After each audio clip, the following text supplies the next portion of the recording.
You know the consequences, right? She asked, and Naruto nodded his head. I know, but please Ba-chan. Before I do get sent away, just let me explain why. I know you might not trust me knowing all of this now, but I'm here to tell you now on my loyalty as a Konoha shinobi that this is all 100% truth, the blonde said in absolute conviction. Tsunade narrowed her eyes at him and leaned back. Mentally she smiled. Something about him always made her calm down even when angry. This talk, Naruto, Tsunade said, sighing, and the blonde raised an eyebrow. Huh? He asked in confusion, and Tsunade clarified. This talk will decide everything. Whether you continue to be a shinobi or not. Whether you're branded a traitor or not. Whether you go to prison or not. Also, whether I trust you again or not, Tsunade said, and Naruto immediately agreed. He also noticed that she didn't say whether he'd die or not. Not that that would matter really. Understood, Ba-chan. You will have questions in the end, but let me do the story, Naruto said, and Tsunade nodded. So, Naruto told her everything, and he meant everything. He told her that he should have died in Final Valley. He told her about meeting the Shinigami in his mindscape. He told her about trading barbs with him, about his life, and saying that he could live since Shin found him interesting, and explained to the blonde the contract. How he could revive a person per 2 sacrifices, and he would follow Jiraiya's option for peace in the world. He said that he revived his mother by killing 2 bandits. He revived Gaara, who had originally died from the Akatsuki. He revived Hanako for Hiashi. He revived Makoto for Sasuke, telling the Uchiha that if he came back to Konoha then he would be able to have his mother. He also told how he revived Hazashi for Neji. He also told how he was beginning his training to be the Shinigami's true summoner. He had revived Zabuza and Haku, and he told her about his ability with the Honsho, which was Kami's term for chakra of the gods. He even told her why he didn't say anything and his fears of Konoha spreading about his contract, since this stemmed from the Kyuubi incident. Naruto left nothing out. He said everything to her, and finally he stopped. That's everything, Naruto said, and Tsunade narrowed her eyes. It was all starting to make sense now.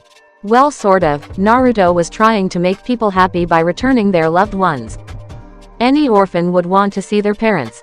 Sasuke would come back if he knew Makoto was alive. Hiashi might actually smile if Hanako was round, and the same could be said for Neji and Hazashi. The Anbu in the room seemed skeptical of it all. No way would the god who rules over all of death would bind a contract with a mortal. It just wasn't possible.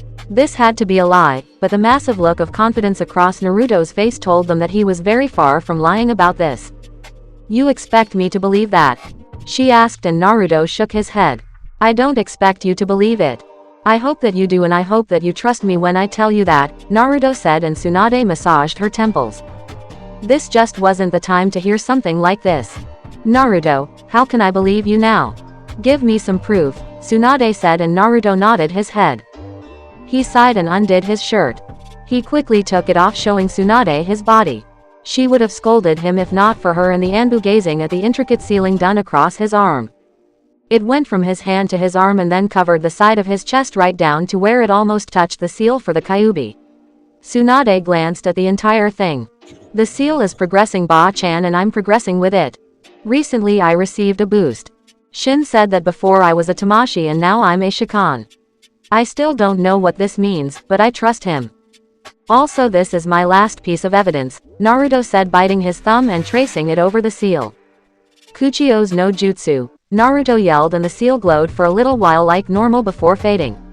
Tsunade stared around the room, and before long the entire place was covered in a choking ki that almost brought Tsunade to the floor. The Anbu in the room gasped and felt like they couldn't breathe. The air was so tight. Shin, stop it please. I'm walking on thin ice as it is, Naruto said, and immediately the room returned to normal and everyone could breathe again. Tsunade stood to her feet and glanced at Naruto before widening her eyes in realization. The floating white specter with his purple face and solid stare were enough to send anyone over the edge. Tsunade placed up a hand sign and yelled. Kai, she said, out of habit, making Naruto sweat drop, but as he expected, Shin didn't disappear and Tsunade gazed up. The true Shinigami, she said in wonder. She couldn't attest this to Sake anymore. No, this was beyond Sake, this needed sake of the highest order. This needed sake from Kami, herself. That is if Kami ever drank sake in the first place. Tsunade slumped into her seat and gasped. Brat, you're really the summoner to the Shinigami. Yeah, I am. Ba-chan, this is my contract of the Shinigami, Naruto said, holding up his hand, and Tsunade merely nodded while Naruto turned around. Shin, let Tsunade Ba-chan see her little brother Naoki Senju and her former lover Dan Kato. If only for a bit. Please, Naruto pleaded, and Shin narrowed his eyes. He looked at Tsunade, widening her eyes. Not to revive. Just to look at, he asked, and Naruto nodded. Shin shrugged his shoulders and sighed before he allowed it so. Soon Tsunade watched in plain day, the two souls of her brother and lover arrive. Dan smiled, and so did Naoki. Whoa, Ne-chan, you've gotten so old, Naoki said, and Tsunade stood to her feet. She walked from behind her desk. She reached out her hands while Dan and Naoki smiled. They opened their own arms, and Tsunade brought them both into an intense hug. Naruto smiled and backed away a bit while watching it go down. The Anbu widened their eyes as they saw their Hokage cry. Naoki, Dan, you're both here. I can't tell you how much I've missed you, Tsunade, while Naoki turned around. It's all thanks to Shikon-sama, Naoki said, looking at Naruto, making the blonde fault. Him too? He asked, and Dan nodded. His exploits are heard of even in the realm of the dead. The first human to sign the official contract with the Shinigami. Shikon-sama is really amazing, Dan said, and Naruto growled. Damn that Shikon title. Tsunade gazed at Naruto while Naoki and Dan looked at the necklace around his neck. So you have Tsunade's necklace also, huh? Naruto-san, thank you for doing this. We're happy you could, Dan said, and Naoki flashed the peace sign, and Naruto shook his head. Don't mention it. I think all people should be happy if they can datbeo, Naruto said, giving a thumb up while Tsunade let go of Dan and Naoki. I love you both very much. I'm glad I could see you again.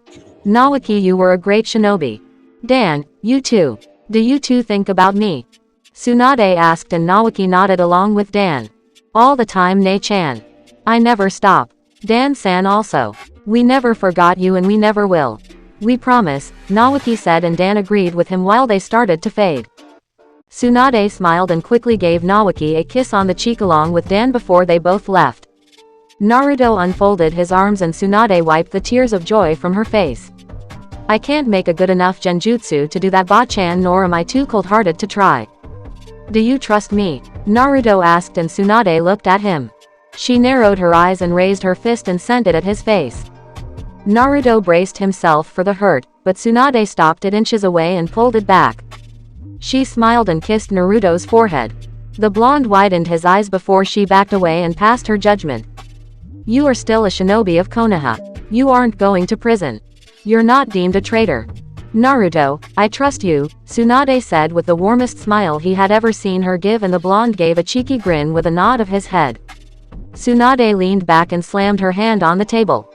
Boar, get down here. She yelled, and the Anbu came down fast while Naruto gazed at him. Yes, Hokage-sama, he said, and Tsunade grinned. What has been learned here is to never leave this room. You and the other Anbu here will swear on your lives to keep this silent. I will be telling only Shizune about this. Anyone else who learns of this will be told by me and me alone. Naruto's contract with the Shinigami will be labeled a SS rank secret. No one is to talk about this. Especially not with the civilians, Tsunade ordered, and Boar immediately nodded his head while Naruto chuckled. Thank you, Ba-chan, Naruto said, and Tsunade nodded. It all makes much more sense now. I knew something wasn't right, but for it to go that far. You really did bring back a surprise over the training period. Very good, Naruto, Tsunade said, and the blonde nodded as he opened the door.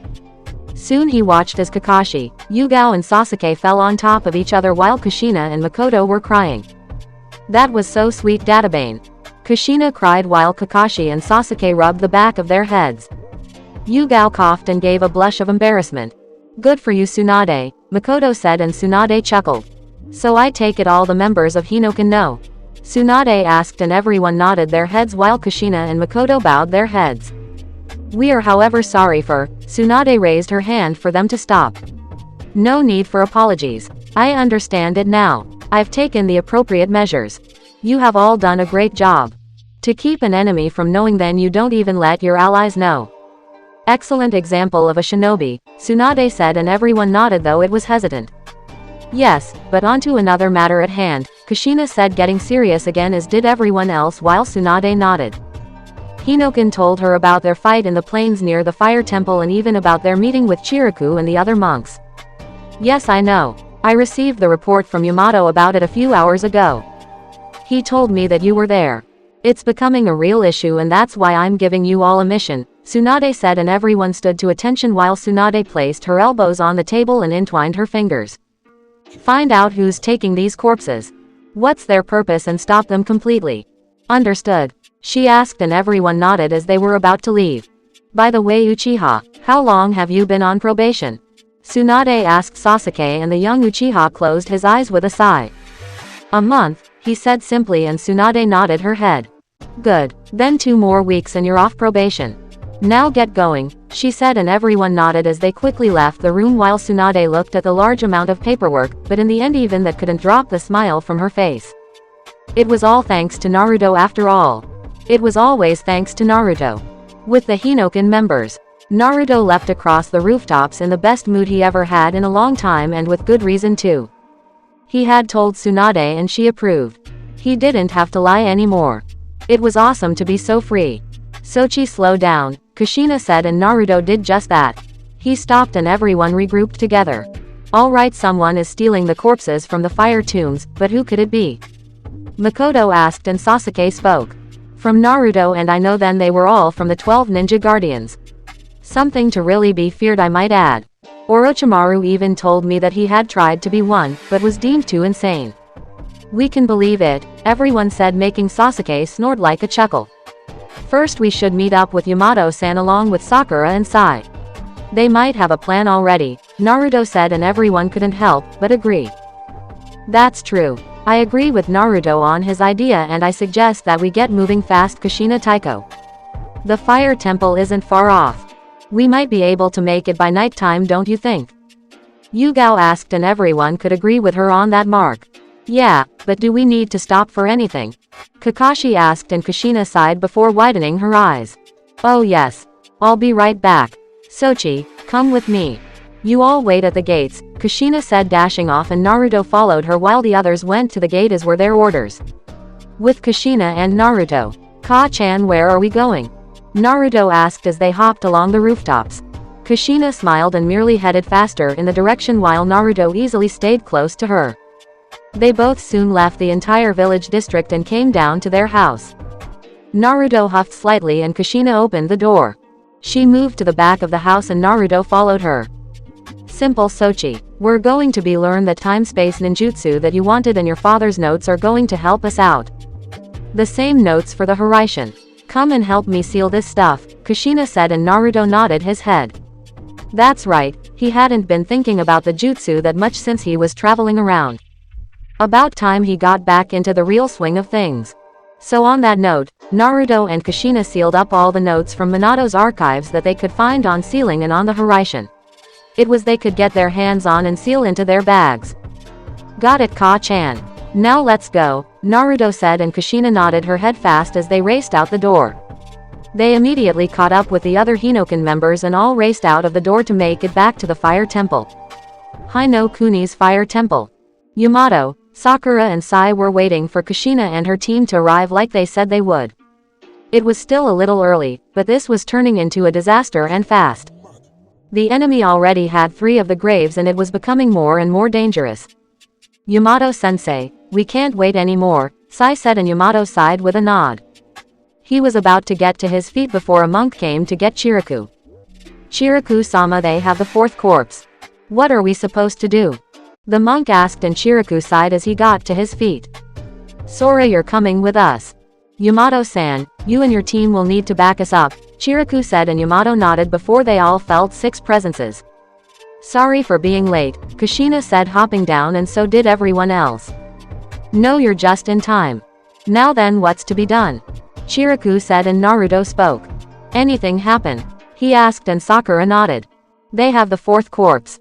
We're getting ready to move now, Sakura said, but Kushina shook her head, stopping Sakura. Tsunade passed the orders to us. We're supposed to stop them now. Yamato, you and your team are to serve as backup for Hinokin. Chiriku and Sora will follow us. Naruto, Sasuke, you two will be one unit. Yugao and I will be the other. Makoto and Kakashi will be the next. Understood. She asked and everyone nodded their heads as Kushina closed her eyes. She locked onto the residual chakra signatures and grinned as she raised her hand. Let's all go, she said and everyone nodded as they shunshined and ran out the temple. Yamato, Sakura and Sai glanced at each other and nodded as they raced after Hinoken. With Hinoken, the 6 members all raced across the trees with Kushina at the lead trying to keep pace with the moving signatures. Move to the left, she commanded and everyone did so as they broke to the left. Hinoken's teamwork had greatly improved as they were better at relaying on each other than on their first mission. This was much better. They all soon made it to an open field and everyone saw the 4 coffins converging on one spot. Looks like we found them after all, Yugao said and everyone nodded while Kushina held up her hand. Everyone go, she said and they all dashed down. Sora went along with Naruto and Sasuke although it was reluctant and they chased after coffins. With the enemy, Fuin was currently working on drawing on a scroll what appeared to be a rather detailed landscape and smiled at seeing the Hinoken members coming out of their hiding places. They all converged on the coffins while Fuka smiled. They all seemed to be happy-go-lucky to take those coffins, she said while Fudo grinned. Bastards. They have no idea that they are walking into a trap, Fudo said and Fuka's gaze turned to Naruto and before long the seal on her body burned as she cursed. Fuin and Fudo turned to her while Fuka glanced again. Why does this hurt when I see him? Damn it, I'll need to take him out, Fuka said in her thoughts though she had no idea just what fate had in store for her as an Uzumaki. She snickered to herself while Fuin stopped. Done with it. Fudo, get to work, Fuin said and Fudo nodded as he looked at the terrain on the scroll and did his hand signs. Doden. Utenpen Earth Release. Wheel of Fortune, Fudo yelled as he slammed the scroll. The Hinoken members along with Sora raced for the coffins before everyone paused and backed away from the massive land formation that came out of nowhere. Sasuke. Sora. Naruto yelled as they all got separated. Sasuke backflipped away from a rock coming to hit him and cursed while he grabbed Sora and the two jumped to the ground. Kushina and Yugao dashed away while Kakashi and Makoto tried to evade as well. It was a large quake, but soon everyone was trapped in the caverns of the jutsu while Fuka, Furito and Fuin smiled. Time to go to work you two, Fudo said and Fuka brushed her hair. I'll have my fun with that blonde one, Fuka said before vanishing while Fuin and Fudo disappeared as well. With Sasuke. The Uchiha sucked his teeth as he realized he was trapped. He realized it with his Sharingan too late. If only he had a better reaction time then this wouldn't be necessary in the slightest. He turned his head to see Sora on the ground and growled before he bopped him on the head. Wake up idiot. I'm not gonna baby your ass, Sasuke said and Sora growled. Who do you think you're talking to bastard? He asked and Sasuke smirked. HMPH don't get in Hinoken's way you little monk. I'm going to find the enemy. I don't have the time to worry about you, Sasuke said before he dashed off while Sora got to his feet and dashed off as well. Sasuke dropped to the ground and traversed the dark halls of the caverns and sighed. Yeah, he had no idea where he was. He had no idea where Naruto was or anyone else except this Sora guy who decided to stay with him. Do you have any idea where you're going? Sora asked and Sasuke knelt down to touch the ground. He closed his eyes and sighed. No, but I can feel the air underneath us. We'll get out soon, he said before he jumped in the air to dodge an earth spike. He growled and turned around to see Fudo coming out with a smile. That's what you think little boy, Fudo said and Sasuke glared along with Sora. Who are you? Where are we? Sasuke asked and Fudo chuckled. Why you're in my jutsu. You're also in our way and so you're going to need to be dealt with, Fudo said and Sasuke flashed his Sharingan while taking out his sword. He immediately lit it up in Raiden Chakra and smirked. Don't underestimate an Uchiha you fool. You won't live to regret it, Sasuke said as he charged Fudo. With Naruto. The blonde groaned as he had no way of knowing where he was. Naruto sighed and rubbed the back of his head. Sasuke. Sora. He called before he heard no response. Naruto rolled his eyes and shook his head. No way they'd hear me. That jutsu was strong. I can't believe I didn't see it. Kuso, I need more training, the blonde said before he heard a woman laughing. He narrowed his eyes to the laugh only to see a boulder coming at him. Naruto raised an eyebrow and rolled his eyes. I think they're insulting you kid. To think you might die from a boulder is sad, Kyuubi said and Naruto nodded his head while taking out his sword. He brought it back and slightly unsheathed it. Uzu no Fukushu. Onigiri Whirlpool Revenge. Demon/Naruto yelled and slashed at the boulder, watching it fall into 2 pieces while he sheathed his sword. Wow, impressive work. You're talented, someone said, and Naruto turned his head to see one hell of a woman coming from the shadows. She was quite tall and attractive. She wore a dark pink and shoulderless GI-like shirt with loose arm warmers reaching her upper arms and light purple spandex shorts. She also consisted of black low-heeled boots with an olive green tipping. She had 2 simple earrings covered by her hair. She had blue eyes and long red wavy maroon hair, which stretched down to her waist, and fair skin. All in all, to Naruto, she was too damn hot for her own good. Right on the money with that one kit, Kyuubi said, and the blonde grinned. Yeah, I'm sure it's nothing, but why don't you tell me about your goals for trapping me in here? Naruto asked, and Fuka widened her eyes. Oh, am I already a threat to you? She asked, and Naruto shrugged his shoulders. Well, you don't have to be, or I'd rather not rough up a gorgeous woman like yourself, Naruto said, and if Fuka was expecting something, then that wasn't it. Why, thank you. I didn't think someone like you could see me as attractive, she said, and Naruto chuckled while brushing a hand through his hair. Yeah, you're cute. Way too cute to be doing whatever it is you're doing. So do we have to fight? He asked, and Fuka merely smiled. How about a kiss first? She asked, touching her lips, and Naruto decided to go with the flirt even if it wasn't his style. No date first? He asked her, and while it wasn't his style to flirt with an enemy, he was just having so much fun despite the situation. Fuka chuckled lightly. This was interesting. No one had tried to match her in a flirt. She soon disappeared and appeared behind Naruto while touching his cheek. It's almost a shame to kill someone so cute, Fuka said, and Naruto's eyes trailed down. He widened his eyes to a swirl symbol on her body and then chuckled. Oh wow, I'm getting hot off my family. I'm so gonna need therapy, the blonde said in his thoughts before he turned around to face Fuka. It's also a shame that I might have to kill family, and such a cute family member at that, he countered, and Fuka widened her eyes. What? Family? She asked, and Naruto grinned. Oh, this was too good to be real. Somewhere else. Tobi and Deidara were walking around, and before long Tobi felt a shiver down his spine. He looked up at the moon, and Deidara stopped. Tobi, what are you doing? Let's go home, he said, and Tobi lightly glared. What's this unsettling feeling? It wasn't in my plans that Sasuke would return to Konoha, but somehow I've got to get him to meet with Itachi. If only I knew where he was. Oh, I know I'll see that old snake. I know he'll be planning something, Tobi said in thought before he walked off. Tobi, what are you doing? Answer me, Deidara said, and Tobi turned around. Senpai, please don't talk. Your breath it pumpin' right now, Tobi said, and Deidara growled while he made a clay bomb. Die, he said, and Tobi shouted out in pain even though Deidara didn't hit him once. Chapter 21. Inside the stone structure, Naruto chuckled at Fuka's reaction to his comment, and before long she paused.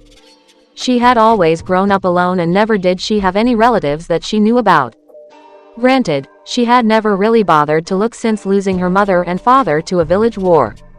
This wasn't making any sense, but for now she really wanted to see just how far she could push her family. Oh, I have family. How nice. And such a cutie at that, she said, and Naruto snickered while scratching his cheek. Fuka merely smiled while tracing a line over his whisker marks. I could say the same thing about you. So wanna reconsider that kiss now? Or even that date? You don't seem like the type to have such fetishes, Naruto said, and Fuka laughed before she whispered in Naruto's ears. Oh, I don't think that would stop me really. Besides, your wind chakra seems extraordinary.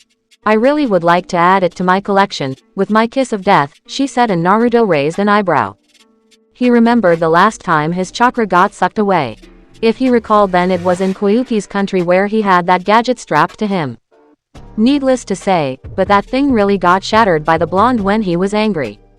Well, you see, the thing is that I have a girlfriend, so I don't think I can betray her like that, Naruto said, and Fuka smiled. She twisted her body and pushed Naruto into a wall while smiling. Oh, don't worry about that. It'll be our little secret. Not that you'll see her again anyway, Fuka said, keeping the last part to herself. Little did she know about Naruto and his rather intense thinking. Think she could take it? The blonde asked, and Kyuubi snorted.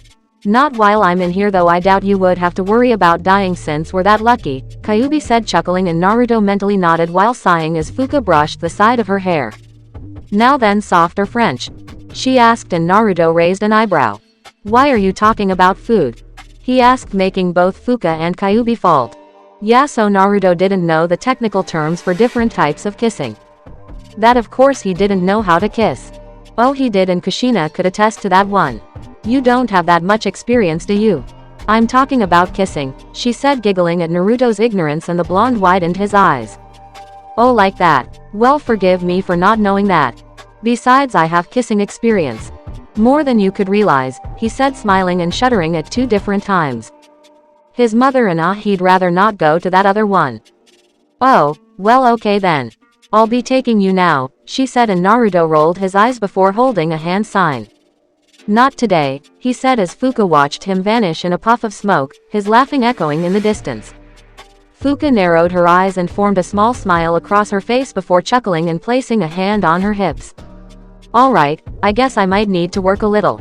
Oh, how fun for me, she said, sighing before moving after her target. With Sasuke and Sora, the Uchiha pushed the monk out of the way before he jumped into the air to dodge 3 earth spikes coming for him. Sasuke cursed seeing the opponent using Doden techniques, but he took only slight comfort in the fact that his abilities in Raiden could handle the Doden style that this guy was using. Is that all you can do, Uchiha? Can you only run? Fudo asked while Sasuke planted his feet to the ceiling of the caves. He narrowed his eyes before turning to Sora.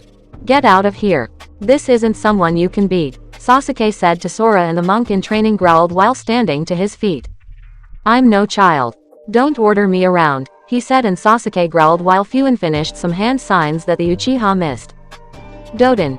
Ganbon Q, Earth Release. Bedrock Coffin, Fudo shouted, and immediately Sora was surrounded by the impending earth walls.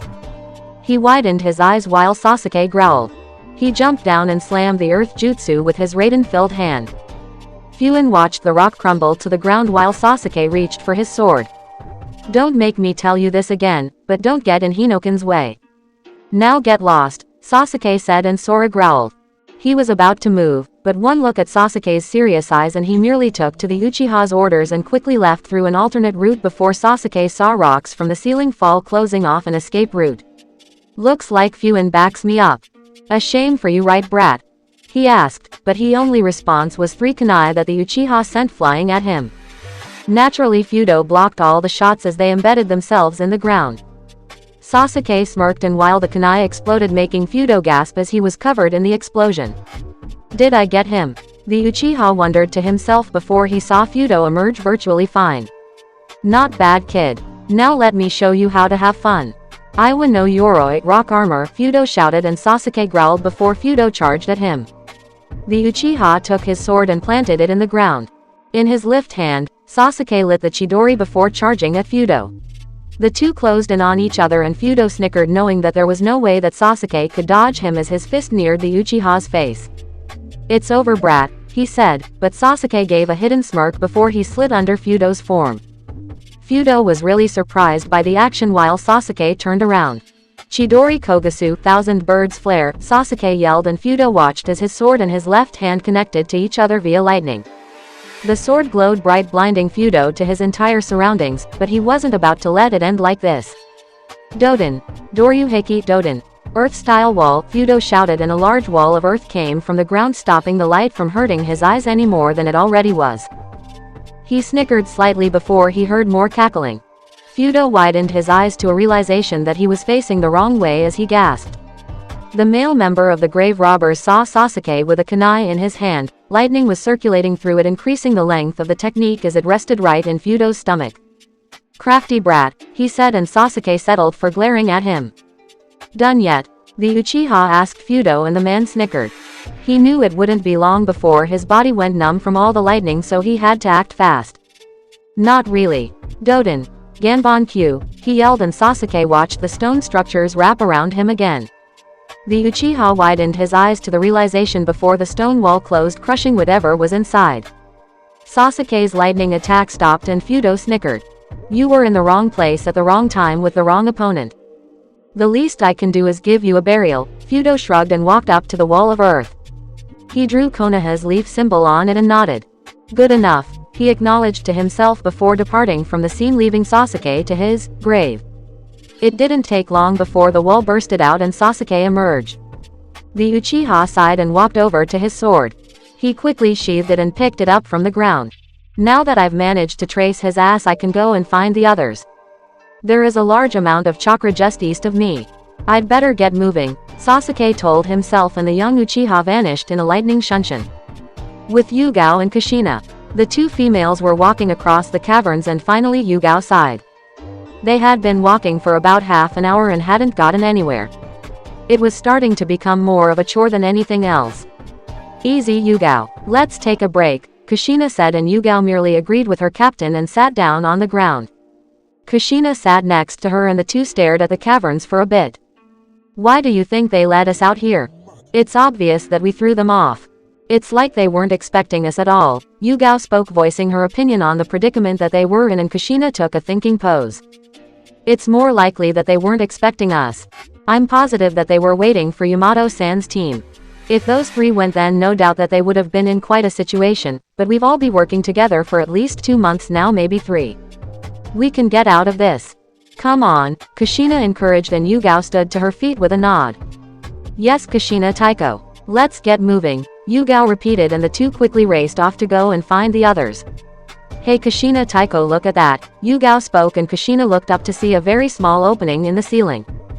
Our ticket out of here. Hoist me up, Kushina declared, and Yugao held her hands together, poised to give Kushina her boost. Kushina jumped and Yugao sent her into the hole in the ceiling. She watched Kushina climb out while the redhead smiled at the moon. Ah, finally. Now to get Yugao out of there, Kushina said, and before long she let down a chakra chain to go and catch her partner. Yugao grabbed the chain and Kushina pulled her up. Yugao emerged from the hole inside while Kushina helped her to her feet. Yugao thanked her captain for the help, and the two ladies could definitely see that they weren't in the plains anymore. No, there were too many ravines and stone structures to know where they were the last time. Yugao groaned while Kushina rubbed the back of her head. Well, isn't that just great, Yugao grumbled, and Kushina could feel her frustration. Yeah, I would suppose that it was. Good thing that we're remaining conspicuous to the enemy, she said, and Yugao agreed before someone spoke. Oh, you're not that lucky. I see all in this domain. You both will not escape from me, Fuin said, making them turn around. Kushina narrowed her eyes while Yugao drew her sword. Who are you? Why are you doing this? Yugao asked, but Kushina steadied her hand to lower the weapon. She could see the scroll the woman was holding like a map of the terrain. It wouldn't do them any good to make things any worse than they probably were.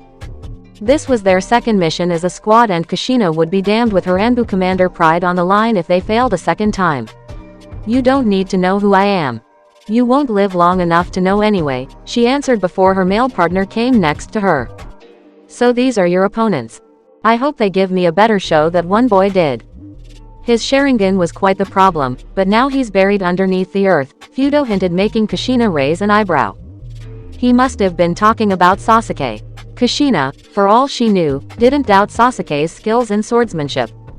He was quite exceptional, and she knew that both her and Makoto trained him not to lose to such people. What did you do? Yugao asked, and Kushina stepped forward, making her partner confused while she drew her sword. Yugao looked in awe at the shiny metal, and Kushina smiled. Sorry, but you didn't kill Sasuke. He's too good for that. And on the off chance that you did, then you are going to meet one severely pissed off mother, Kushina said while Fudo got ready for a second fight. With Makoto and Kakashi. Achoo, Makoto sneezed and she rubbed her nose. Kakashi turned to her and chuckled, seeing Makoto blush from her actions. I didn't think it was that cold in here, Makoto, Kakashi said, and Makoto shook her head at Kakashi's words. It's not that, Kakashi. I'm just getting a little anxious is all, Makoto said, and Kakashi just nodded his head to her words, not really believing them, but he didn't want to make Makoto upset with any of his bickering, so he left it alone. Not that Kakashi was one to bicker, but that was beside the point at the moment. Kakashi and Makoto continued to walk through the caverns, and while they didn't see anything out of the ordinary, they could still feel the vibrations of the earth, signifying that something was going on that they didn't know about. Kakashi took the lead for the both of them, and the two came to the center of a room. Kakashi widened his eyes as he spotted the 4 coffins. They were all resting in the middle of the room with no one guarding them. Makoto, look, Kakashi said, and Makoto turned her head behind the wall. She looked at the coffins and narrowed her eyes. It was too coincidental that they would be right there. A trap? She asked, but Kakashi wasn't sure how to answer that question. He didn't see anything that could resemble a trap, but his shinobi senses were going off, telling him of the danger that would come if they went for the coffins. That was, until someone snuck up on them. Ka-san, the person said, and Makoto along with Kakashi turned fast with their swords to Sasuke, who blocked them both with his own. Makoto breathed a sigh of relief while Kakashi smiled. Looks like you're alright, Sasuke, Kakashi said, and the Uchiha nodded his head.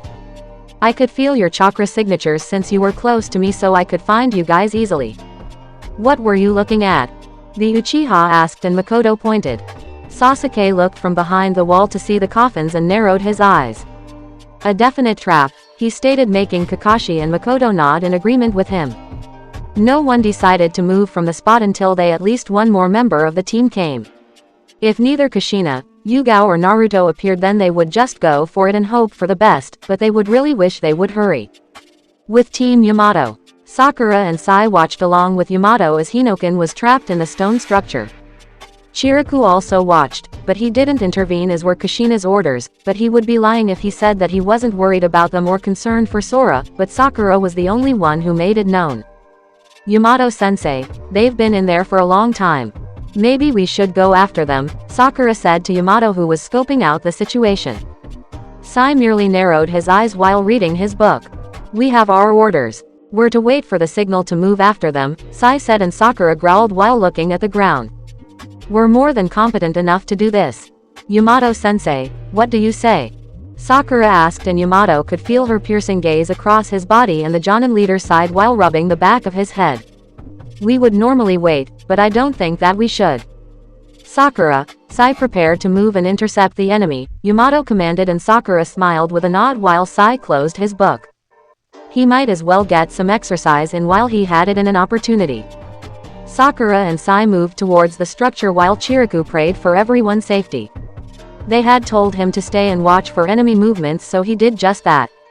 With Naruto, the blonde dodged a Raiden strike and could only stare at Fuka in amazement. Earth, fire, water and lightning. She had all the natures, but for some reason she just wouldn't do a wind jutsu, and she was fascinated with the blonde the most. She had been chasing him all through the caves, telling him that she would kiss him.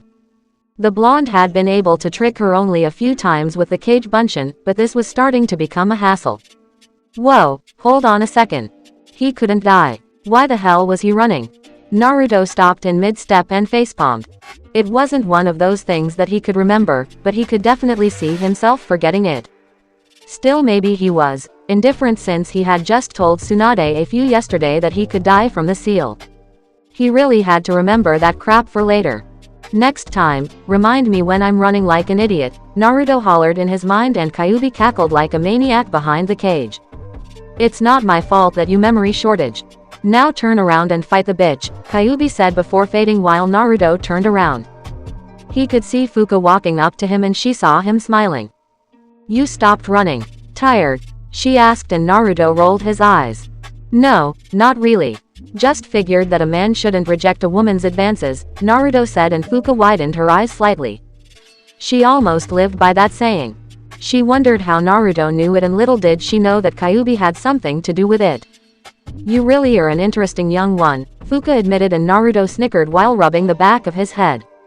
People say that about me a lot, Naruto returned, and he saw Fuka appear behind him. She quickly grabbed him and pinned him to the wall. Naruto didn't resist this time, only because he couldn't. He had been hit by a Damsonbon a little while earlier, and from running some numbing poison went through his body a lot faster, so he was losing most of the feeling while Fuka smiled and licked her lips. You're mine, she said, and Naruto narrowed his eyes.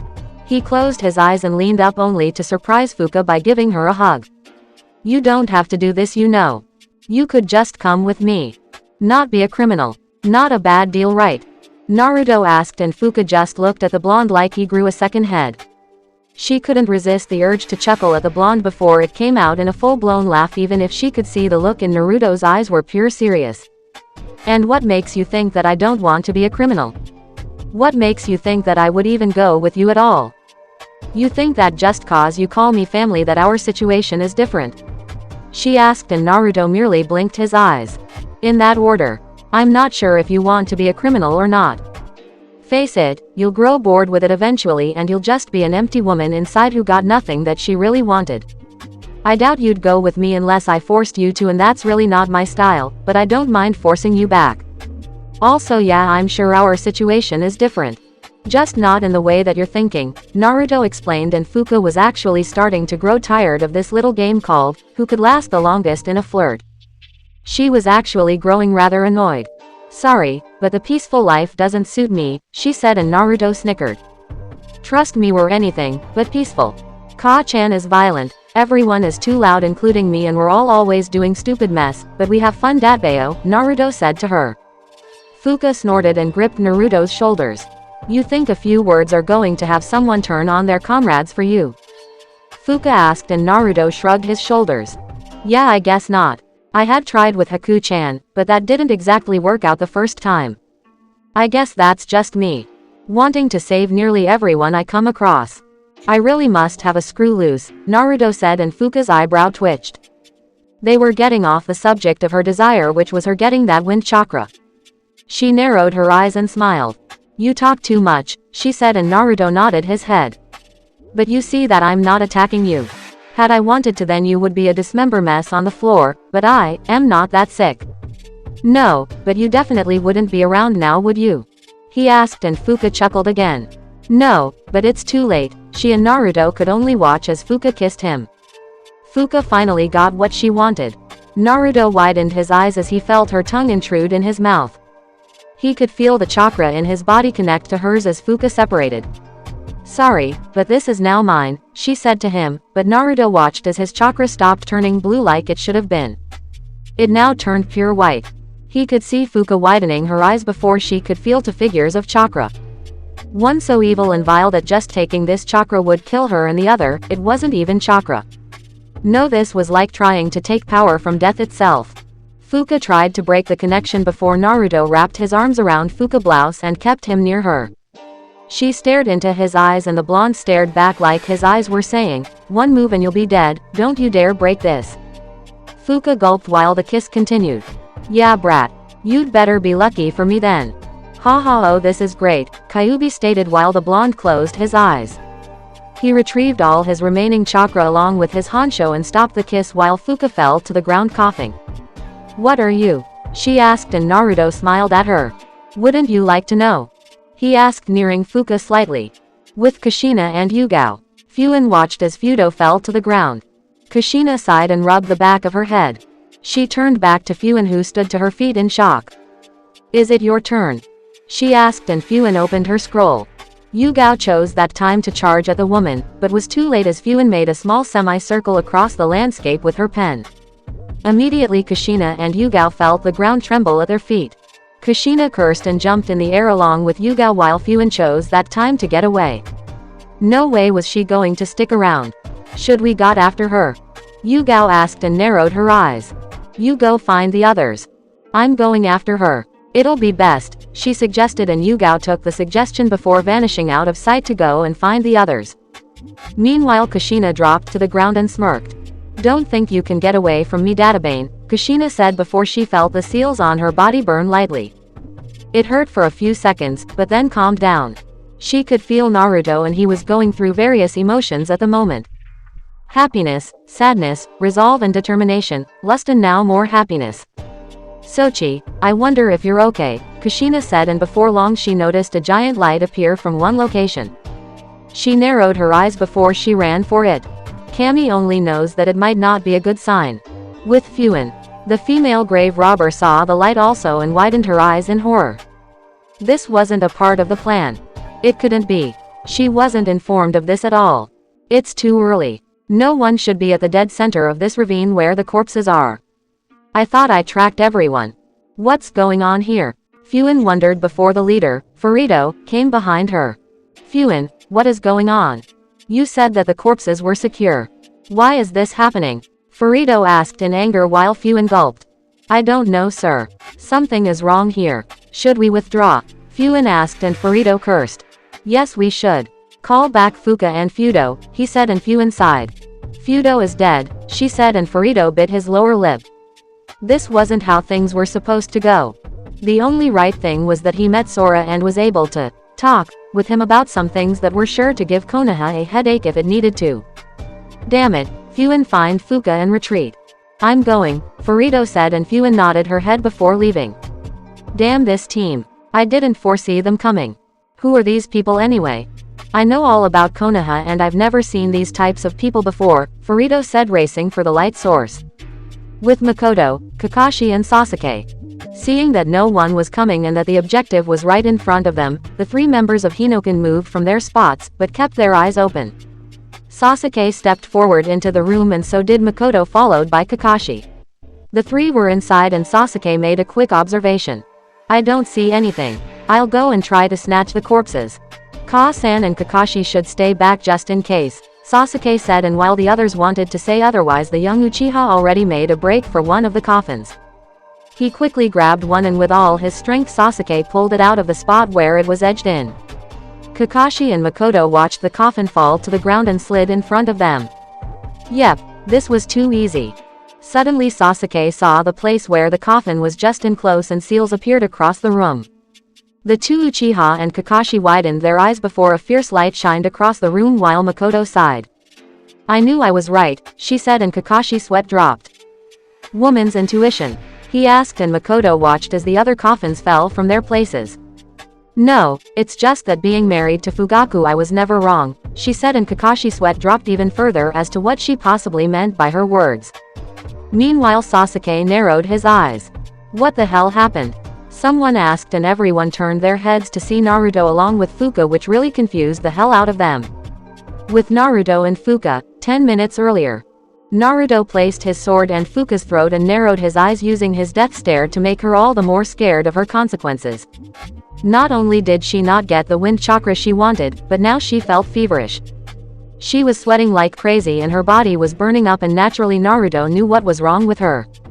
No matter how he tried it, but he couldn't get one small remnant of Honsho that entered Fuka's body. Shin had told Naruto that only he and Kushina could handle that power because of their connection to the shinigami. If one had it and didn't have any connection, then it would be a very unpleasant experience such as the one Fuka was demonstrating. What did you do to my body? Fuka asked, and Naruto rolled his eyes at her. I did nothing. You're the one who couldn't keep their lips to themselves. Sigh, my chakra is poisonous and those who try to take it internally like you just did would, at worst, end up dead. You just don't go kissing random people. Kuso, hold still, Naruto said, and Fuka watched as the blonde withdrew his blade from her throat. She then saw him lean down and lean his face to hers. What are you doing? She asked, and Naruto's sweat dropped. You, who try to kiss people for a living, don't know what I'm going to do. I wonder if everyone in my family is this dense. Though naturally I guess I can't talk, Naruto said, and Fuka widened her eyes before Naruto kissed her again. By no means was this kiss supposed to be sexual. It was simply help is all. One family member helping the other, with their lips. Naruto sighed as he tried to connect his chakra back to Fuka's, which worked thankfully. He was aware that Fuka was moaning inside the kiss, and he realized that she had more than tried to do what she did the last time and suck his tongue, to which was getting the blonde more excitement than he needed or wanted. Trying to work here, he said in his thoughts before sighing again. He smirked as he found the last remnant of his Honsho and took it back into his being. With that done, Naruto separated from Fuka and smiled. There, you should be fine in a few minutes, Naruto said, and Fuka looked at him skeptically, but he was right. Over the past few minutes, Fuka's body was alright and she stopped her fever. Fuka felt her body return to normal while Naruto groaned. Now then, why don't you tell me what you're doing with these coffins, Naruto said, and Fuka stared at him. She would have ran, but something in Naruto's eyes made him stop. She doubted it was fear, but she effortlessly picked herself up off the ground and narrowed her eyes. I'm gonna forget this encounter right now. Just get lost. I've had enough of you, Fuka said, and Naruto chuckled again. Naturally I would say the same, but I'm taking you back with me. I'm not going to see you throw your life away, Naruto said, and Fuka narrowed her eyes at him. She sighed, turned around, and shrugged her shoulders. You keep calling me family, but I've never seen you before in my life. Mind explaining that? she asked, and Naruto nodded, not feeling the situation at all. Sure, a few months ago did you feel a burning on any part of your body, and before you knew it a strange symbol appeared on it? Naruto asked, and Fuka widened her eyes, unconsciously telling Naruto all that he needed to know. That was you? She asked, and the blonde widened his eyes. That's right. That's the seal of the Uzumaki clan. It's proof that you are an Uzumaki. I'm sure one of your parents or their parents might have been an Uzumaki. So that makes you one. We might as well be cousins, Naruto said, and Fuka closed her eyes while brushing her hair. And you think that means that I want you to save me? She asked, and Naruto shook her head, making Fuka raise an eyebrow. That's not why I'm trying to save you. Those words I said before, I'd rather not hurt family, I'd rather not kill such a cute woman like you, were both real. You might be a little loose as far as I know, but you don't seem entirely bad like the others, Naruto said, and Fuka settled for a plain glare. How do I know you won't turn me over to your Hokage if I went with you? She asked, and Naruto shrugged. You don't, but then again, in our profession that's a lifesaver. You've got 3 choices. 1. Take my offer and come back home with Miyako-chan to see more family of your own will. 2. You refuse my offer and I drag you back kicking and screaming. Or 3. You refuse, we fight and I kill you. Take your pick, Naruto said, and Fuka chuckled. And what makes you think you can kill me? She asked, and already she regretted it as she saw a piece of shiny metal at her throat, or more specifically her hair. She tensed at seeing Naruto smiling with a cage bunshin right behind her. When did you? I'm just that good, Naruto interrupted, and Fuka sighed. You are an asshole. Even worse, you don't know how to treat a woman with respect, she said, and Naruto smiled. Hey, I'll treat you with all the respect you deserve, Datbeo. I don't want you as an enemy, and right now you probably don't want me as one either. If you're worried about your friends hurting you, then don't worry. You're very strong as far as you've let me see. A great material woman, Naruto said, rubbing the back of his head with his cheeky smile. Fuka merely stared at him and seethed. This was not her day at all. She was getting a throbbing headache from all of this. She ultimately sighed and looked back at Naruto. How many? She asked, and Naruto raised an eyebrow. What? He asked back, and Fuka sighed. How many other family members are there? She asked, and Naruto, oh Ed. The blonde looked at the ceiling and spoke to himself. There was Yura, himself, his mother, quite possibly to Yuya, which he might have been sure of, and his cousin, Tsunade, since Kushina had taught Naruto about the Uzumaki and their relation to Konoha during the 2 years of his training. Well, I know there might be more in the world out there, but as for the ones I know, then 6 others. I know where one is, but they aren't around home. What are you saying? Naruto asked, and Fuka flickered her hair. I'm not saying anything. I'm thinking that for some reason I've always loved whirlpools, Fuka said, and Naruto widened his eyes. Me too, Datbeo, he said, and before long he saw Fuka appear behind him. She licked his cheek, making the blonde blush. Since you have so much faith in me, then you'd better take responsibility for all of this, Fuka said, and Naruto stuttered a response before they both felt the ground shake violent. A fierce light shined outside where Fuka had tried to unleash a Kaden jutsu on Naruto, opening the cavern slightly. What the hell? Naruto wondered before Fuka narrowed her eyes. She shivered and bit her thumb. It's the coffins. They were moved. Oh no, come on, we've got to get to the center of the ravine, she said, and Naruto ran up to her. You know the way out? He asked, and Fuka scoffed. I at least know it better than you, handsome. Being around these people does that to you. Now stop asking questions and follow me, Fuka said, and Naruto immediately agreed with his newest family member. He followed Fuka through the caverns, all the while smiling at her running form. You have very beautiful hair, he said out of the blue, and Fuka turned around to gaze at Naruto for a minute before turning back forward. Flattery gets you nowhere for most girl, but not with me. Thanks, I guess, she said as they raced off. Present time. Fuka passed everyone else and turned around. Who moved them? She asked, making Makoto and Kakashi turn to Sasuke, who snorted. Naruto lightly chuckled, all the while Kushina and Yugao came from opposite ends of the room. Looks like we're all here. Hey, wait a minute, you're one of the... Yugao paused when Naruto placed a hand on her shoulder. She turned to him and he shook his head. Everyone raised an eyebrow while Naruto turned to his mother. Ka-chan, meet Fuka-chan, or Fuka Uzumaki, Naruto said, making Kushina widen her eyes. Kakashi gasped while Makoto and Sasuke showed surprise, but none more than the Uchiha. If only he had an alive family member also, then he could revive his clan. Maybe one that wasn't so damn into like the majority of Konoha's female population. Another one, huh? Kushina said, and Fuka stared at the redhead female. Fuka looked over her clothes and shrugged her shoulders. Kushina seemed rather uneasy about Fuka, but for what reason she didn't know. Well, can we please save the pleasantries for later? Fuka asked, and Naruto nodded, standing next to her.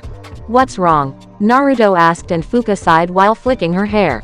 Since your teammate moved the coffin, then Fuin's seal activated. It was supposed to be used at the edges of Konoha, but now the entire ravine is going to explode unless something happens to make it stop, Fuka said, and the light intensified while Furito jumped to the ground. Fuka, what are you doing here? Well, never mind. You take care of those 6. I'm going to take care of this, Furito said, and Fuka turned back to Naruto. The blonde merely nodded his head, and Fuka raised a hand sign. Sweden. Ya no Kuchi, water release. Snake's mouth, she shouted, and immediately water surrounded everyone as Naruto told them all to jump out the way. Furito did his work over the seal while watching Fuka take care of the others, or so it seemed. He wrote seals over the coffins, and soon the light started to fade from view. Kaden. Gokaku no Jutsu. Sasuke and Makoto yelled together, and their fireball raged across the battlefield while Fuka jumped out the way. She took a kunai and threw it at Naruto before being surrounded by Kakashi and Yugao. The two moved fast before incapacitating Fuka, who gasped and fell to the ground unconscious while Naruto wrapped her in wire to prevent her escape, but that was a temporary lapse of judgment as Fuka wasn't as unconscious as she made out to be. Raiden. Jaibashi lightning release. Electromagnetic murder, Fuka yelled as the lightning sprayed from her body and shot at Naruto and his group along with tearing at the ground. Naruto cursed and did his hand signs. Fuden. Daitapa wind release. Great breakthrough, the blonde yelled, and a fierce wind blew, casting away the lightning like it was nothing before Fuka broke from the wires, and just in time too. Everyone watched as Furito sent 3 coffins away and held the 4th one next to him. He shouted for Fuka, who just got free. Fuka, let's get out of here, Furito said, and Fuka nodded as she appeared next to Fuin. Hinoken came together and narrowed their eyes while Furito smiled. You costed us much more trouble than I actually thought, but don't worry, you'll be taken care of soon. You and Konoha, Fuin, Fuka, let's. Furito widened his eyes as Fuka kicked one of the coffins towards Hinoken. Naruto jumped into the air and caught the coffin while Fuin and Furito widened their eyes. Fuka, what are you doing? Fuin hollered just before Fuka finished another hand sign. Sweden. Heron Bansho, water release. Stormy blockade, Fuka shouted, and immediately water came crashing down from the sky as Furito and Fuin jumped out of the way as Fuka sent it flying towards them. Furito and Fuin, still being off balance from Fuka's treachery, couldn't react in time as they were slammed into the wall by the water before Kakashi, Naruto and Sasuke started to help out. It wasn't that Kakashi and Sasuke trusted Fuka in the least, but they trusted Naruto, and if the blonde stopped Yugao from attacking her, then she must have been at least good to him in a sense. Uzu no Fukushu. Dai Uzumaki Akari, Whirlpool Revenge. Great Maelstrom raged, Naruto yelled with his sword, and the waters danced around him as he sent them flying at his enemies as well. Raiden. Raiju Hashiri no Jutsu, lightning release. Lightning beast running technique, Kakashi shouted as he sent a lightning hand from his hand towards the water while Sasuke did his own. Chidori Nagashi. Sasuke shouted, and the technique also went into the water. The 3 techniques were sent crashing into each other while the water powered the lightning, causing whatever was inside to be electrocuted instantly. Naruto, Makoto, Yugao and Kushina covered their eyes before the technique stopped and everyone looked. Fuka widened her eyes to see Furito and Fuin were gone. Is this your answer, Fuka? Furito asked, and everyone looked up to see Furito, and Fuin looked down at Fuka in disgust. Fuka stared back at them with a small smile and waved. Was the water jutsu not obvious enough? She asked while Furito closed his eyes. Fuin shook her head and sighed. You won't live to regret this transaction, Fuka, Furito said before vanishing out of sight. Fuin narrowed her eyes at Fuka, but Fuka glared back. Was it worth it? Fuin asked, and Fuka looked back. She saw Naruto smiling lightly at her while she closed her eyes. As much as I know it was, she said, and Fuin disappeared. Fuka sighed and turned around. Everyone glanced at each other while Naruto walked up to her. I don't need any condolences, Fuka said, and Naruto chuckled. While I was going to offer them, I figured I'd wait to see what you wanted. Do you think bad of me? Naruto asked, and Fuka snorted lightly, looking at the ground. She then looked up to see the moon shining over the two. Its lovely glow showering the dark room. Not really, but like I said. You'd better take responsibility for this, she said, and Naruto snickered. I promise I will. Just so long as you promise not to kiss any more guys, the blonde said, and Fuka snickered.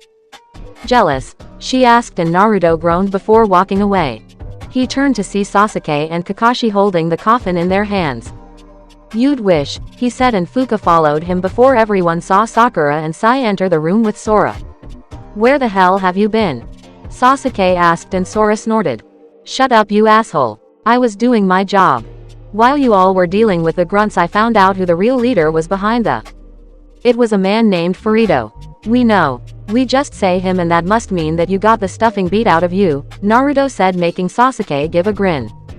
Sakura and Sai glanced at each other while Sora blushed in anger.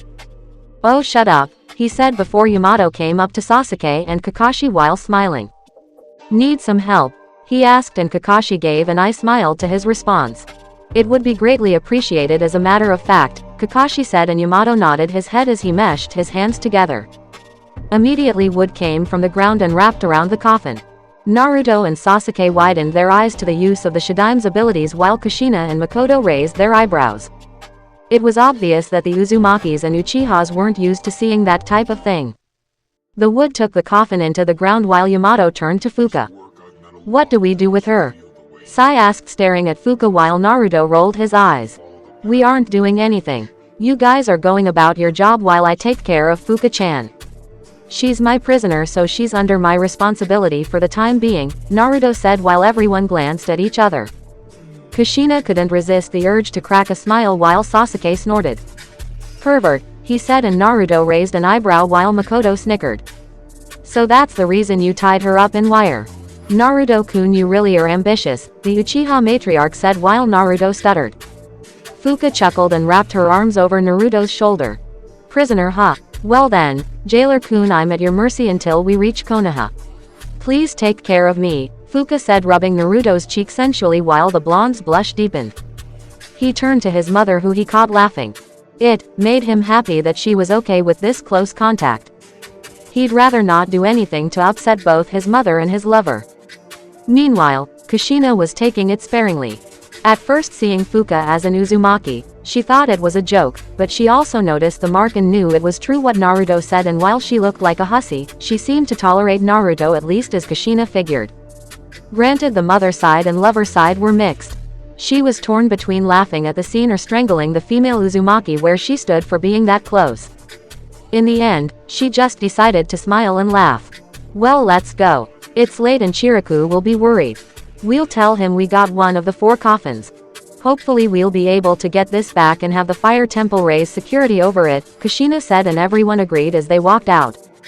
Outside, Chiriku was worried like all hell, but that soon stopped as he saw Hinoken emerge along with Team Yamato and Sora. I'm glad you are all alright, Chiriku said, and everyone nodded their heads while Yamato did a hand sign. Soon the coffin emerged and Chiriku turned to it. It was the only one we could get. Better put some better protection on it this time, Sasuke said, and Chiriku nodded. I will. This will stay in the fire temple until the other 3 are found and their kidnappers taken out. I can't thank you all enough, Chiriku said, making the others nod. Well, Kushina Taiko got one of them. I think the second male in their group. Granted, he was already injured. His name was Fudo, I think, Yugao said, and Sasuke narrowed his eyes. Oh, that guy. I wondered where he went. I had fought him earlier. He thought he ended me, but I chose that time to regroup with Ka-san and Kakashi. A lucky break, I figured. I was wondering where he was. Not. Sasuke said, and Naruto narrowed his eyes before closing them. He showed the power of his Honsho and turned around. Just as he thought. He saw Fudo's soul lingering around Fuka like a damn bug. Fuka-chan, hold still, Naruto said, and Fuka watched him draw his sword. She figured that she was about to get attacked or betrayed by the blonde, but Naruto smiled. Don't worry, just getting rid of a damn bug, Naruto said as he slashed forward. Fudo widened his eyes and yelled out as Naruto's sword took in the soul. It glowed slightly before dissipating. Naruto sheathed the blade and smiled. Done, he said, and Fuka looked at him weirdly. Thank you. she asked, and Naruto waved it off before he saw the other members of Hinoken talking with Chiriku. Something about bringing Sora back with them to Konoha to relay the message of the Fire Temple's future actions regarding the coffin and its security, to which Sora immediately accepted. Well, Konoha will now go back and relay the message. You can expect a message via messenger bird in a few weeks. Naturally, Chiriku agreed and summoned two monks to secure the coffin and bring it back to the temple. Good luck, Sora. Also behave, Chiriku reprimanded, and Sora snorted. Understood, Chiriku-sama, Sora said, and not wanting to waste any time, Hinoken and Team Yamato continued to Konoha along with their 2 extra passengers. With Hinoken, Naruto and the others were walking in relative silence. Due to Fuka being the blonde's prisoner, she had to stay within the blonde's line of sight or risk being guarded by everyone else for the rest of the trip. No one, but Naruto and maybe Kushina, trusted her, but that was a big maybe on Kushina's part. The opposite could be said for Team Yamato, as Sakura and Sai were currently arguing with Sora about the events that happened in the mountainous ravine that they had just been in. Naruto wasn't too focused on that, however, as he chose this time to ask his mother for a book. Everyone seemed puzzled, as Naruto wasn't one for books, but in order for him to even come up with a time-space ninjutsu that both he and his mother could use, then he would need lots of hours of reading in regards to such things. So Kushina handed him one of the books she had brought with her, and Naruto read through it.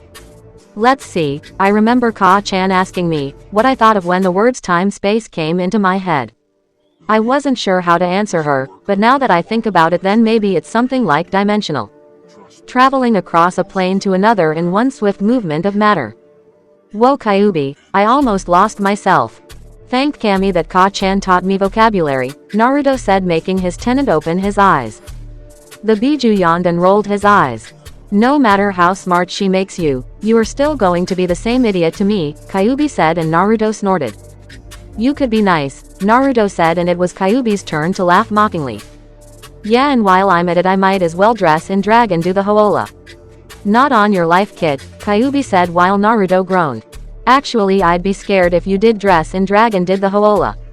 Well, alright, since you've got nothing else insulting to say to me, then you can go back to sleep, Naruto said, and Kyuubi took him up on that and closed his eyes again as Naruto continued to read. Ka-chan told me that Tusan said there are 2 types of time-space ninjutsu that he was aware of, but they were used for the same purpose. All were a sort of teleportation. His Hiraishin was teleportation using special chakra configuration kunai and seals. She said she didn't know the other one, but I figured it out. Kakashi Sensei's Kamui, projection teleportation, sending things off to another dimension. Maybe I should combine those steps. Being able to move across the place with other things. Kuso, this is hard. The point is how to go about it, Naruto pondered to himself for about half of the trip. He failed to notice that the sun was coming up. They had been walking all night. The blonde sighed as he was still going from early morning rest. It was a big pain. Alright, I've already decided on the type 1 want, and now for a name.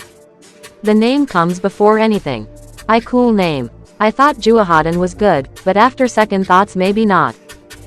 Time space and its movement. I got it, Datbeo. The Kukanyugami distorted space, Naruto yelled out in his mind unconsciously while smiling. Now all he needed was the theory and then the practice with his mother, and that would result in hundreds of failures. The hard part was still coming, and even then he still didn't understand it all, but he would get it or die trying. Oh, okay, maybe not die trying. Hey Dobi, we're here, Sasuke said, but Naruto didn't hear him as tons of thoughts were going through his head. After resting, he would have to meet with his mother and tell her about his idea. She would be ecstatic, he figured. Maybe she might even know more than he did. Her mind might be more dangerous than his was. Dobi, Sasuke yelled, and Naruto snapped from his stupor. He lowered his book and turned to his teammate. What? Naruto asked, having his thoughts interrupted, and Yugao pointed. We're here, Naruto. Come on, we're all about to go to the Hokage mansion for our report, Yugao said, and Naruto sighed with a nod of his head. After that we can all take a bit of rest in our homes and have some time to ourselves, Kushina said, and everyone nodded as Naruto guided Fuka inside the enormous walls. She gazed at them in awe, but knowing that she probably would have destroyed them any day without meeting Naruto sort of made her uncomfortable. Come on, Fuka-chan, let's hurry, Naruto said, and Fuka merely shrugged her shoulders and followed the others inside. The sun was pretty much up for them as the village started to come alive with activity. Everyone else took to the rooftops to avoid detection by the civilians who were opening their shops and conversing with each other. It's really nice to have you back in the village, Sasuke-kun, Sakura said, and Sasuke glanced at her smile. He snorted and looked away while Naruto sighed. Same old Sakura it seemed. HN, Sasuke muttered and looked off in the distance. Sakura sighed and continued to run before a voice was heard. Oh well, aren't you guys a sight for sore eyes, Asuma said, coming up to them. Everyone stopped on the rooftops to glance at the bearded Jonin who was looking over Kakashi. Nice duds there, Kakashi, Asuma said, and Kakashi gave an eye smile while Asuma turned his head to Sora. He immediately smiled at his friend, seeing that the small monk had grown well into his years. Hey Sora, Asuma said, and Sora smiled at the Jonin. It was probably the only true smile he ever showed anyone, ever. Hey Asuma, I'm glad you've been well, Sora said, and Asuma nodded his head. So where are you all going? Asuma asked, and Kushina pointed to the Hokage mansion. Simple, we're all going to the Hokage mansion for a mission. You're welcome to come with us if you'd like, she said, and Asuma sighed. Yeah, alright. It's been ages since I've seen Sora around. Let's go, Asuma said, and everyone ran off. Hokage mansion. Now Sora, remember this is Hokage-sama, be sure to treat her with respect or you'll get sent through that door, I promise you, Sakura said, and Sora rolled his eyes at Sakura's comment. Yeah, can we just get this over with? He asked, and Sakura nodded her head. Excuse me, Tsunade-sama, Sakura said as she and Sai followed Sora inside while Team Hinoken waited for their turn. So Asuma, where do you know Sora from? Kakashi asked, and Asuma sighed as he leaned against the wall. I know Sora from. Boom. Everyone watched as Sora was sent into the wall, making a crash while he slumped to the ground. Tsunade-sama. Shizun's voice yelled while Sora looked like the freaking woman was insane. He could only watch as Tsunade jumped into the air and slammed him back into the wall. Sora, apologize. Sakura yelled while the Hinoken members' sweat dropped. Fuka just stared at the incident in curiosity while paying attention to the blonde woman in front of her. So that was the Godime Hokage, huh? Even the Buddha forgives you once. Who are you calling Ba-san? Tsunade yelled, bringing her fist back while Sora cowered. Naruto and Sasuke widened their eyes while Kushina and Makoto snickered. Kakashi and Yugao were waiting for the blonde to spill while Fuka shook her head. No, I called you a bodhisattva. Sora yelled as Tsunade slammed the wall inches from his face. Sora gulped as he remembered. A bodhisattva was a person who reached enlightenment and helps to guide others to the same thing. It didn't seem to be working for him at right now. Bodhisattva? Tsunade asked, remembering what those types of people were. Sora quickly shook his head, not wanting to anger the female Hokage any more than he did, while Tsunade smiled. Oh, I see. Well, that's fine. Nice work. Welcome to Konoha no Sato, Tsunade said, grabbing Sora's monk vest while dragging him into the office. Asuma sighed and the Hinoken members lightly chuckled while Asuma continued. I remember Sora back when I was a part of the Guardian 12 assigned to protect the daimyo. He always was a kid at the time. But you've really grown up, Sora, Asuma said, keeping the last part to himself. Meanwhile, Sora, Sakura and Sai left the room with Sakura telling Sasuke and Naruto she would meet with them later. Now it was their turn. Come in, Hinoken, Tsunade said, and all the members of Hinoken showed up as Naruto guided Fuka through the door. Report, Kushina, Tsunade said, and Kushina nodded her head to Tsunade's orders. We encountered the enemy and set the plan to neutralize them.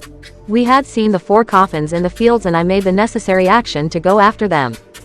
Soon we all got split from each other in the enemy terrain, changing jutsu. Even though separate, we all managed to hold our own. Yugao and I were able to deal with one of their men, who is now dead. Naruto managed to shift another's loyalty. She is here with a now. After we reunited, we were able to capture only 1 coffin. The other 3 got away along with the enemy, but I'm sure Sora told you who the leader was, Kushina said, and Tsunade nodded her head. She glanced at Fuka, who had her arms folded while Naruto smiled. Ba-chan, this is Fuka-chan, Naruto said, introducing the two. Fuka looked at Tsunade with a bit of indifference and Tsunade did the same. Both gathered their own opinions about the other and just smiled. Hello, Fuka said, and Tsunade smiled. Hello. Now then, is there a reason why you changed? Tsunade asked suspiciously, and Fuka turned to Naruto and Kushina. It's not fun having to be away from family, I guess. Maybe I'm growing up now, Fuka said, and while Tsunade wasn't sure what she meant before sighing. So you were one of the grave robbers? Tsunade asked, and Fuka nodded, not trying at all to hide the shame. In fact, she didn't really feel any.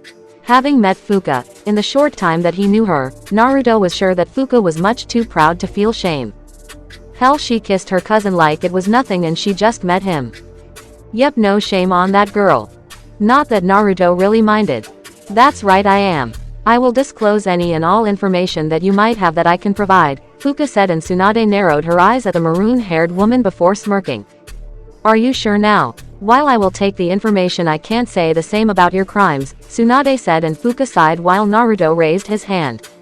No need to worry about that, Ba-chan. I'll be watching her. You trust me, right? Naruto asked, and Tsunade sighed. That word trust seemed to be very strained in this room. Tsunade, after learning of Naruto's contract, had actually come to trust him more than lately. He at least had the best reason for lying. Not to mention the best fears on why he did so. Fine, brat. I'll take her to the interrogation department. She tells all information, then you can watch her for all I care. She runs amok, it's on your head, Tsunade threatened, and Naruto took that threat to heart. Understood, Ba-chan, he said, and Tsunade sighed. Good, now then Hinoken, you will all be assigned the mission of village security. I'm sure those other two aren't done with trying to get that corpse, but for now we'll wait. You may all rest up. While Fuka will be escorted to the interrogation department in a few hours, Tsunade said, and everyone nodded. They were about to leave before Kakashi raised his hand. Sorry, Hokage-sama, but could I have you and Naruto stay behind? He asked, and Naruto stopped. Tsunade nodded and Naruto stopped. Kushina decided to escort Fuka to the Namikaze house as Naruto would be back later. What is it, Kakashi-sensei? Naruto asked, and Kakashi stared at Naruto in front of Tsunade. Tsunade-sama, you know of Naruto's contract? Kakashi asked, and Tsunade nodded her head. Naruto narrowed his eyes and Kakashi bowed to the blonde. Naruto, I sincerely apologize, and I know a request like this is unfair to you knowing how you do things, but I need another confirmation.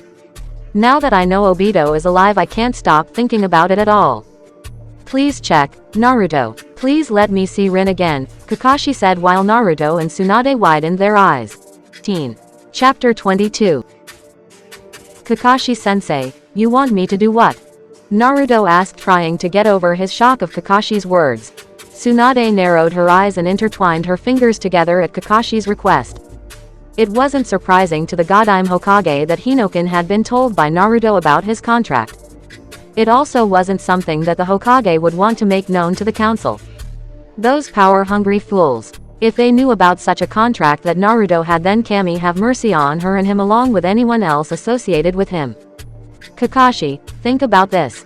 I know you hold deep regrets for your team and your past actions, but taking advantage of Naruto's recent contract is very unlike you, Tsunade said while Kakashi continued to look at the ground.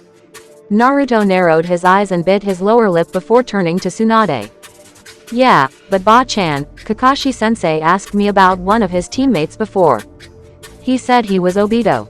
Ba-chan, Shin told me that he was alive, Naruto said, and Tsunade widened her eyes before getting to her feet. Are you sure about that, Naruto? Tsunade asked, and Naruto quickly nodded his head to her words that he wasn't lying about that fact. Tsunade also saw Kakashi stiffen at the thought of his former teammate alive. I'm positive, Ba-chan. Shin told me and Kakashi-sensei that he was alive. I don't know the details about Kakashi-sensei's teammate, but he's absolutely alive, Naruto said, and Tsunade groaned. She closed her eyes with a small nod of her head and sat back into her seat. She rubbed her temples and glanced from Naruto to Kakashi. Having seen Nawaki and Dan for herself, then Tsunade could tell that the Shinigami was on the ball. It's also not like you could tell the Death God how to do his own job. That would just be too stupid. Naruto, you have killed people to use this contract, right? Tsunade asked, and Naruto nodded. Yes, but only those who deserve death. I never use my contract on an innocent, Naruto said, and the two really seemed relieved by those words. Tsunade then turned back to Kakashi and sighed. Very well. Naruto, you may use your contract, but first. We will confirm if Rin is actually alive. If she is, then I might make her Hinoken's next assignment depending on information. If she's not, then we'll think of something else, Tsunade said, making Kakashi give an eye smile. Naruto glanced from the two and both nodded their heads. Why do I feel like I just got hit with a ton of pressure for telling Ba-chan about this? Naruto thought to himself before a small unnoticeable groan escaped from his lips. Kyuubi raised a tired eyes to the interaction of his jailer and snorted. Naruto seemed to hear him, but didn't say anything. Alright then, Naruto said as he bit his thumb. Kakashi and Tsunade tensed while the blonde traced blood over the seal. He then slammed his hand over it.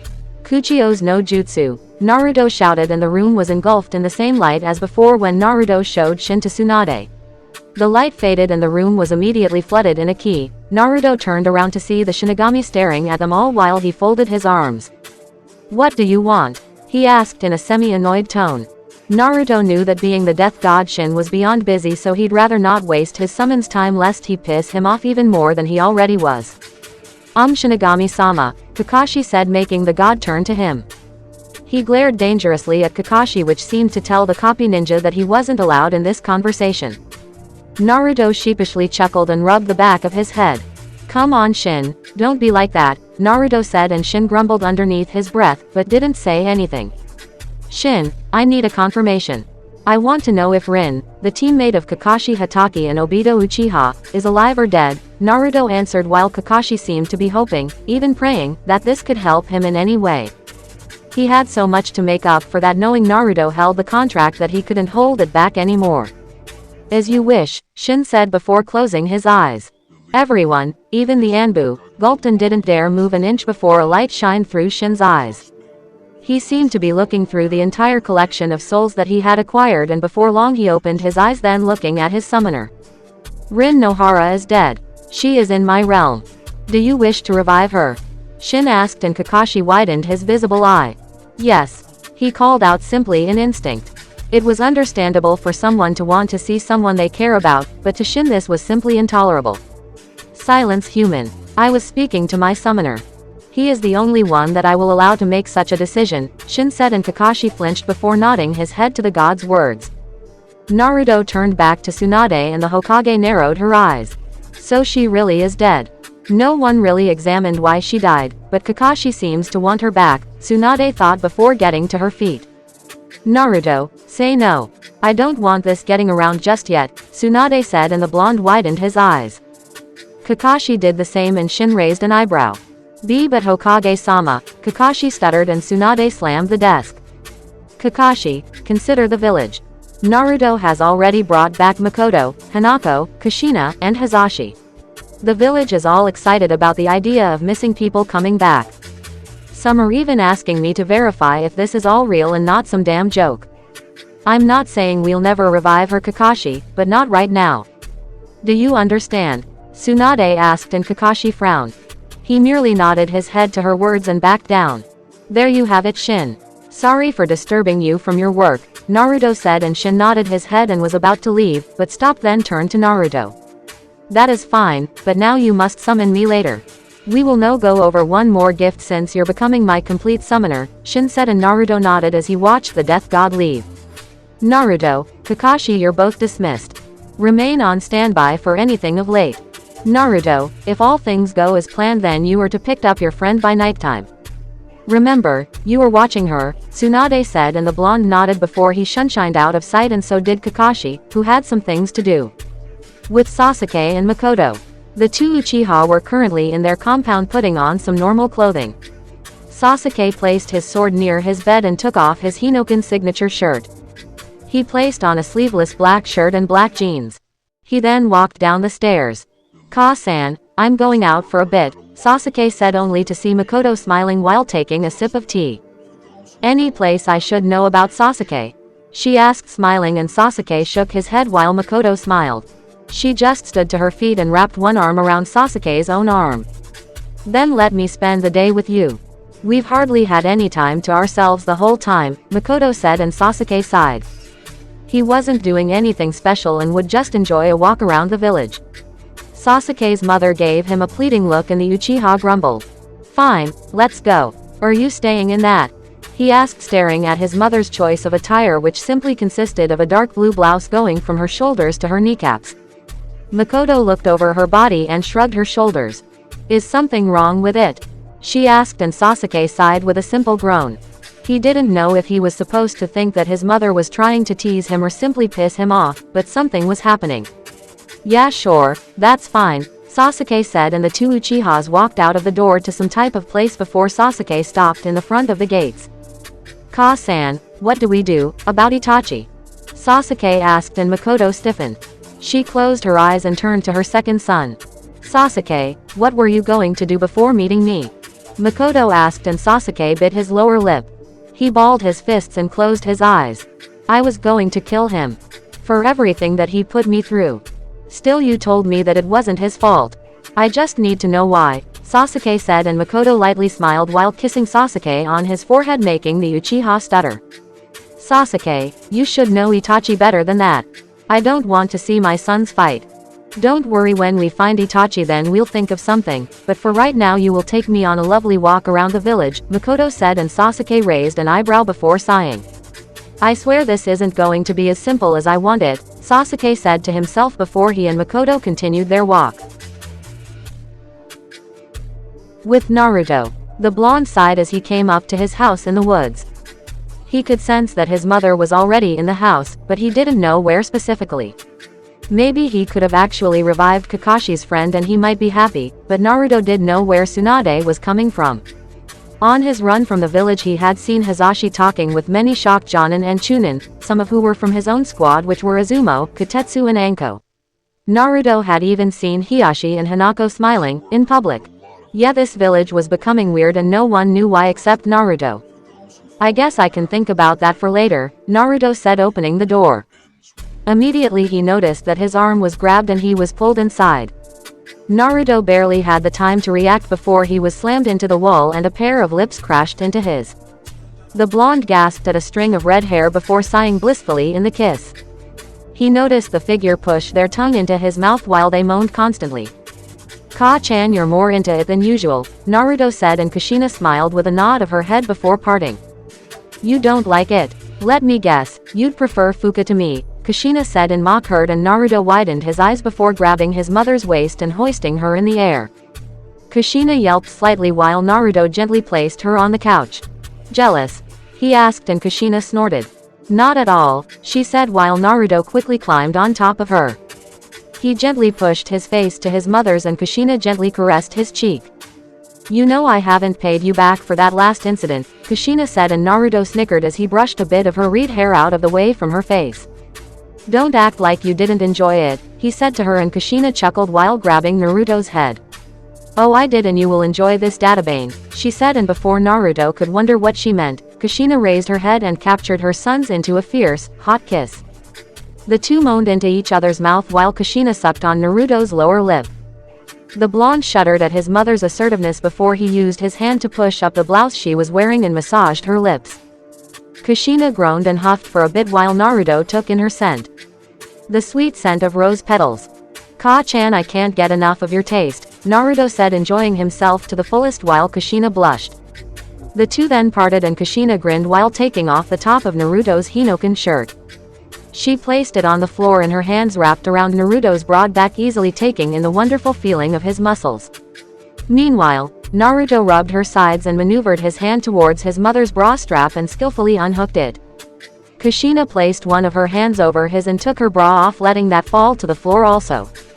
Naruto smiled and took off his mother's blouse, revealing her pink and aroused nipples. Sochi, lick them. Just like you did before, Kushina said, and Naruto nodded while he captured one into his mouth. He swirled it around while his other hand twisted and turned his fingers to her soft spots. Kushina sighed in bliss as her son pleasured her. God, yes. Naruto, you're doing great. Just like that. More, Kushina shouted out, and Naruto took another hand and stripped his mother of her undergarments while taking off his pants. He could see Kushina's spot soaking with anticipation for his member while Kushina stood to her feet. Naruto leaned back to the couch and Kushina propped herself on top of him, placing him just towards the entrance of his mother's pussy.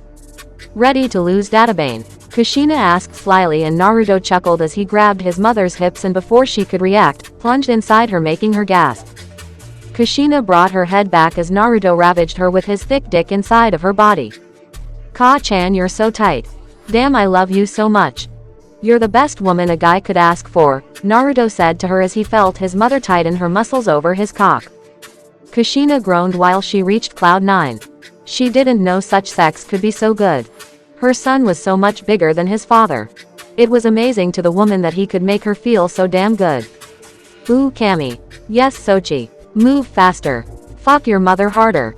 Kushina said and Naruto smirked while he watched her bounce up and down over his long shaft.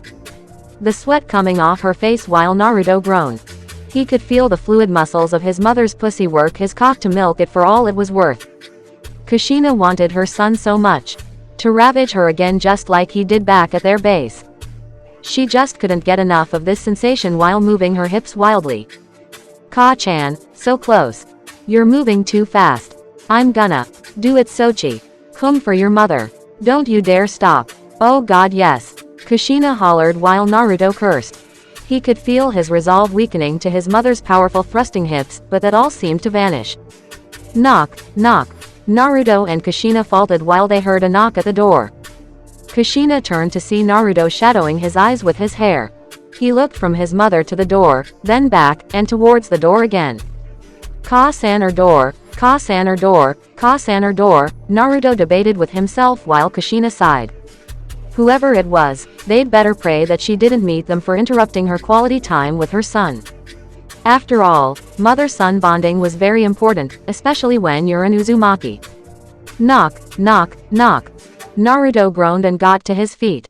Someone's gonna get so damn fucked up for this I swear. I'll have Shin send them to the biggest hell imaginable, Naruto said to himself and Kushina quickly got off while Naruto grabbed his pants and put them on.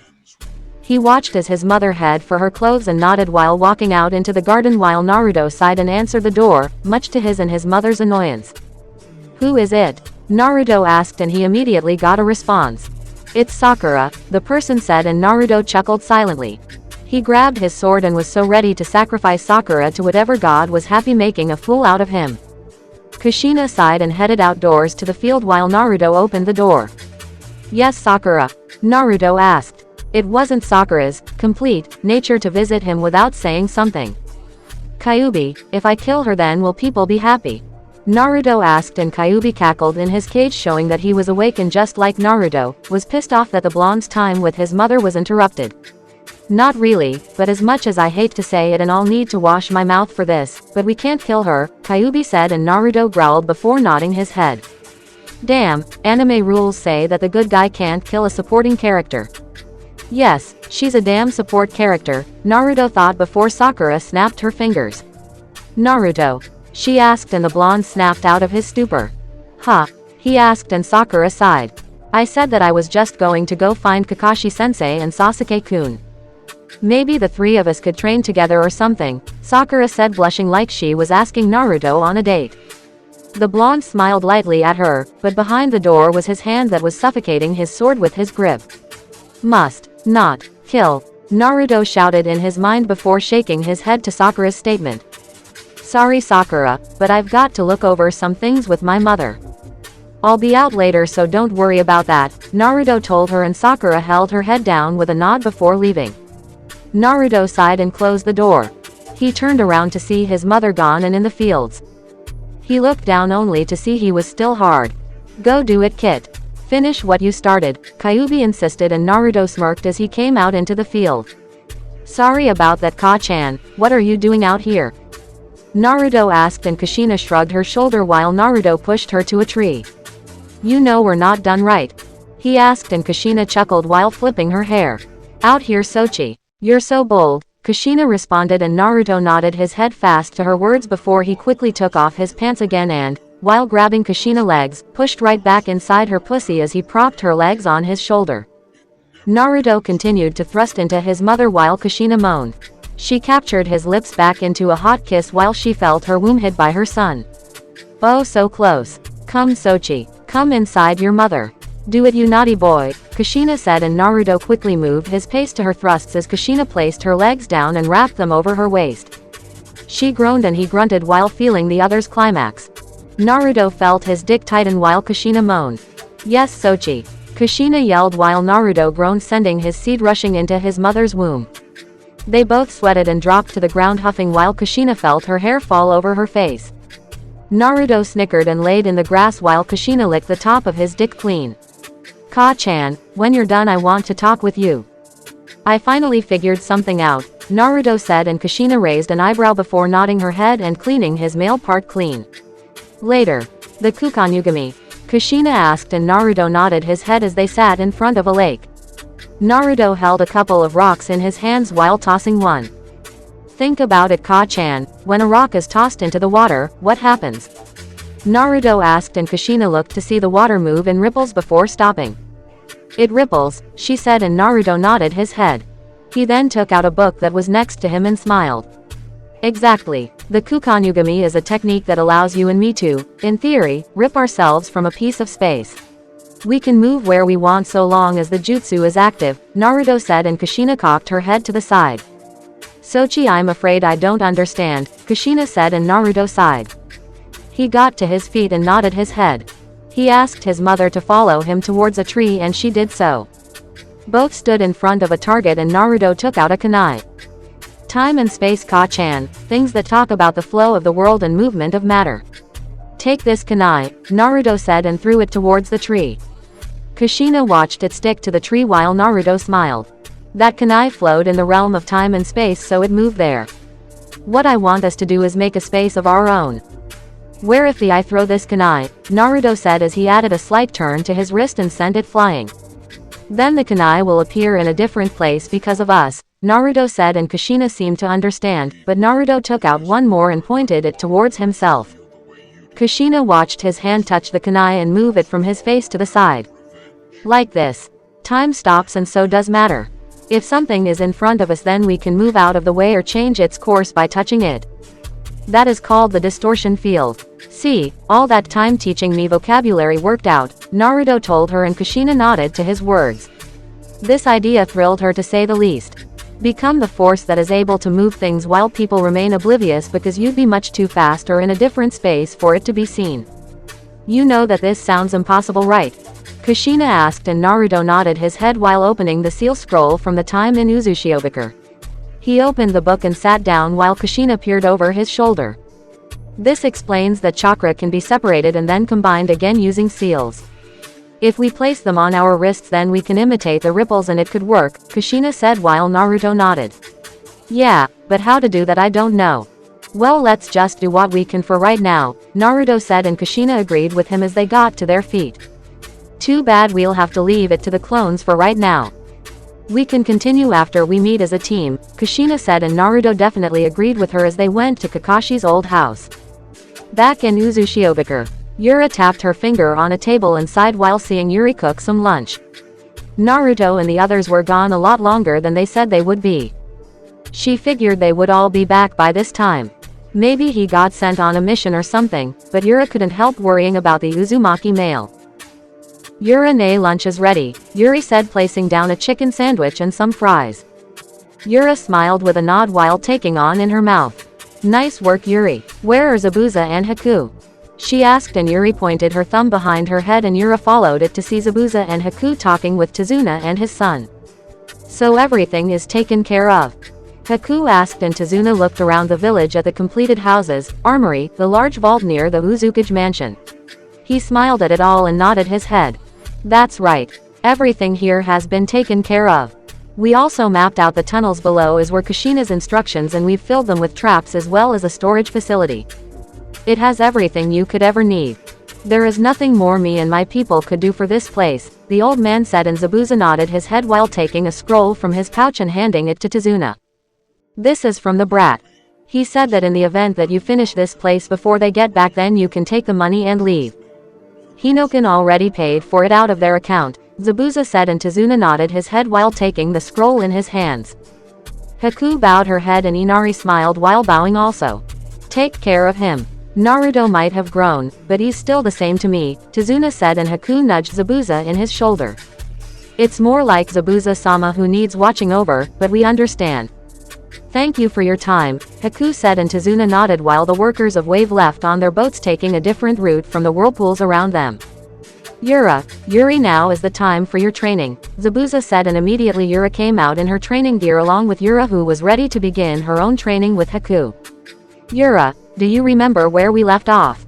Zabuza asked and Yura nodded her head. She had been spending most of her free time studying up on the Uzumaki clan, and hearing that they were Fuinjutsu masters really got her in the mood to study the art. It seemed to be Naruto and Kushina's preferred art alongside ninjutsu and kenjutsu. Yes sensei, you were teaching me AB rank Suiden jutsu since I have the water affinity, Yura said, and Zabuza nodded his head while taking Yura away towards the training ground while Haku turned to Yuri. And what were we learning? Haku asked and Yuri smiled. I was learning the human body and the ability to use Senbon, Yuri said happily, and Haku nodded as the two females went into the library to study. Somewhere close to Fire Temple. What now, Furito? We're two people down. One dead and the other betrayed us. Are we really going to attack Konoha like this? Fuin asked, and Furito got a chuckle across his face. Oh, we have one more person, Fuin. Don't you worry about that. It might be a bit of a stretch, but we might not need the fourth coffin. So long as we have a sacrifice for the fourth, then that will be fine, Furito said, and Fuin merely nodded her head. Get ready for tonight, Fuin, Furito said, and Fuin quickly agreed. With Hinoken, everyone was seated around the house of Kakashi's father while looking at each other. Naruto sighed while looking up at the ceiling. Seriously, the guy got in a fight with Shikamaru, Kiba, Choji and Sakura. Naruto asked, and Sasuke snorted. I'm not kidding. He was staring at the Mutt's dog and then he called Choji fat. It all collapsed after that. Not like I would know or stuck around long enough to care, Sasuke said, and Naruto sighed while looking outside to see Sora in a meditative pose. And we have to watch him now? Naruto asked with Kakashi nodding his head. Oh well, isn't that just great? Sasuke asked while leaning back. In the meantime, they all were playing cards, but Naruto had to opt out. He had that thing to do with Shin and he'd rather not wait to get it done. Naruto left the room and walked into the fields, leaving the house behind. He yawned and rubbed the back of his head lightly before summoning Shin to his side. Very well, Shikan, are you ready for your next gift? Shin asked, and Naruto nodded in earnest of what he might get. He couldn't wait to try whatever it was out while Shin pointed to his hand. Your contract, now, doesn't summon just me. It summons all souls and spirits to your aid. When using this power, then they will fight with you, Shin said, and Naruto raised an eyebrow. Not to sound unappreciative, but a person who phases through a wall, what can they do? Naruto asked, and Shin rolled his eyes. Know that just because they are intangible, it doesn't mean that they aren't able to fight. Every person, when they die, their bodies turn to Honsho, allowing you to give them a temporary form. Since you're alive and your body is slowly, but surely replacing your chakra with Honsho, then if the spirits stay near you, then they will always be around unless you don't want them to, Shin explained, and Naruto grinned like mad. What's this technique called? Naruto asked, and Shin narrowed his eyes. Unlike your human version, this isn't your Shikan no Jutsu, Dead Soul Jutsu. No, this is the Shikan no Mai, Dead Soul Dance. Be careful, as if you call too many spirits, then they will try to overwhelm your body and take you for their own. Naturally I wouldn't let them, but it's still something to know. Give it a try, Shin said, and Naruto nodded his head. Shikan no Mai, Naruto shouted, and immediately 3 souls appeared in front of him, kneeling on their knees in respective poses. You called Shikan-sama? One of them asked, and Naruto raised an eyebrow. Yeah. Tell me your names, Naruto said, and the spirits nodded their heads. I'm Fujika's, Shikan-sama. A former master swordsman from the land of iron, Fujika said while the other bowed. I'm Pakura, Shikan-sama. I'm from Sunagakur, the woman said, and Naruto watched as she growled that last name, making the blonde raise an eyebrow before he turned to the other one. You know me, Shikan-sama. You just met me. I'm Dan Kato, the other said, and Naruto nodded his head to the 3. He turned to them all and the blonde smiled. Tell me, Fujika's, Pakura, Dan. Will you fight with me? Be my summons along with others? Naruto asked, and Dan grinned. Call me anytime, Shikan-sama. I will aid you in all that I do, Dan said, holding out his ghostly form while Naruto touched it. Immediately Dan was filled with the Honsho from Naruto. I shall serve you, Shikan Dono. Use me and my sword to your will, Fujika said, and Naruto did the same to him, filling him the Honsho. Yes sir. I'm Shikan-sama's follower. Use me as you see fit, Pakura said, and Naruto nodded his head, doing the last to her. He touched the 3 with his sword and they were all taken into his sword for whenever he needed them. Very good, but you must acquire at least 2 more. You can hold a limitless amount of summons in your sword, but like your clones you exert the energy to maintain them. Don't overdo it. Summon 2 more and you'll be ready, Shin said, and Naruto nodded his head before sighing. Shikan no Mai, Naruto yelled, and immediately 2 people appeared in front of him. It seemed to Naruto that until he was sure of the number he wanted, then they would stay that way. He only needed 2, so he called 2 to come. Yes, Shikan-sama. They asked, and Naruto narrowed his eyes. Tell me your names, Naruto said to them, and both bowed their heads. Naruto watched the other female give her warmest smile. Hello Shikan-sama, my name is Yuna Uchiha. I hail from the Uchiha clan of Konohagakure, your village, Yuna said, and Naruto raised an eyebrow. Kyuubi, I had no idea. I swear, Naruto shouted, and Kyuubi snorted while rolling his eyes. I said revive. I don't care if she's some ghost or something. So long as she's see-through, then you've got no problems with me. Though if she behaves herself, then I might have a second opinion, Kyuubi said while Naruto nodded his head. Yuna, will you fight with me as one of my summons? Naruto asked, and Yuna smiled with a nod of her head. Of course Shikan-sama. I have been roaming the earth for 15 years. I wouldn't mind at all. I have a very high Kaiden affinity if it helps, she said, and Naruto nodded his head, taking his sword and filled her with Honsho before she vanished into his sword. And you? Naruto asked to the person who was bowing. It seemed to be accustomed to all the souls and spirits that if you obey the death god, then you show absolute respect to his summoner.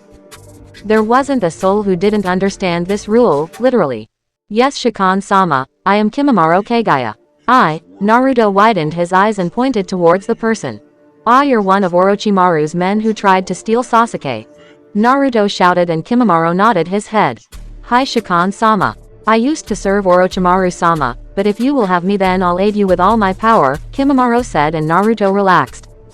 He doubted that Kimimaro had obligations to since he was dead, but that didn't mean he wouldn't take him. Naruto smiled and held out his hand.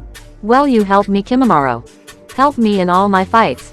Be my summon. Naruto asked, and Kimimaro took the blonde's hand. With all that I am, Kimimaro said, and Naruto nodded as he took Kimimaro into his sword. He watched it glow brightly before dissipating. Very good boy. Remember that the weak-willed will never be able to control their summons. Treat them right and they will always follow you. This is my next gift to you. Use it wisely, Shin said before vanishing to resume his duty. Naruto grinned like mad before he held his sword in the air. Shikan no Mai, the blonde yelled out, and 5 shots came from his sword. Kimimaro, Pakura, Yuna, Fujikaze, and Dan. All 5 kneeled before Naruto, and the blonde grinned. Rise, you 5. No need to bow to me, Naruto said, and all stood to their feet. Everyone surrounded Naruto while the blonde folded his arms. I really have nothing for you right now, so you can dispel back into the sword. They'll be on standby just in case. Something tells me that I'm going to need you 5 soon, Naruto said, and the 5 bowed. Hi Shikan-sama, they all said, and Naruto turned to the first one. Alright, first things is that I want to know you all and you all to know each other. Now then, give me your name, abilities, likes, and dislikes, Naruto said, and allowed them to go. I'm Dan Kato, Shikan-sama. I was a Jonin level shinobi for Konohagakure. I died during the Second Great Shinobi War. My abilities include mid-long range ninjutsu. I'm well adept in sealing and chakra transfers. I like protecting my village, saving others, and making sure peace reigns. I dislike those who disrupt peace and anyone who wishes for war just because they love it, Dan said, bowing, and Naruto nodded his head before turning to someone else. My name is Pakura, Shikan-sama. I was a Jonin level shinobi for Sunagakure. I died due to the betrayal of my village and offering me to Kiri. My abilities include a high level for Kaiden Jutsu. I also wield the bloodline, Shikuden, Scorch Release. I perform mid-long range ninjutsu. I'm well adept at taijutsu. I like exploring the world, the moon, and Maki, one of my students. I dislike those who betray others. I also dislike those who look down on a kunoichi's honor, Pakura said, making the others murmur while Naruto went to the other. I'm Yuna Uchiha, Shikan-sama. I was a Chunin level Uchiha under the Yondaime of Konohagakure. I died from a mission in Iowa. My abilities include my Sharingan, my high level of Kaiden Jutsu and Doden Jutsu. I'm adept in all areas of taijutsu, ninjutsu, and genjutsu. I perform short mid-range attacks. I like eating different types of beef. I also like watching the moon at nighttime. I enjoyed walks around the village. I dislike those in my family who are arrogant. I also dislike our clan head, Fugaku, since he was a stuck-up prick.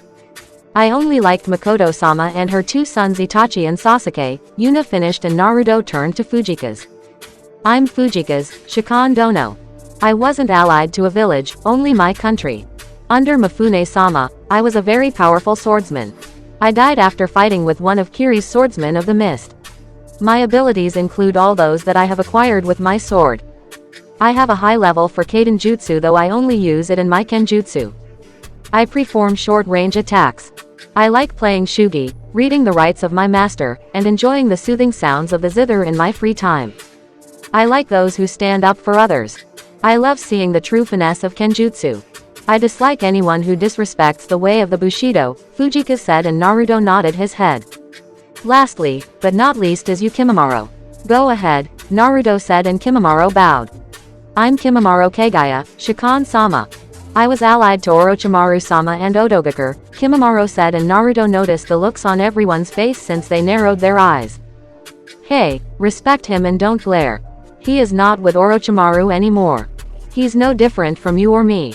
I make that clear, Naruto asked, and the others bowed to his words while apologizing and asking for Kimimaro to continue. I died from trying to achieve my goal of getting Uchiha Sasuke to Orochimaru, Kimimaro said, and Yuna widened her eyes, but Naruto told her not to say anything, so she didn't. My abilities are those with my bloodline, the Shikatsumiku, Dead Bone Pulse. I don't have a high affinity for anything. I perform short mid-range attacks. I like helping others achieve their goals. I dislike those who don't know why they live without a purpose, Kimimaro said, and mostly everyone was silent while Naruto clapped his hands. Alright then, all of you. Those were very good. We'll talk more later. Now I want you all to spend some time in here and talk, Naruto said, and he watched everyone warp into the sword before he was called. Hey Dobi, come on, we're leaving, Sasuke said, and Naruto turned around. Why? He asked, and Sasuke grumbled. Why? We're going to go and get your prisoner, or did you forget her already? Sasuke asked, and Naruto widened his eyes.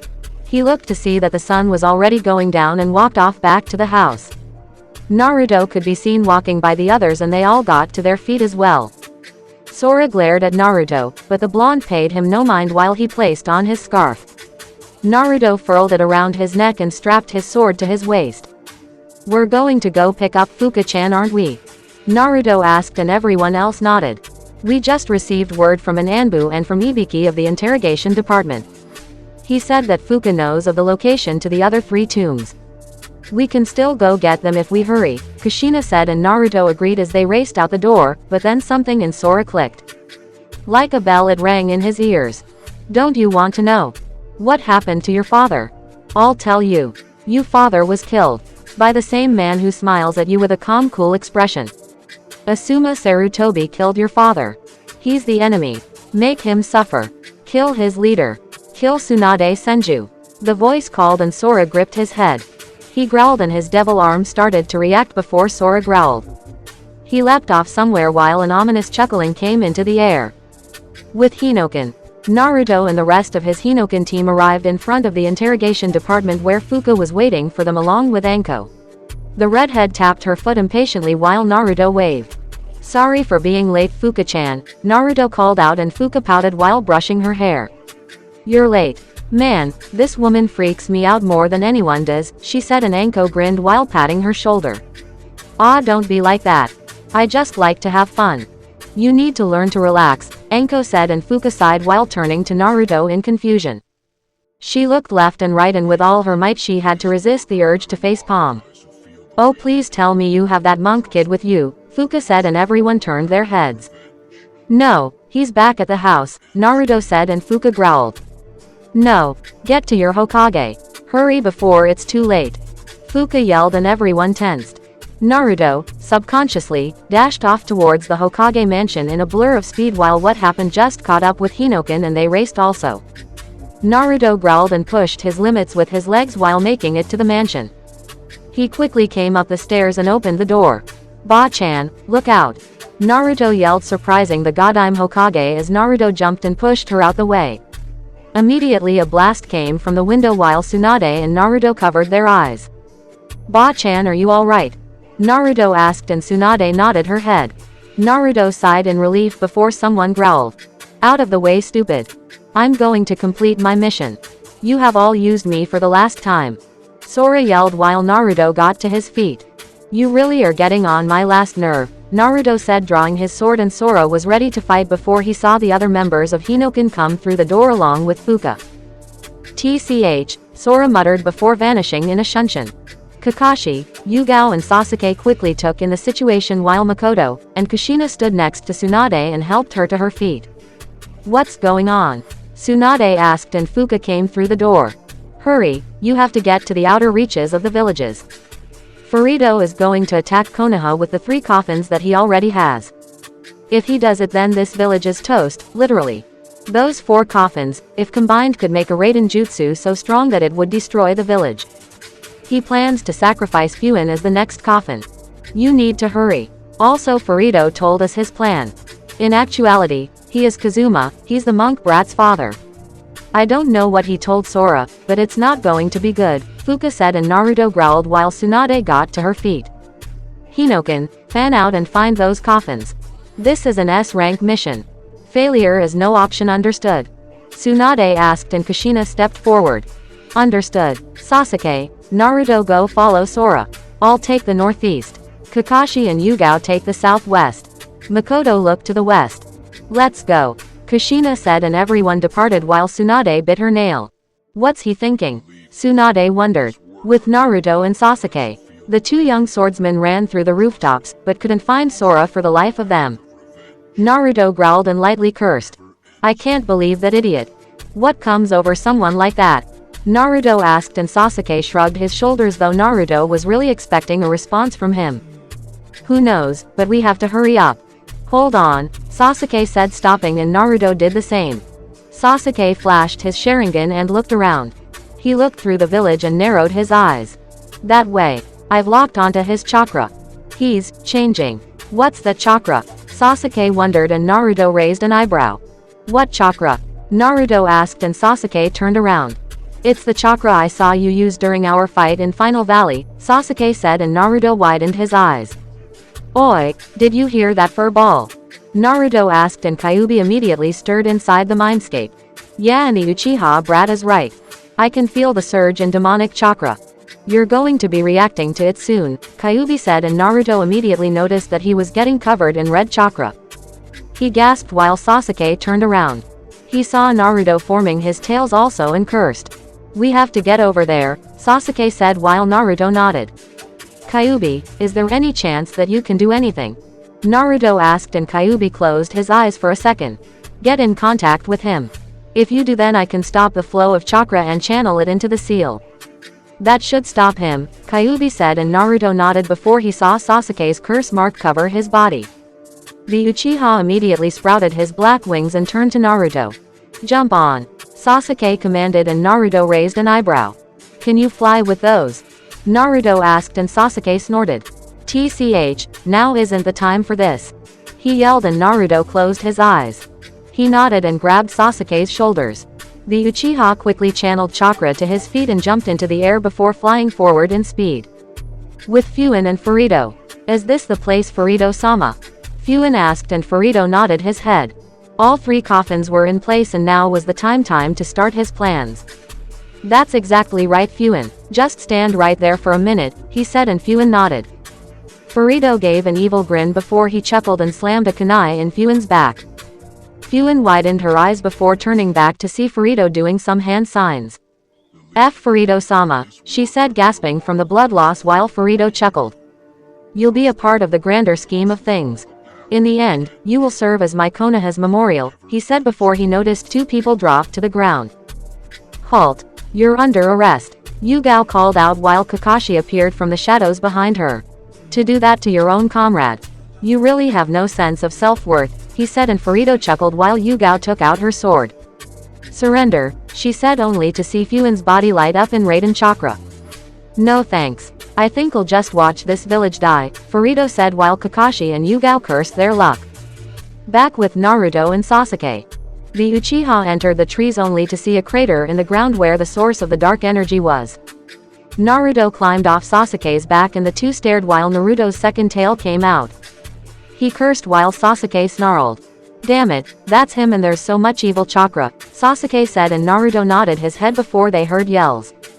"Naruto, Sasuke-kun," someone yelled making the two turn around. It was Sakura, Sai and Yamato. The two Hinoken members showed only indifference to the three who arrived while Naruto turned around. "Sasuke, keep them back," Naruto said jumping down. "What are you going to do?" Sasuke asked and Naruto turned around while smiling. "I'm going to give a weary soul some peace," he said while Sasuke ordered the others to step back. Sakura wanted to retort, but Yamato told her not to go against a superior officer's orders, which had Sakura wondering just what rank Sasuke held at the moment. With Naruto, the blonde jumped towards the ground and spotted the four-tailed creature. Naruto was nearing the third tail and would be one away from losing it. "Hurry, brat. I can't hold this chakra back forever," Kyuubi said and Naruto nodded his head. "Sora, you wimp. Look at me," Naruto called out and the creature turned around. It growled at him while Naruto narrowed his eyes. "Stop this now or I'm going to do something I really won't like," Naruto said and Sora merely roared at Naruto before dashing at him. Naruto gasped from a punch to the stomach and as a result Sora sent him flying. Naruto narrowed his eyes and backflipped in the air before he summoned a Kage Bunshin to his side. He quickly grabbed it, flung it towards Sora. "Kai!" Naruto yelled as he watched it explode, pushing Sora into the ground. Naruto leaned down and dashed for Sora, but the pseudo Jinchuriki extended his arms as they tried to reach for Naruto. The blonde rolled to the side to avoid one of the strikes before his sword lit up in white fire. "Honsho, Ryu no Byakatsume, power of life. Dragon's white claw," Naruto called out and sent a wave of Honsho towards Sora. The Jinchuriki growled and jumped out of the way from the hit while Naruto quickly thought 20 clones into existence. They all charged towards Sora while leaving the original and two others behind. "Alright, let's give it a shot. Ka-chan's been teaching us to do this for a good long time," Naruto said and the other two nodded their heads while Naruto made the Rasengan. The other kept the shape and the next, added the wind nature and Honsho power. "What's he doing?" Sakura asked before everyone's ears were bombarded by a loud screeching noise. Sasuke widened his eyes as Naruto held up a newly reformed Rasengan. It looked like a giant white shuriken with white fire blazing around the sides, making it even more menacing. "Honsho, Rasenshuriken, power of life. Spiraling shuriken," Naruto yelled as the clones held Sora down. Naruto charged at Sora and while he wouldn't use this technique on a first try basis, or against someone like this, he knew that Sora would survive only because of Kyuubi's chakra. The bastard was resilient like that. "I heard that," Kyuubi shouted while everyone turned to see the large lightning coming over the sky. "Damn it," Naruto said and Sasuke dashed off. "Sasuke, what are you doing?" Sakura asked and the Uchiha held up his hand with the Chidori in full bloom. "Going to redirect it," Sasuke said and everyone watched as the lighting stopped coming together and went straight for Sasuke's hand. The Uchiha growled before his whole body surged. He felt the chakra nearly exploding inside his body while Naruto slammed his Rasenshuriken into Sora. Everyone gasped at the explosion while Naruto covered his eyes. Sora bounced across the plains while Naruto closed his eyes. "I don't know if this will work, but it had better," Naruto said as he focused his chakra and Honsho together. Immediately everyone watched as chains grabbed Sora's arms and legs. Naruto raised the Jinchuriki into the air while Sora roared at him. Naruto grinned and smiled. His mother had been telling him about her ability of chakra chains and needless to say, but Naruto was really adamant about learning it himself. Unfortunately, Kushina said that her chakra was special and didn't know if it would work, but that didn't stop her from trying and those results paid off with a pseudo Jinchuriki Sora in midair with chains on both his arm and his legs along with the four tails. "Gruar," Sora shouted out while thrashing around violently, but thankfully Naruto's chains kept him in place. He wasn't going anywhere and that made the blonde all the more happier, but he still had to be cautious and work before Sora opened his mouth. Naruto had used the Bijudama on his 2-year training trip under Kushina and Jiraiya and he knew just how dangerous it could be, which was why he wasn't going to waste any time anymore. "Looks like it worked," Naruto said walking up to Sora. He quickly touched Sora's chest and smiled. Go for it, Kyuubi, Naruto said, and Kyuubi quickly got to work controlling the Yuki from Sora's body into the seal. Naruto watched as Sora started to return to normal. His face was coming back and so was the rest of his body. Sora dropped to the ground and fainted while Naruto groaned. Idiot, making me use such a technique on you, Naruto said before turning around. Sasuke was still holding the technique with all his strength to keep those lightning shot from connecting. Sasuke-kun, hang on, Sakura said, and the Uchiha growled. With Kakashi and Yugao, the two shinobi dashed at Furito, but watched as he disappeared in a blur of speed. Yugao jumped over Kakashi's shoulder and into the air. She went after Furito for his crimes, but only met a kick to her face that sent her through the trees. Kakashi-senpai, go, Yugao called, and Furito watched as Kakashi pointed his sword at him. Reikiri, Arashi Hanran no Jutsu, lightning cutter, stormy riot technique, Kakashi yelled out while Furito dodged an array of lightning spears from Kakashi's sword.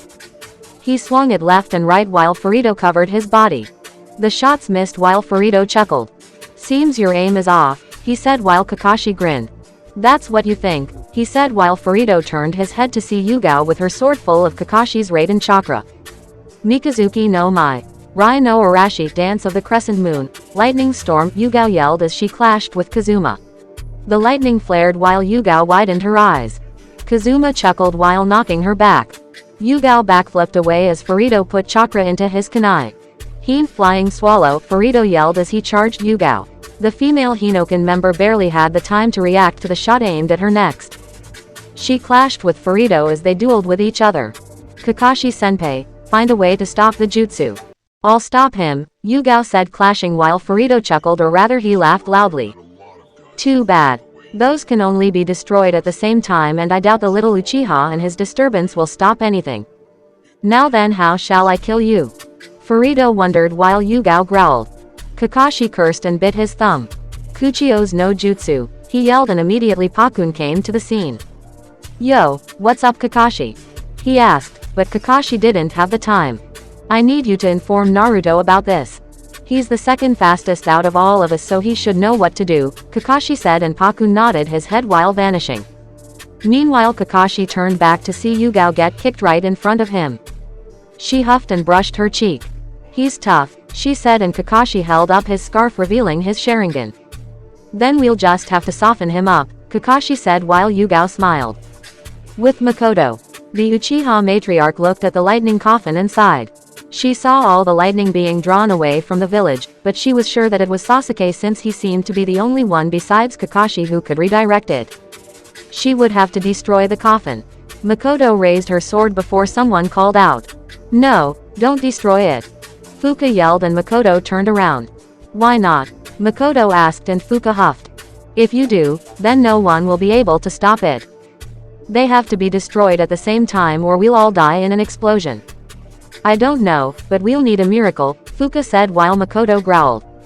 With Naruto and Sasuke, the Uchiha dropped to one knee and was getting tired. Naruto growled before a poof came next to him. The blonde turned to see Pakun next to him. Kid, Kakashi told me to tell you that the coffins can only be destroyed at the same time. That Furito guy also used a substitute for one of the coffins. If you stop it at the same time, then the jutsu will stop, Pakun said, and Naruto raised an eyebrow. Why would Kakashi-sensei tell me this? Naruto asked and Pakun sighed. He said that you were the fastest and would find some way to do this, Pakun said before vanishing out of sight. Naruto cursed and looked at the unconscious Sora. He then widened his eyes and grinned while heading up to Sasuke. How long can you hold it? Naruto asked, and Sasuke turned to see the blonde's grin and grinned as well. He seemed to be struggling, but snorted. Just hurry the hell up, loser, Sasuke said, and Naruto nodded, taking out his sword. Kuchio's Shakan no Might summoning. Dead Soul Dance, Naruto yelled, and immediately Pakura, Dan, Fujika's, and Yuna came out from his sword. Yamato, Sai and Sakura widened their eyes to the new people who came out while they bowed. Yes, Shakan-sama, they asked, and Naruto pointed in 4 different directions. I need you all to destroy 4 coffins in those directions. They must be taken out at the same time. Understood, Naruto asked, and the 4 nodded their heads. Pakura, Dan, Fujika's, and Yuna all floated into the air and dashed off while Sasuke turned around. What did you? He stopped only when he saw Naruto's grin. With Kushina, the Uzumaki woman groaned while looking at the coffin. It was right in front of her, but this jutsu was complex. No one was with her, so she couldn't tell them to destroy the coffins at the same time. She could only notice that Sasuke might have been channeling the chakra to stall for time to keep them from meeting. Man, what can I do, Databane? Kushina wondered before someone dropped to the ground.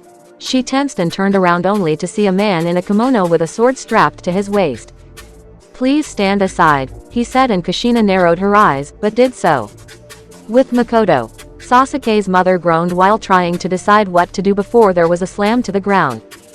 Makoto looked up to see a 17-year-old teenage girl coming up to her with a smile. Hello Makoto-sama. Would you be so kind as to move over? Yuna asked while Makoto widened her eyes. With Kakashi and Yugao.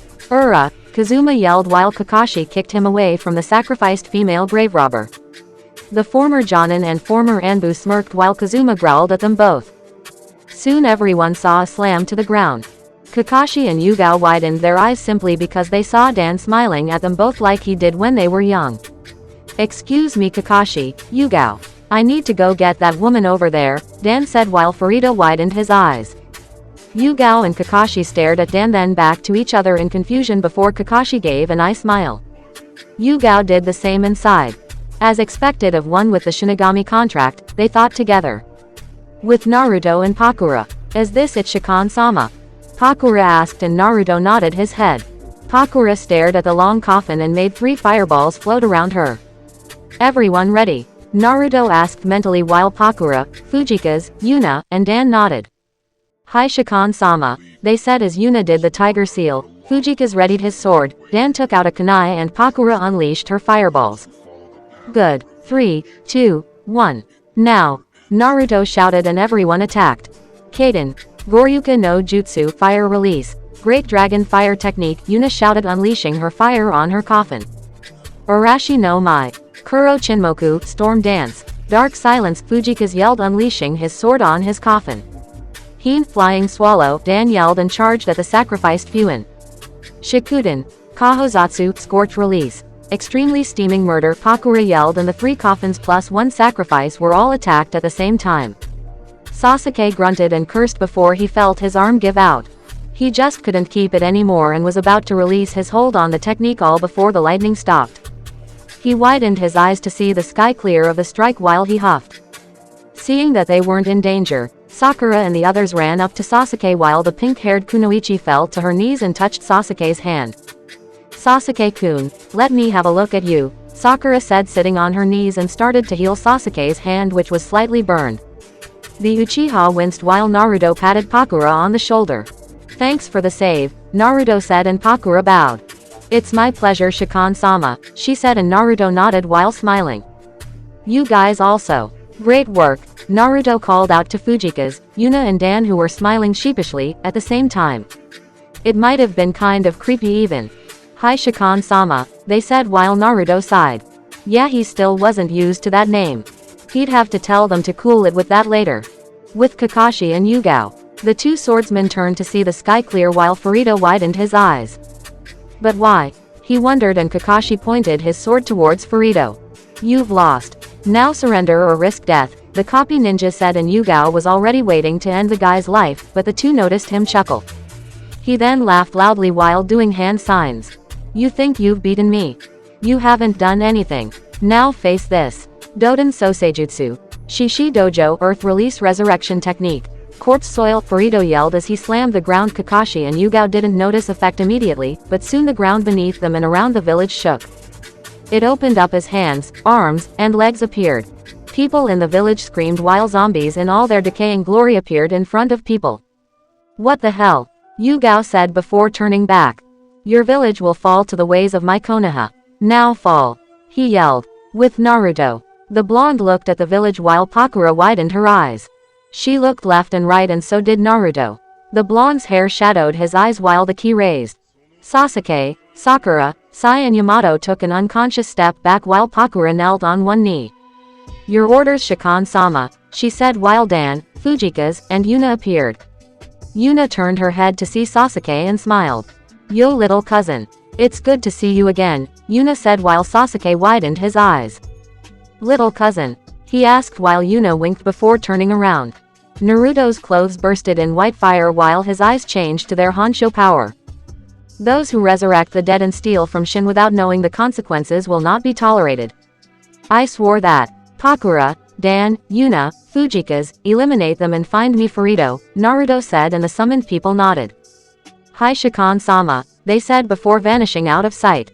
Meanwhile, Naruto's seal quickly grew across his body. With Kushina, the Uzumaki woman watched as her body lit up in white seals. She widened her eyes before looking into the distance. Sochi, she said before dashing off to find her son. Chapter 23. With Naruto, the enraged blonde watched as Pakura, Dan, Yuna and Fujikas dashed off towards Konoha to go and find his target. Naruto could still see the walking lumps of flesh around the village and no matter what, it pissed him off. Shikan no Mai, Naruto shouted swinging his sword around his body, and his teammates watched as Kimimaro Kagaya came out from his sword. The bone user bowed to Naruto before feeling the massive Honsho exuding from Naruto's body. Kimimaro, I have told everyone else their mission. You are to find me Furuto and eliminate these souls. Give them back to Shin where they belong, Naruto said and Kimimaro bowed his head lower. Sasuke widened his eyes to seeing Kimimaro obey Naruto like the blonde was Kami itself. He couldn't help but shudder at it. Hi Shikan-sama, Kimimaro said before dashing off to go and assist Naruto's village in its endeavor. Naruto, what are you? Sakura asked making the blonde turn around.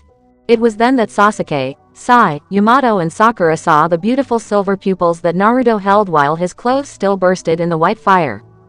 If you have the time to worry about me then you should be containing Sora in case he tries something else. Sasuke, let's go and assist the village, Naruto said and Sasuke felt like he could only nod and go along with Naruto without a word. The Uzumaki and Uchiha heirs dashed off for the village leaving Team Yamato in the plains. With Kakashi and Yugao. What have you done? Yugao asked looking back at the village while Furuto cackled in laughter. He wasn't about to die. He had to survive, to be this Konoha's leader and bring it to complete glory. Simple, I've given your village a very bad wake-up call, he said while Kakashi turned around. He sheathed his sword and sighed. The only thing you've done is anger a summoner, Kakashi said to him. There was no point in fighting Furuto anymore. He would now be dealt with by Naruto personally. Kakashi knew about Naruto's oath to Shin since the blonde had told him once before. What are you talking about? Furuto asked, but Kakashi didn't give him an answer and merely settled for turning to Yugao. Yugao, let's go back to the village.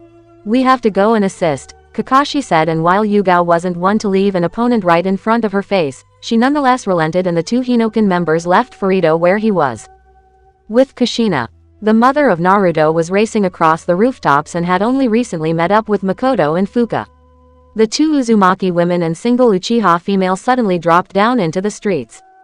What's happened here? Makoto asked taking her sword into her hands. Fuka took out a kunai and held a position behind Kushina and Makoto. It seems that Furuto has run out of options. I don't know what's going to happen, but it can't be good, Fuka replied, however it didn't take long for them both to see Kushina holding her sword at her back. She glared at all the corpses in front of her and closed her eyes. Kenjutsu, Kamigami Tikoku Chitsujo, sword technique. Imperial Order of God, Kushina said softly and in a flash of speed that only Makoto could follow, the Red Death dashed through the hundreds of zombies lined up in front of her and with a single slash took them all out making them drop to the ground. Fuka widened her eyes while Makoto whistled. Come on. We can't stay here. If this is anything like the Edo Tensei then if we take out the user the jutsu will dispel, Kushina instructed. Both Fuka and Makoto nodded to her orders and we ready to go while taking care of any obstacles in their way. Somewhere else, Neji and Hazashi stood back to back against each other while Hanako and Hiyashi remained side by side. It felt sort of weird to be able to rely on your dead partner, but rather it was also refreshing in a sense. Kaden, Neji and Hazashi shouted together as they blasted away zombies with the Hyuga's absolute defense. Hiyashi and Hanako slammed their palms into two opposing people sending them through the crowds. Anyone know what's going on? Hanako asked and everyone shook their heads. Hiyashi narrowed his eyes as he wondered if this might have something to do with Naruto, but he knew better than to suspect without some kind of proof, plus he was simply sure that Naruto wasn't like this. Establish a block and deal with the opponent swiftly, Hiyashi ordered, and a chorus of "Hi" came from everyone around him while they all continued to attack.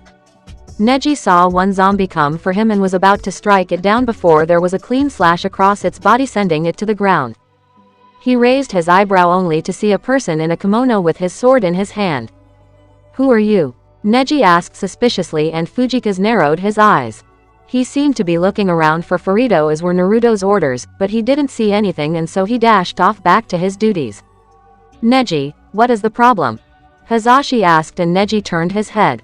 "I'm not sure, but I think I saw the hero of the Land of Iron," Neji said, and Hisashi would have seemed surprised to know that the person who actually taught Mifune was around. A sword master of that caliber in Konoha would surely be surprising.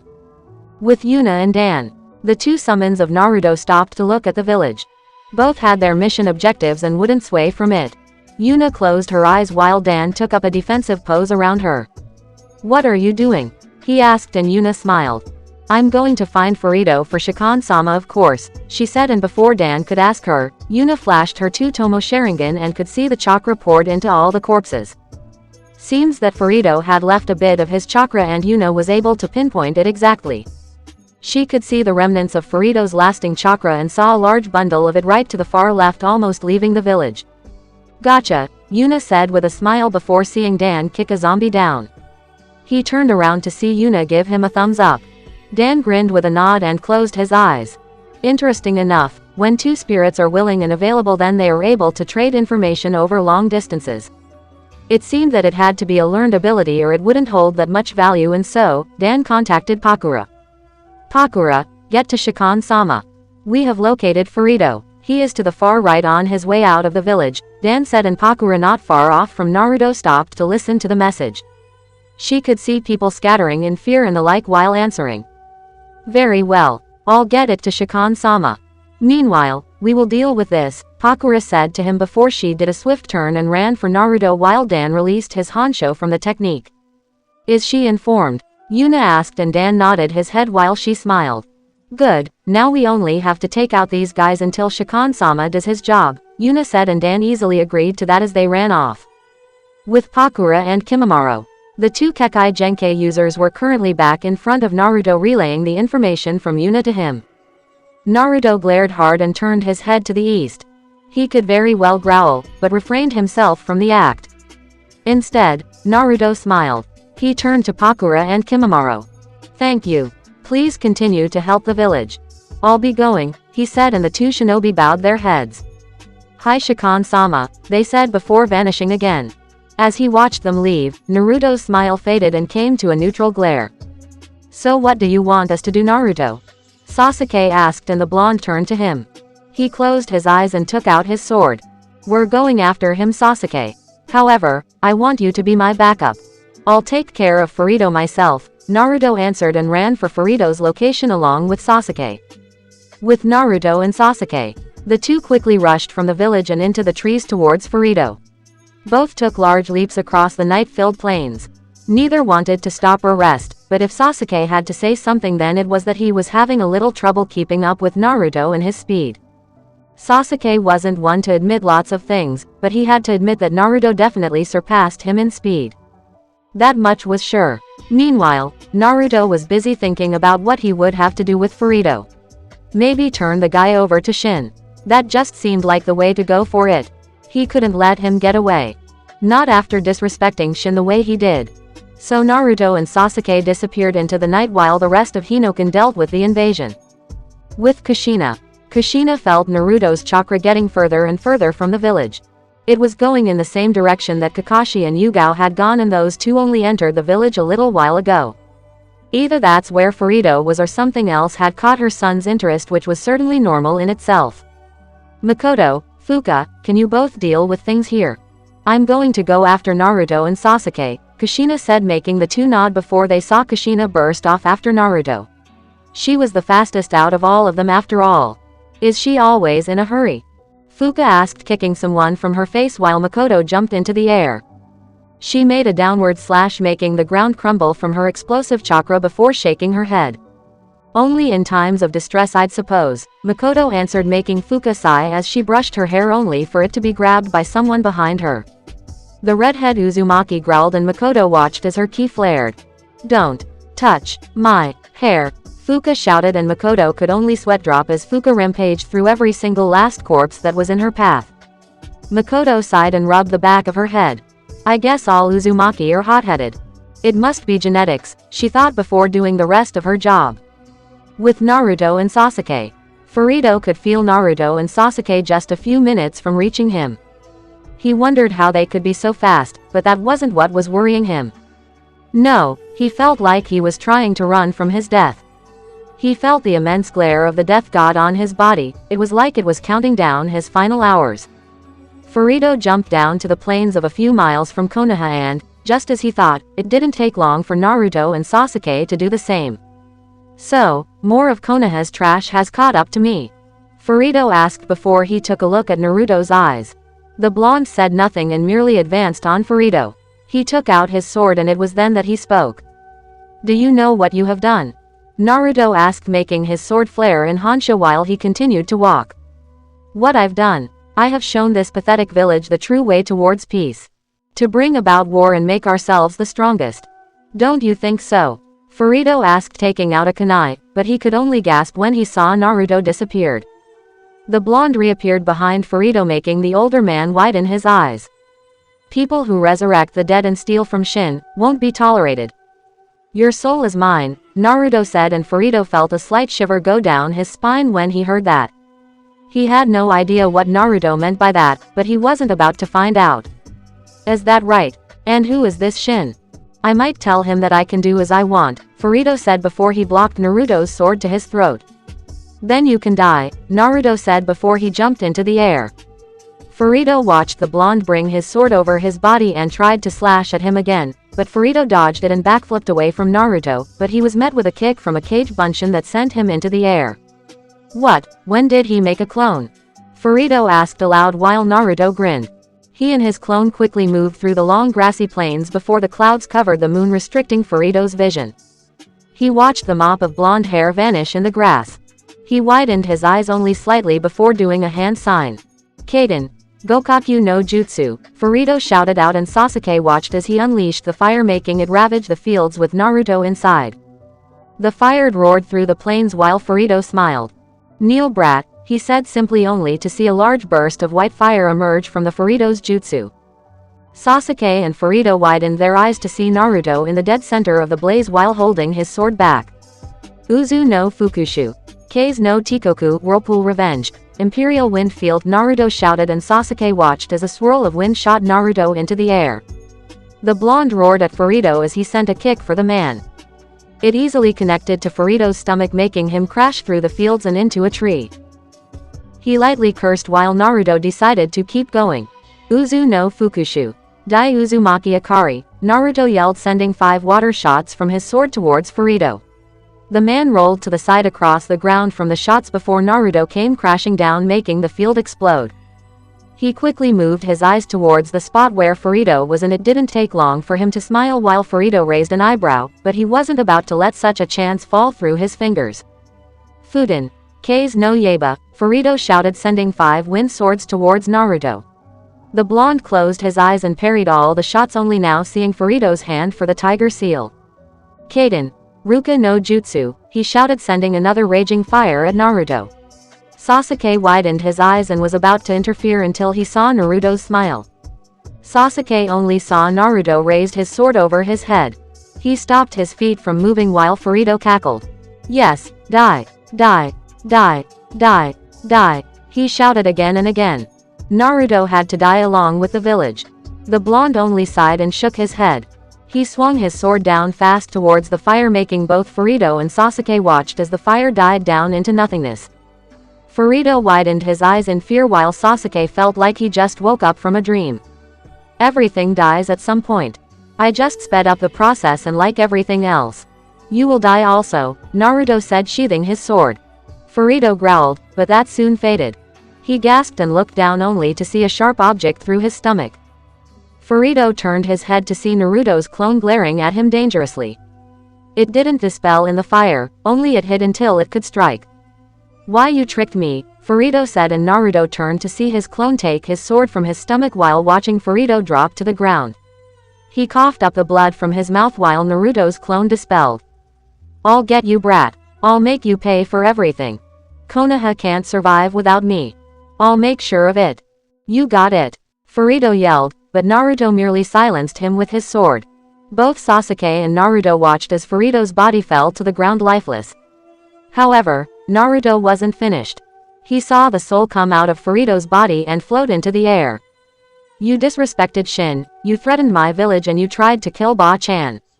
I want to condemn you, but it's not my place. No, it's his. Shin will take care of you. Rest in peace. Not, Naruto said, slashing his sword forward to Furuto's shouting soul, making it vanishing from the world, forever. Naruto closed his eyes and sheathed his sword before turning back to Sasuke, who patted him on the shoulder. The Uchiha nodded his head and Naruto did the same. This was the scene that Kushina arrived to, seeing Furuto's body over Naruto's shoulder with his seals not glowing anymore, and Kushina's seals stopped as well. Sochi, are you alright? Kushina asked, and Naruto smiled with a nod followed by a thumbs up. Kushina turned to Sasuke and the Uchiha nodded as well. The redhead Uzumaki sighed in relief before giving a nod of her own. With the others, Kakashi, Yugao, Makoto and Fuka were all still taking care of the zombies around the village. They all hoped that Naruto would hurry and do his job because it was becoming quite a pain. Kakashi-senpai, I don't think we can consider this a minor issue. Anemo. Before Yugao finished, everyone watched as the zombies groaned before vanishing into dust of the earth. They all blinked and Fuka sighed with a smile. It seems that he took care of it just in time. Though if he hadn't, I guess I could have used one more jutsu, Fuka said while Kakashi turned to her.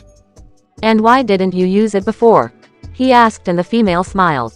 Because this village would have been reduced to ash if I did, Fuka said, and Kakashi could tell she wasn't lying, as could Yugao and Makoto. They were all too happy that Naruto had finished the job in time. Ah, are we done now? Yugao asked with a huff. She was a little winded from her fight with Furuto as well as dealing with this. Kakashi smiled and covered his Sharingan with his scarf, showing that he was tired as well.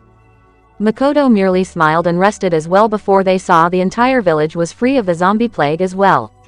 You know, you guys can come out of hiding now, Makoto said, allowing Fujika's, Pakura, Dan, Yuna and Kimimaro to show their faces to the four people. Yuna smiled with a wave to Makoto. Looks like you found us, Makoto-sama, Yuna said while Kakashi and Yugao took some slight interest, but that interest increased when they saw the heroes of Suna and Land of Iron coming at them. Pakura folded her arms while Fujika's leaned on a building. Kimimaro remained silent while Dan went to greet Kakashi. Dan had worked with Kakashi's father in the past and he knew more than anything about the sword strapped to Kakashi's waist. You really are the spitting image of your father, Dan said, and Kakashi made an eye smile with a shrug of his shoulders. I knew I remembered you. I missed you, Yuna, Makoto said, and Yuna gave a cheeky smile while she rubbed the back of her head. It felt good to see the matriarch of the Uchiha clan again after so long. She only wished that she would have met her when they were spirits, but that seemed to be impossible. Yes, Makoto-sama. I missed you also, Yuna said, smiling like normal. That was until Naruto, Sasuke and Kushina dropped to the ground. All of Naruto's summons forgot their relaxed attitude and bowed. Are you alright, Shikan-sama? They asked, and Naruto could see Kakashi, Yugao and Makoto snickering at him. The blonde sighed as Kushina and Sasuke nudged his shoulder. Everyone seemed to be laughing until they took a look at Furuto's body. Naruto, you did it? Yugao asked, and the blonde nodded his head. Yes, he's gone and he won't be coming back. I think we should go and inform Ba-chan immediately. The village looks like it's going to have a little cleaning up to do, Naruto said to them, and everyone else agreed. That's true. Fuka, you may go back to our house. Sochi and I will be there soon, Kushina said, and Fuka nodded, stretching her back along with her arms before walking off. Hey, who are you anyway? Sasuke asked, pointing at Yuna. The female Uchiha looked to Sasuke and smiled as she patted his head and ruffled his hair. Me, little cousin. I'm glad you're trying to remember me, Yuna said, and Sasuke raised an eyebrow while Makoto snickered. Sasuke was beginning to get annoyed with this person in front of him before Yuna chuckled. Yuna Uchiha, at your service. Don't you remember? I'm the one who forced Itachi to teach you for 2 hours before doing his Anbu duties, Yuna said, and Sasuke widened his eyes. He scanned his remembered a female in her teens lecturing Itachi about duties to his little brother. That was you. Sasuke shouted, and Yuna smiled while wrapping her arms around Sasuke's neck. Cousin, you've gotten so big. He, so tell me. Do you have a girlfriend? Yuna asked, and Sasuke snorted. No, he answered while Yuna pouted. The female Uchiha smiled while pushing her soft fingers on Sasuke's cheek. Oh, that's not good, Sasuke. What about Itachi? Has he done anything? Yuna asked, and she immediately noticed Sasuke and Makoto lightly frown. Yuna scratched her cheek in response. Did I say something wrong? Yuna asked, trying not to be disrespectful. It was then that Kakashi and Naruto whispered in her ears about Itachi and the truth behind everything, since Makoto had told them as well. It was the only time that Yugao might have been disappointed in herself for doubting one of her captains and his integrity. Oh, I see. I had died before that time, so I wasn't aware of it. So we planned to overthrow Konoha. So Itachi protected the village from us. That is hard to swallow, Yuna said, and everyone else nodded their heads to her words before Naruto closed his eyes. Kyuubi, you know what I want, Naruto said, and the fox demon groaned. He was about to pull all the fire off his face for what Naruto wanted. He grumbled and grumbled while Naruto waited. Do whatever the hell you want. Just don't blame me for anything later, Kyuubi said, and Naruto nodded his head. Fujikas, Dan, Kimimaro, Pakura, come on, Naruto said, and the four spirits bowed their heads before vanishing into Naruto's sword. Yuna sighed and was ready to leave as well, but Naruto stopped her. You weren't my partner for long, but I think you are a great person. I can keep you as summon, but you don't deserve to be kept in my sword, Naruto said before he struck his sword through a surprised Yuna. Sasuke and Makoto were about to say something before the light appeared all around Yuna as Naruto withdrew his sword. He smiled and Yuna gasped. She quickly felt her body and all her limbs, then she moved her hand to her chest, her heart was beating. Yuna smiled and turned to Naruto. Thank you, Shikan-sama. I'm eternally gratefully. I don't deserve this, Yuna said, and Naruto shook his head before patting her shoulder. Don't sweat it. I just like to make people happy, Naruto said, and Yuna felt tears go down her face before jumping into Sasuke. I'm fully alive, Sasuke. Can you believe it? Yuna asked out loud while Makoto smiled. She turned to Naruto and mouthed, thank you, to him. The blonde waved it off while Kakashi and Yugao smiled. Can't breathe, Sasuke cried out while Yuna scratched her cheek lightly, leaving others to chuckle. Come on, Kyuubi, you know this was right, Naruto said, and the fox demon snorted a response, but he could deal with it. It was truth that Kyuubi hated the Uchihas with a passion, but something about second chances and that fluffy shit was rubbing off on him from Naruto. I'm going back to sleep. Don't wake me up, Kyuubi said before cutting the connection. Naruto snickered and sighed. Yeah, it would be a while before Kyuubi spoke to him again. He then picked up Furito's body and smiled. Well, let's go, Naruto said, and everyone nodded as they walked off while civilians were being ordered back into their homes. Unknown location. Danzo sighed as he sipped some tea. He was waiting on the state of affairs dealing with Konoha. He knew about Furito and his little plan and knew from the get-go that it would fail, but that seemed to serve the purpose of getting Tsunade off his trail for the moment. That would help further the rest of his plans. Danzo-sama, I have news. It is as you expected. Furito-san's plan has fallen and he was killed by Naruto Uzumaki, Arut Anbu said, and Danzo didn't seem the least bit surprised by it all. Maybe except for the fact that the Kyuubi Jinchuriki ended him. He half expected Kushina to do it or something like that, but that didn't take priority at the moment. It's to be expected. Has any contact been made with Akatsuki? Danzo asked, and the Root Anbu shook his head. No sir, we are still searching, but we will find them for you, he said before leaving while Danzo closed his eyes, letting it all pass over him, the silent peace that is. 1 week later. The Hinokan team along with Yuna and Fuka were all in the Hokage's office. Tsunade had sighed when she figured out that Naruto had brought back another Uchiha. She told him about what Kakashi and him talk about that week ago, and Naruto told her that he wasn't fully planning on having Yuna stay around since he would have wanted her to be in Uzushiogakure as well along with Fuka. Technically, Uzushiogakure was Konoha's territory since they were the previous allies to Konoha. And what makes you think that I will allow this? Tsunade asked and Naruto shrugged his shoulders. Yuna might be alive, but she is still one of my summons because of the mark on her. She's not a Konoha shinobi, but a summon of mine. I don't think summons hold allegiance, but to their summoners, Naruto said, and Tsunade cursed under her breath that was a point. Yuna lightly snickered and so did Fuka. Don't worry Tsunade-sama. I trust Yuna. She is one talented Uchiha, Makoto said, and Tsunade nodded her head. She sighed lightly and rubbed her temples. Since last week, everyone had been trying to get on with their semi-normal lives, which wasn't that hard. Tsunade had paid Hinoken for the A-S rank mission that they had and added it to their accounts. So what are you going to do now? Tsunade asked and everyone glanced at each other. We're going to rest for a bit before doing some more business. Is that how we work? Makoto asked and Tsunade snorted. Yeah, sure. Oh Sasuke, you are off probation. You may go where you like, Tsunade said, and the Uchiha grinned with a nod while Yuna wondered what that meant. She wondered if Sasuke did something that she didn't know about. Yuna glanced at Sasuke and the Uchiha could tell that she wanted an explanation, but why he wasn't sure. Very well then. Hinoken, you are dismissed. Oh, and Naruto, once you go back to Uzushiogakure, you are allowed to revive Rin Nohara, Tsunade said looking out the window. She didn't have to turn around to see Kakashi's face in pure happiness than he had shown in a long time. Naruto smiled with a nod of his head before everyone filed out of the room. So, Uzushiogakure, I can't wait to see it, Yuna said while everyone's sweat dropped, mainly Sasuke. That's nice, but would you mind letting go of my arm now? He asked and Yuna chuckled. Nah little cousin. We just got together. Don't push me away like that, Yuna said and Sasuke snorted. Whatever, he muttered while Yuna nodded her head to his words. So can we go now?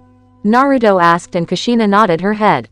Yes we can, but I'd still like us to plan our next activity, Kushina said, and everyone stopped walking in the streets to face each other. If I can ask for this, Sasuke started and Naruto finished. You want us to start looking for Itachi, is that right? Naruto asked and Sasuke nodded his head fast to Naruto's words.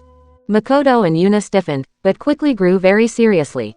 Kushina and the others could feel the intensity in the air from them, but Sasuke paused. There is that, but I also must do something, Sasuke said, and everyone glanced at him.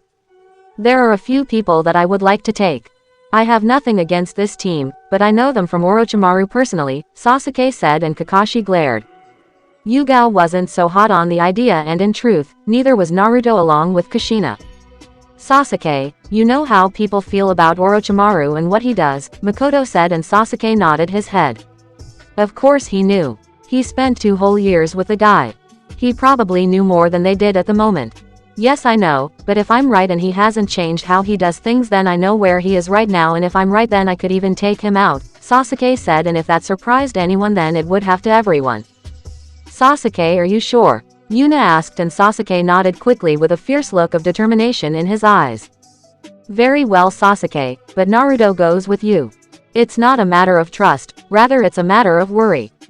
I just feel better if you have someone with you, Makoto said with a smile. Sasuke narrowed his eyes lightly, but relented and nodded.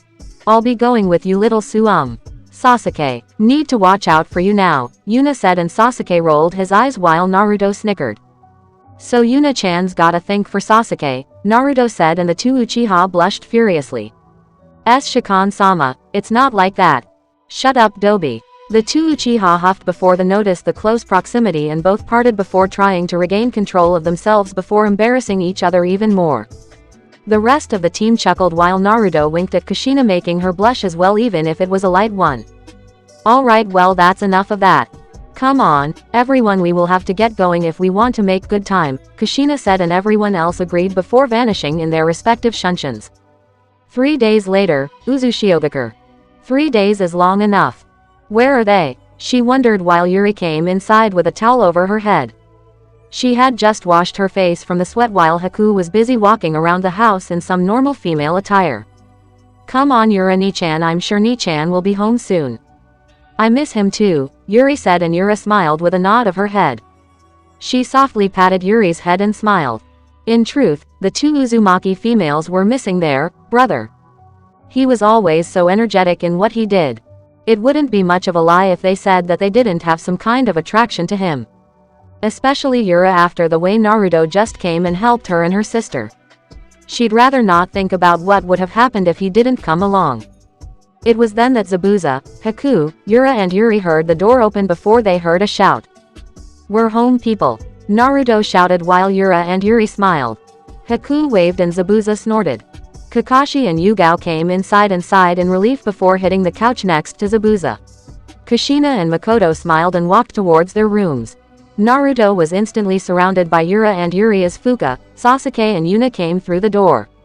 "Ni-chan, you're back," Yuri said, wrapping her arms around Naruto's neck while snugging against his neck. The blonde chuckled before eyeing Yura. "Sorry for being late," he said, and Yura smiled. "You should be Ni-sama. Learn some punctuality," Yura said, and Naruto nodded his head that he would before turning Yura and Yuri to the door. "Yura-chan, Yuri-chan, meet another family member. This is Fuka Uzumaki, or Fuka-chan," Naruto said, and the two teens turned their heads to see Fuka gently smiling at them. Yura glanced over Fuka while Yuri smiled. "She's so pretty, Ni-chan," Yuri said, and Fuka knelt down before patting Yuri on the head. "Well, aren't you sweet? I guess compliments run in the family," Fuka said, and Yuri nodded her head while Fuka stood up and shook hands with Yura. The four Uzumaki were then joined by the fifth, who came back from her room. "Well, Fuka, would you like to get settled?" Kushina asked, and Fuka smiled with a nod as she decided to go and look around the village for a little while. "Zabuza, Haku-chan, we noticed the place.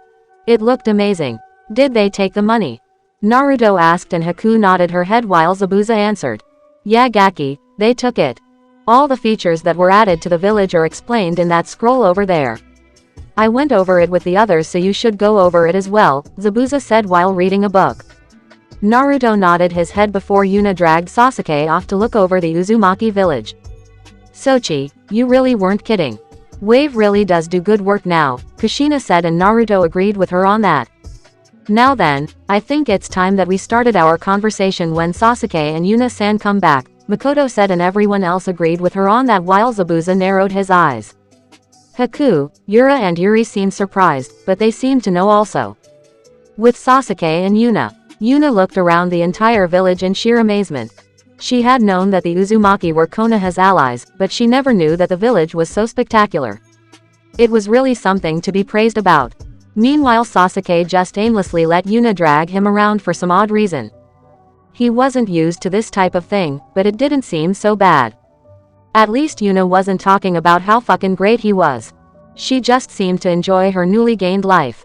"Come on, Sasuke, let's go this way," Yuna said, and Sasuke grumbled, but relented and allowed himself to be Yuna's drag toy for the remainder of the time. He wondered how he could forget some like her. Someone who could even lecture Itachi. Oh, Sasuke wished he could remember that. Konoha, council room. Tsunade was currently inside the council room listening to people yell about how ecstatic they were. They wanted to say it sooner, but how could they? The council was happy. Even if Danzo was gone, they still had a revived Makoto along with Uchiha Sasuke. The mother and son of the prestigious Uchiha clan were back. Especially the mother, and it was that little fact that had the whole village in a buzz before they even realized it. It really made Tsunade wonder just how much people were paying attention to what happened in her village, but then again she could expect that. "I hope my lover comes back. I miss her so much," a civilian said with a smile of glee. Others could share in his sympathies of having their loved ones. "Oh, if only they knew just how to do it though. I know what you mean. I hope it happens also, but why aren't Kushina-sama or Makoto-sama here?" "They are the heads, right?" someone asked. Tsunade sighed and chose to intervene. "I have them out, doing their jobs. That's all you need to know," Tsunade said, and Koharu turned to her. "Tsunade, be reasonable. Had we known that Naruto-san was the son of the Yondaime?" "Exactly. Had you known if he was the son of those two? It's obvious that you need status to change your minds." "Well, I say shut up and let me do with my shinobi what I will," Tsunade said, and Koharu shut her mouth while Homura took a calculative look. "However, just imagine. I bet if we're lucky then the shinigami might forget again, and the Yondaime might even be revived," someone said. Tsunade and Hiyashi narrowed their eyes at such things. It was as Naruto and they had feared. Word was starting to get around, but then again they all knew it, and no one knew it besides a handful of people. A very moderate handful of people. I think that's asking for a bit much. As you know, all the Hokages are within the stomach of the Shinigami. Hashirama-sama, Tobirama-sama, Sarutobi-sama, and Namikaze-sama. They are all there, never to be revived for anything, Shikaku said lazily while most people deflated. Tsunade, do you know anything about why they are even here? Homura asked, making all eyes turn to the Godime Hokage. Tsunade merely closed her eyes and folded her arms. She looked out of the corner of her eyes to see Hiashi glancing at her as well. They both had the understanding in their heads. After letting Sora go his way to travel the world, then there was much to talk about for them.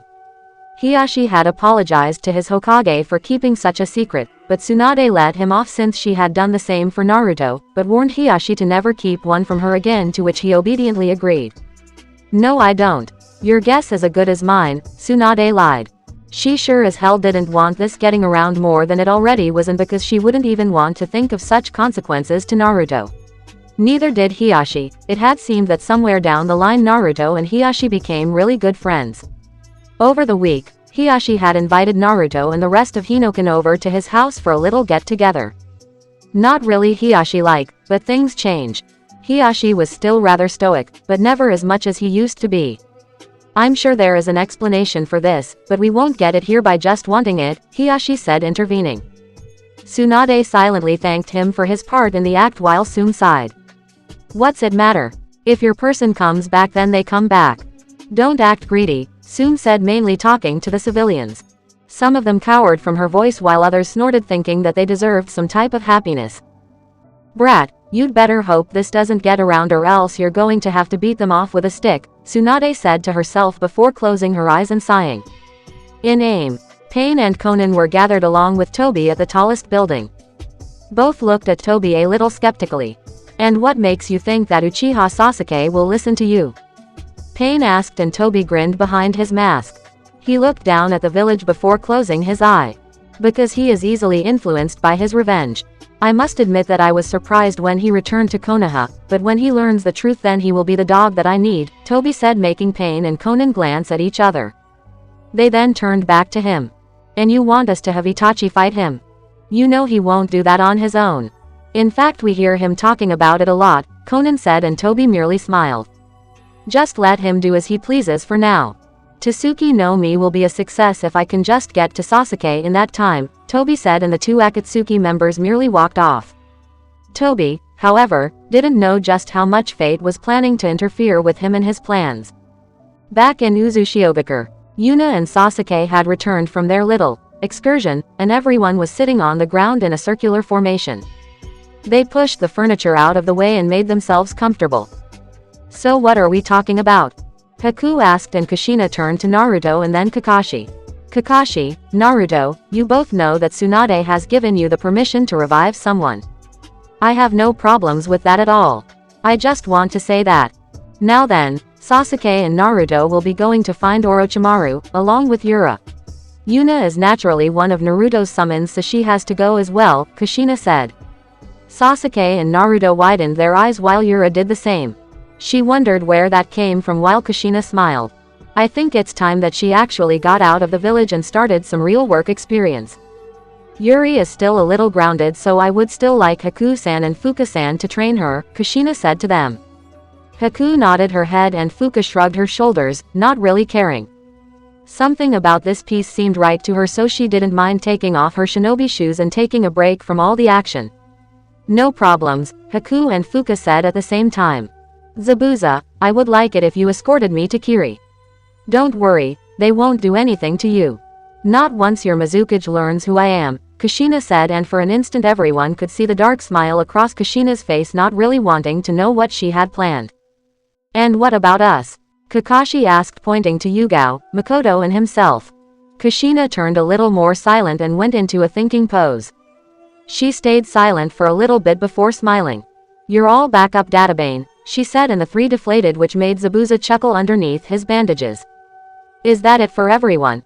Kushina asked, and everyone agreed, not really having anything more to talk about until Yuri raised her hand. Yeah, I want to learn some Fuinjutsu. Do we have any books on that? It'll be fun to use my heritage's techniques, she said, and Kushina smiled along with Naruto.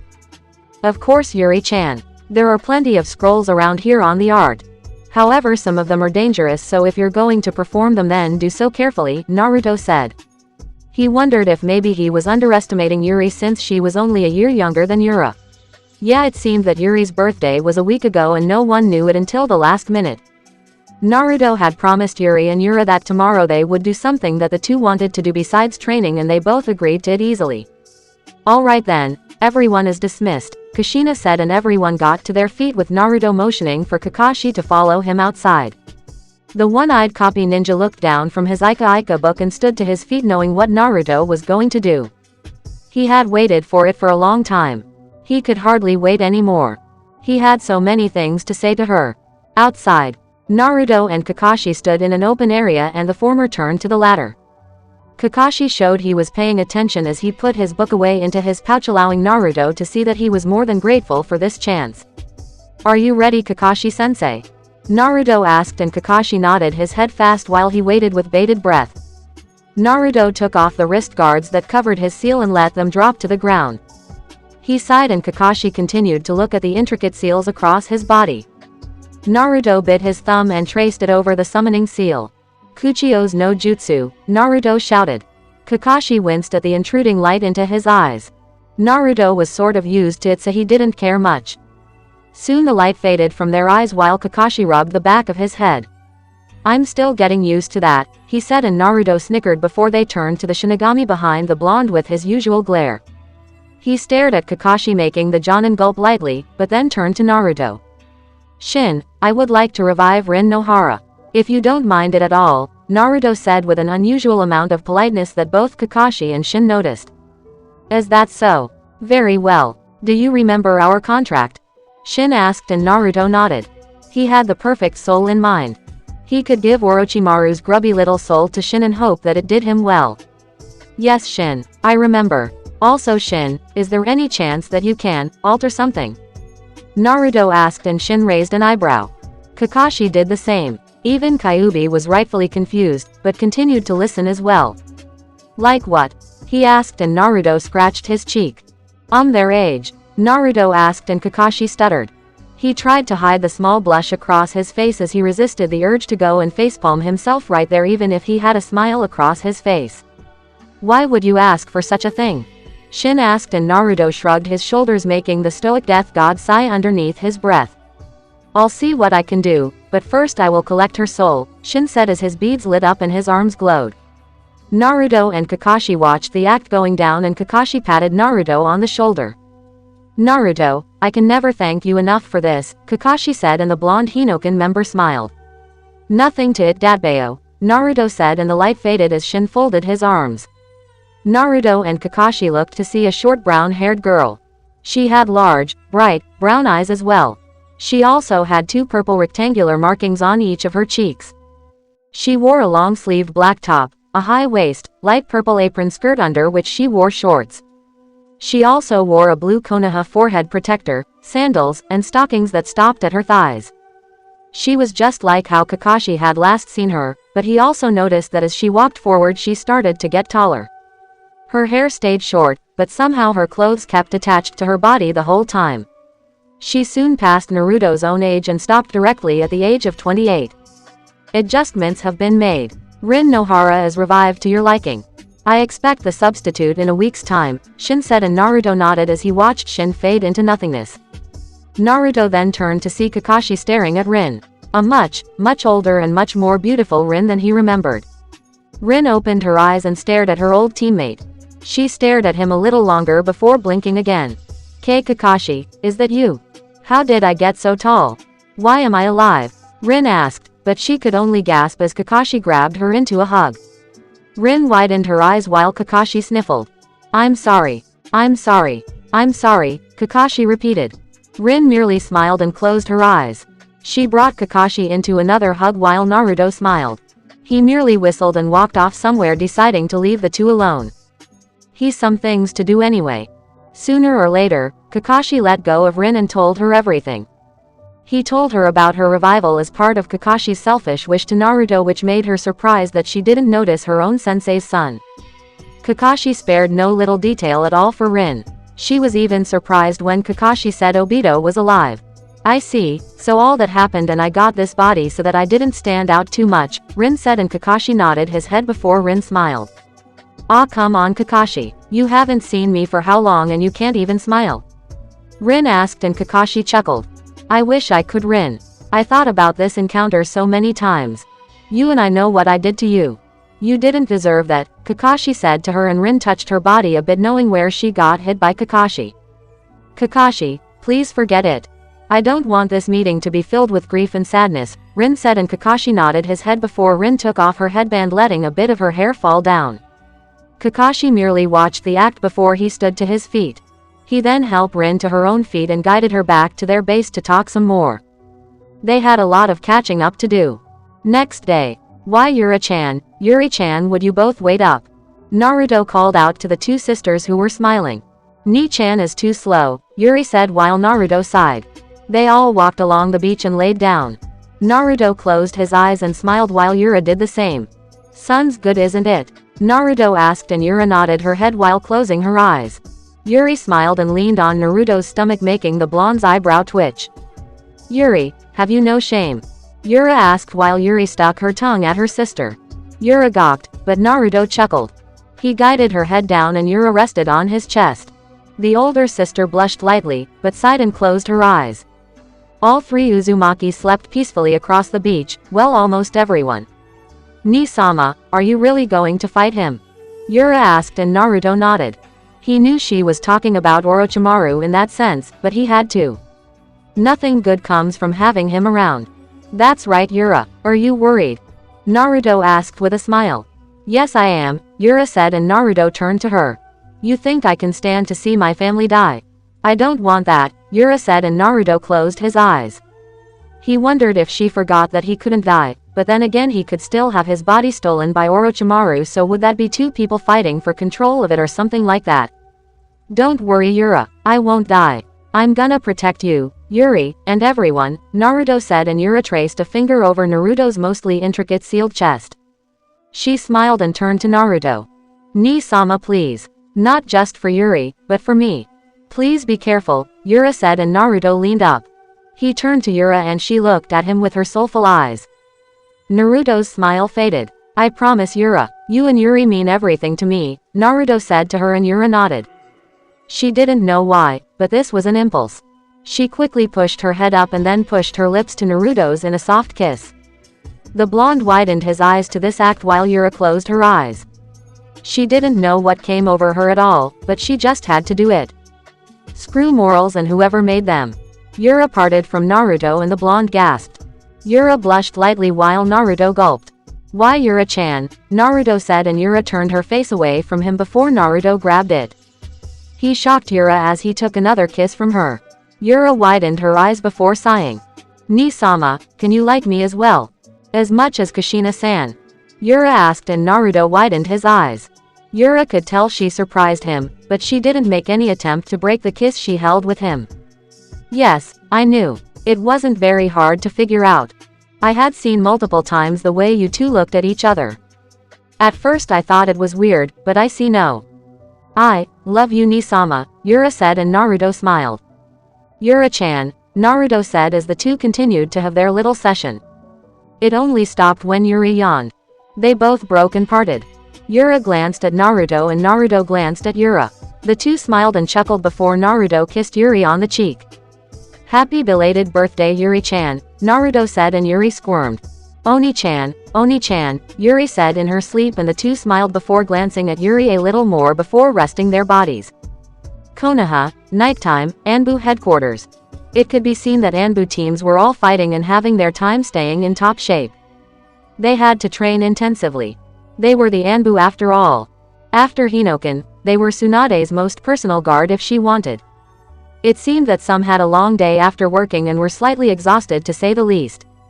Did you know, the council is not as stupid as they think, one Anbu said and the other snorted.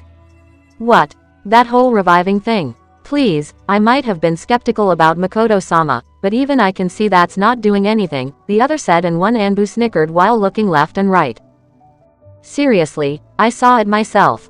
The huge key, the summon. Dude, Naruto Uzumaki has a contract with the Shinigami, he said and the other Anbu widened his eyes. You're fucking me, he said, and the partner next to him nodded his head. I'm not lying, man. I saw it myself. Apparently Hinokin knew about it as well, he said, and the Anbu gasped out before his friend placed a finger to his mask's lips. But this is downright secrecy. You can't tell anyone. It's a SS rank secret. You got it? He asked, and the Anbu nodded his head. This is the biggest thing in the world. Oh man, the other said before they heard a yell. What are you two doing? Get back to work. Boar shouted, and the two Anbu saluted him before rushing off to complete the rest of their training regimen. Next day, Sasuke, Naruto, and Yura were all packed up and ready to go. Yuna decided to take the easy route and stayed with the other summons in Naruto's sword for convenience. They were waving goodbye to everyone at the island. Yura nay come back safely, Yuri shouted, and Yura waved to her. This was her first official mission as an Uzumaki rather than some paid mercenary. Sasuke snorted and Naruto smiled as their boat took off. Alright Sasuke, where are we going? Naruto asked, and Sasuke closed his eyes. We're going to one of the bastards' hideouts. It's actually not far from Wave. Although you need to know, that recently before I met you that Orochimaru had told me something, Sasuke said to them, making Naruto and Yura glance at each other. They turned back to Sasuke and asked for him to continue. He said he was closing to finding it, the Sanbi, Sasuke said, and Naruto widened his eyes. Yura did the same while Naruto cursed underneath his breath. I see. So that pedo is going after Sanbi. What's that fool doing? I swear he needs to act more responsible, Kyuubi said, officially opening his mouth after Naruto knows how long. Yay, you're talking to me again, Naruto said in mock happiness while Kyuubi rolled his eyes. Brat, trust me. I still don't like it, but it's whatever. Now then, you'd better make sure that he doesn't take Sanbi. If I still know Sanbi, then he's bound to be a little cranky with being in a host for who knows how long. I just know that you'd better find him after deal with Orochimaru. He might be an ass, but he's still my brother, Kyuubi said, and Naruto glanced towards the ocean before nodding his head. Got it. Don't worry Kyuubi, I'll try and protect them all, Naruto said, and Kyuubi nodded his head to Naruto's words before cutting the line of communication. Sasuke, after we take care of Orochimaru, I think we're going to have to take a detour, Naruto said, and Sasuke glanced at him. Yura did the same, and both could see the seriousness in Naruto's eyes. Very well. We'll do that then. But we'd better go for now, Sasuke said, and Naruto agreed with him, as did Yura. Chapter 24. Naruto and Yura sat at the end of the boat with Sasuke and Yuna. The four were following Sasuke's lead towards Orochimaru to go and put an end to the snake Sannin once and for all. To Naruto there was almost no greater joy other than his mother or his family. Naruto turned his head to see Yura sleeping soundly on his shoulder. She looked so cute while she was resting. He straightened her up slightly to give her a more comfortable position, which made her give a slight moan before staying silent. Naruto smiled at her and then moved towards Yuna and Sasuke, who seemed to be talking. Or rather, Yuna was doing more talking than Sasuke was. She would ask questions or say something while Sasuke would grunt, nod, and on the rare occasion answer her. Naruto wasn't sure, but he could tell that Sasuke was happy despite the stoic expression on his face. It was probably the first time that Naruto was sure that Sasuke was more than willing to have a female companion around him. This made Naruto snicker as he wondered if Sasuke was just like him. Until recently I didn't know that Sasuke knew how to smile. And just look at him, he just can't seem to get rid of her, Naruto thought to himself, and unknown to him, Kyuubi was awake and glanced at the scene. It might have been that he was sort of a pervert himself, but the demon fox found it rather amusing that even the Uchiha faggot might have a thing for his family. Granted, it wasn't to the extent like Naruto going for his mother, but it still seemed to be there. Kyuubi, however, didn't say anything and merely went back to sleep, seeing that nothing had warranted his complete attention. Seeing as they still had quite a ways to go, Naruto went into his backpack and took out a book on Fuinjutsu. Like Yuri, he wanted to learn more about the things his clan did, and in truth he was thinking about that time-space ninjutsu of his. Before he left, he made a vow that he and Kushina would have it down in theory and practice by the next time they returned to Konoha, which Naruto felt might be more soon than he expected. I have to figure out a way to separate the chakra in my body through my hands. Center it down towards my lower abdomen and then make it join back together in the form of Honsho. Maybe something in this book will help, Naruto figured before opening it. He began his slow process of reading while trying to understand everything he could. He wanted to be like his father, be a genius that could make his own jutsu and put in the effort for it. This would actually be the first jutsu he made on his own after the Rasenshuriken. With Kushina. Back in Uzushiogakure, Kushina was busy packing her bags along with Zabuza, who was supposed to take her towards Kiri. Based on what Zabuza and Haku had told the Red Death about the current Mizukage, then Kushina could fathom a guess of who it was. Hopefully she would be right and she would make her freaking cousin pay her back. Oh, she just couldn't wait for it. Read Zabuza. Kushina asked, taking her backpack while Zabuza shook his head that he was ready. He quickly strapped his guillotine sword to his back while taking a bag in his hand. The Kiri swordsman then looked out to see Yuri doing some stretches while Fuka and Haku watched over her. Ready when you are, I guess. You'd better know that I'm not very welcome over there, so. Zabuza strayed off from the hint he tried to give Kushina, knowing that she had gotten it perfectly. She knew what he was talking about when she had seen his slashed Kiri headband. She merely smiled and patted his shoulder. I said that they wouldn't attack you and they won't. They can try, but I won't let them. Come on, we can take the spar boat that Wave was so kind to build for us, Kushina said while Zabuza nodded. Alright, we're leaving, Kushina said, and immediately people stopped what they were doing. Kakashi, Rin and Yugao turned to them while waving goodbye. Haku decided to bid her master, a surrogate father, a goodbye. Makoto came from the house and turned to Zabuza.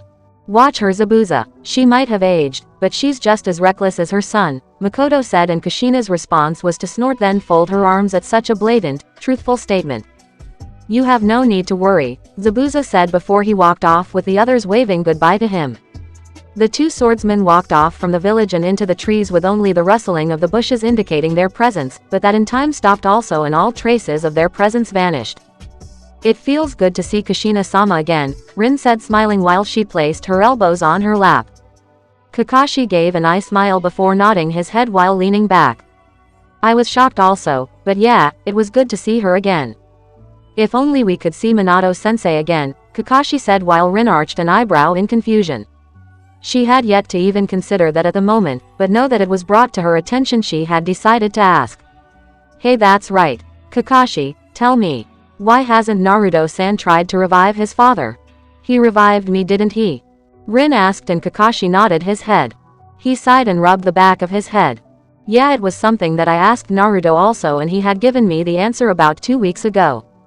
He said that while he can revive anyone if he's specific, he told me that Shin said he couldn't bring back those who have used Toshiki Fujin or have been sealed using it.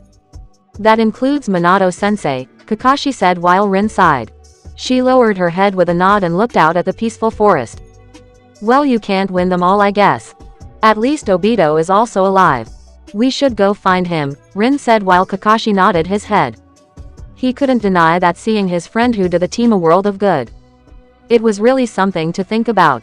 I agree, but we don't know where he is and it's not like people are going to know his name. I'm sure that they don't think any more Uchiha could be alive. However, I do think you're right, Kakashi said while Rin nodded. She stood to her feet and stretched. Then it's settled. We'll find Obito sooner or later. However, right now, I have some catching up to do as I'm not yet adjusted to this older body. Then I might have to get back to training and learning some new things, Rin said, walking off while Kakashi watched her leave. He wondered if it could be a dream, but he doubted it, and if it was, then he never wanted to wake up. Kakashi had too much making up to do to want to wake up at the moment. Back with Naruto and Sasuke. It didn't take that long before Naruto, Sasuke, Yuna and Yura reached the shoreline of Wave. Naturally, the people were happy to see their recent contractors, but Naruto and Sasuke didn't have the time for a stop. Everyone disembarked from the ship while Naruto had his clones sail it back towards Uzushiogakure. So Sasuke, where are we going? Naruto asked, and Sasuke tapped his finger. He looked out into the village and closed his eyes. He scanned his memory for the contents of Orochimaru's lyre design, which wasn't hard. Living 2 years with the snake Sannin, then you knew to pay good attention to details. Sasuke opened his eyes and turned his head to a sharp left. We'll be moving towards a small dugout just past Otogakure. If I'm right, then that's where Orochimaru is. Even though I might have said it in the past, Naruto, I did still listen to your warning about Orochimaru wanting my body. I also knew about the 2-year wait he was planning, and he should be at his rope's end and wrapped in his stupid bandages again with Kabuto healing him, Sasuke said while Naruto nodded. However, Yuna grabbed Sasuke's shoulder, which made him face her only for Sasuke to see genuine concern written on her face. Sasuke, what did Orochimaru need you for? Yuna asked, and Sasuke sighed. It's probably not just me, but I was just the only one at the time. The ass wanted me for my Sharingan.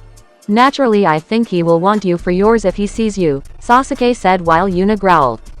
She wasn't growling at Sasuke's choices nor his way of saying that, but she was angry at the fact that her, not so little, cousin was targeted by Orochimaru at a young age. Oh, she'd rip that guy a new one when she saw him.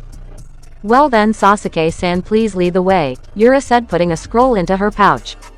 She then took out a medium-sized staff and twirled it around before putting it on her back. Whoa, don't go hitting me with that thing, Naruto said while Yura grinned. Then don't give me a reason to, she said while Naruto snorted. He merely folded his arms while Yuna and Sasuke looked on with mixed expressions before the four shot off into the trees.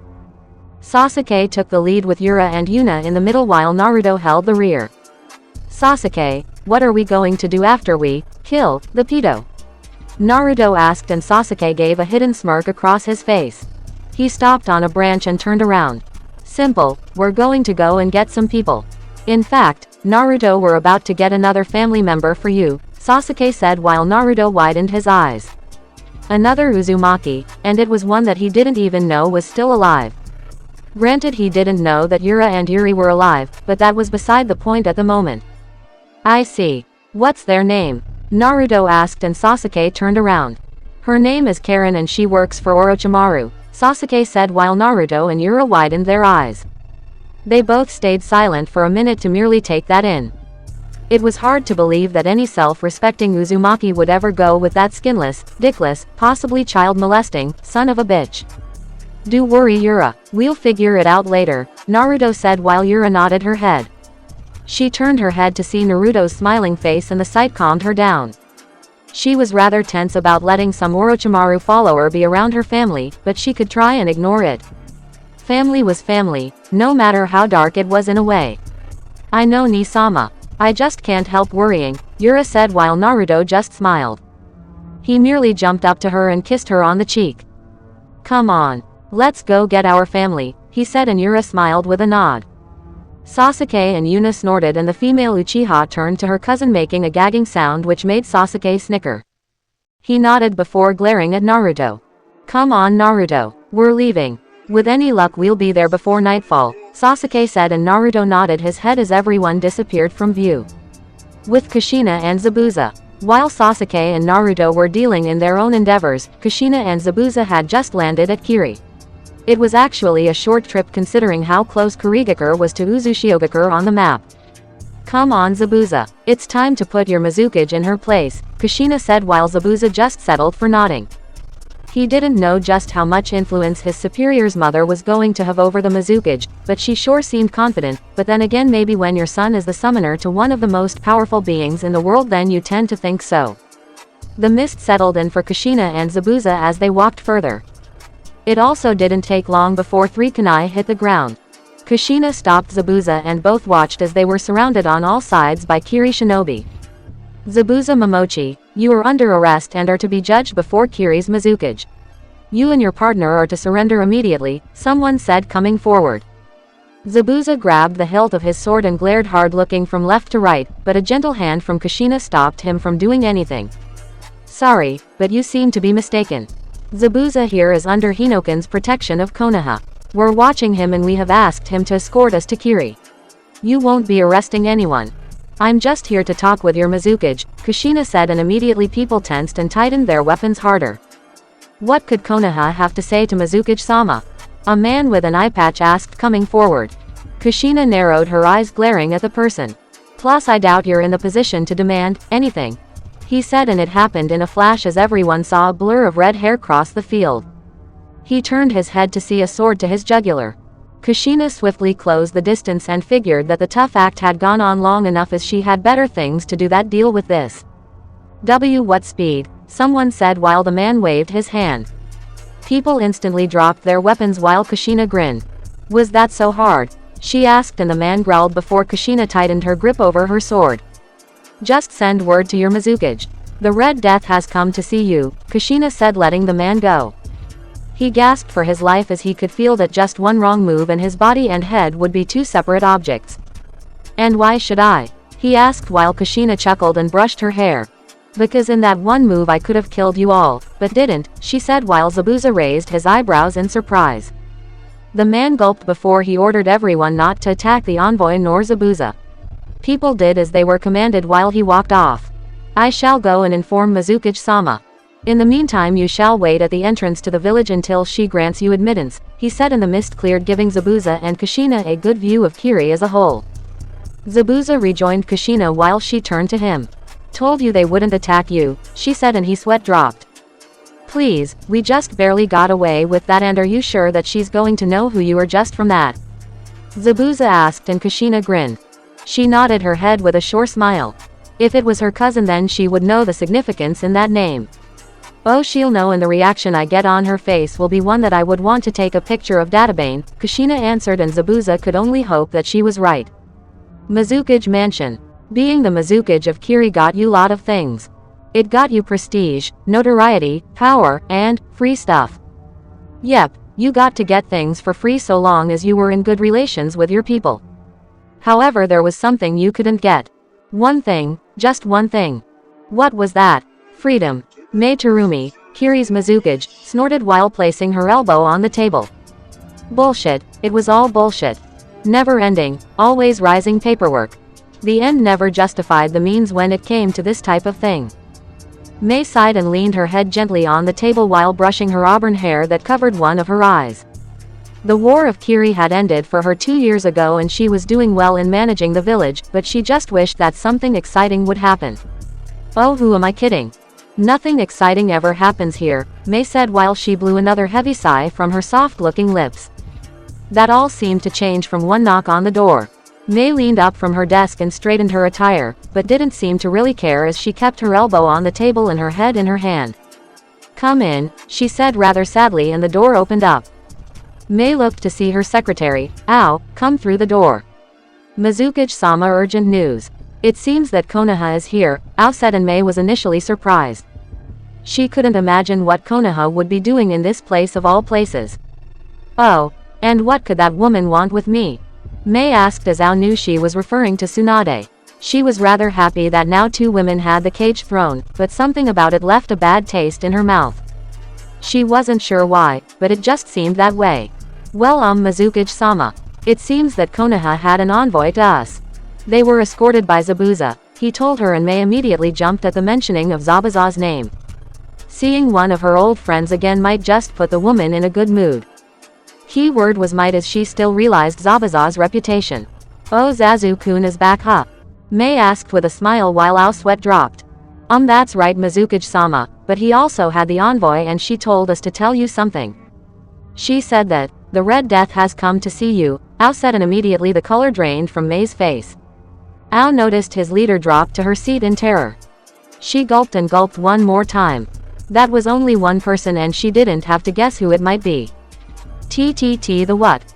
Mei stuttered while Ao repeated his words, much to Mei's horror. The Red Death, Mizukage-sama, he said, not seeing the issue before Mei got up. She paced the floor multiple times while she bit her thumb. Okay, I can do this. So she's pissed. Yeah, I might figure that. Ao, where is she now? Mei asked, and Ao pointed. Behind the door, he said, and Mei widened her eyes before the door opened. Mei backed towards the glass window behind her while Kushina and Zabuza came inside. Hey Kushina, long time, no see. Mei asked while Kushina cracked her knuckles. She smiled and smiled while her hair moved up and down. Nice to see you, Mei. Here, come give your cousin Kushina a big hug, Kushina said while Mei nervously laughed. See, come on Kushina, that was so long ago. You're not that angry, are you? Mei asked while Kushina chuckled. Mad? Mad at what? What do I have to be mad at? The fact that you swindled me out of my money. The fact that you left home without a word. Or the simple fact that you always burned the food that I cooked. Kushina shouted while Mei gulped again. Someone save me. Mei shouted in her mind. Somewhere near Odogakure, 1 day later. Naruto, Sasuke, Yura and Yuna dropped to the ground with all of them lightly huffing. They had been trying to run all night, but tried to also take their breaks sparingly. Oto wasn't that far from Wave in the end and they were able to make up for a lack of time. Sasuke, where is it? Naruto asked and the Uchiha pointed. Right there. See that? Sasuke asked and sure enough Naruto saw a small dugout in the ground covered by the trees. Yuna and Yura glanced at each other before glaring at the hole. And he might be in there. Yuna asked, which got her a nod from Sasuke. Yuna, in order for this to work I'm going to need you both to stay out here. Naruto and I will go inside. If we're lucky then we can get him while he's alone, Sasuke said and Naruto turned to him. And how do we do that? Naruto asked while Sasuke stood to his feet. He turned to Naruto and drew his blade at the blonde's face. Yura and Yuna widened their eyes while Naruto glared hard at Sasuke. Guess, was all the Uchiha told him. Inside the base, Orochimaru growled in pain as he could feel his weak body deteriorating. It was really becoming a fucking pain and to top it all off, Sasuke Uchiha was gone from his grasp and he didn't know where the ungrateful boy went. Kabuto, Orochimaru shouted and Kabuto appeared at his side. Yes Orochimaru-sama. Kabuto answered before offering Orochimaru his medication. The Sannin looked at the tray of pills and water before slamming it out of his face. Kabuto gasped before turning back to Orochimaru. I'm sorry Orochimaru-sama. A body is being prepared for you right now, Kabuto said while Orochimaru hissed. He didn't want a body. He wanted the Sasuke's body. This was the day that he would get the Sharingan from that revenge-minded arrogant brat. All the time he had been training the brunette was for getting him that perfect body. Just get out Kabuto, Orochimaru said and Kabuto quickly left before he angered his master even further. Kabuto walked the halls before biting his thumb slightly. This isn't good. I have to find Sasuke-kun before Orochimaru-sama's body fades. He doesn't have much time left, Kabuto said to himself before he heard a snort. So, it seems that I was right. I knew you might be here. Kabuto quickly looked up only to see Sasuke grinning at him with Naruto passed out over his shoulder. The blonde groaned before Sasuke smirked. Too weak of a challenge Dobi, Sasuke said while Kabuto narrowed his eyes. Leaving us wasn't a good thing to do Sasuke. Orochimaru-sama is very angry right now, Kabuto said while Sasuke snorted. HN, he didn't mind me going off before and why should he mind now? I do what I want. Besides I only went back to tie up some loose ends. Like this idiot, Sasuke said with Naruto on him. Kabuto glanced at the blonde before snorting. And why would Orochimaru-sama care about the Kyuubi Jinchuriki? Kabuto asked while Sasuke shrugged his shoulders. Hey, the guy's obsessed with immortality. I figured that having regenerative chakra might make him a little happier. Was I wrong? Sasuke asked and Kabuto widened his eyes. Truth be told, Kabuto was fascinated by Naruto's healing powers as well as the influence of the fox. He could make a breakthrough in the medical world if he had the Kyuubi Jinchuriki to study on. As you can see, he's much too indisposed to do anything. Do with the Dobi what you'd like to do, Sasuke said flinging Naruto to the ground. Ouch, damn it Sasuke, you didn't have to fucking drop me like last week's garbage, Naruto said in his thoughts while Kabuto looked at the unconscious ninja. This might just put you in Orochimaru's good favor. Now then, how about I just take him off your hands? Kabuto asked while Sasuke rolled his eyes. He then shrugged his shoulders and snorted. Do whatever the hell you want. I don't really care, Sasuke said walking off towards Orochimaru's room to go and apologize for his actions. Meanwhile Kabuto leaned Naruto against the wall and chuckled. Looks like you're not a match for Sasuke-kun after all. I said it before and I'll say it again, you have no ninja talent, Kabuto said and that was all before Naruto gave a hidden smirk. Do it Kit. Teach that fucker that you don't mess with the greatest Biju in the world's container and get away with it. Yes sir, Naruto said before he jumped up in a burst of speed surprising the hell out of Kabuto before the blonde slammed his fist into Kabuto's stomach. However Naruto didn't stop there before he grabbed his sword and did a downward slash towards Kabuto only for his blade to be blocked. Boy I've met some stupid and gullible people before, but you just take the cake Tem. It went exactly as Sasuke said it would, Naruto said while Kabuto growled.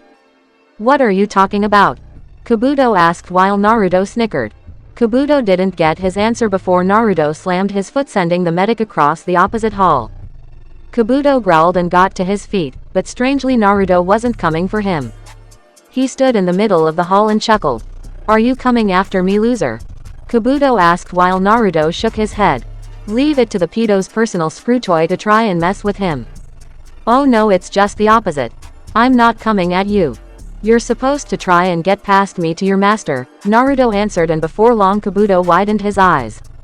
Orochimaru was in danger and Naruto was the one thing standing in his way. The blonde gave a confident grin and twirled his sword around. "Now then, let's start the game of, can Kabuto save his master in time?" Naruto said while Kabuto cursed the entire world to hell for this moment.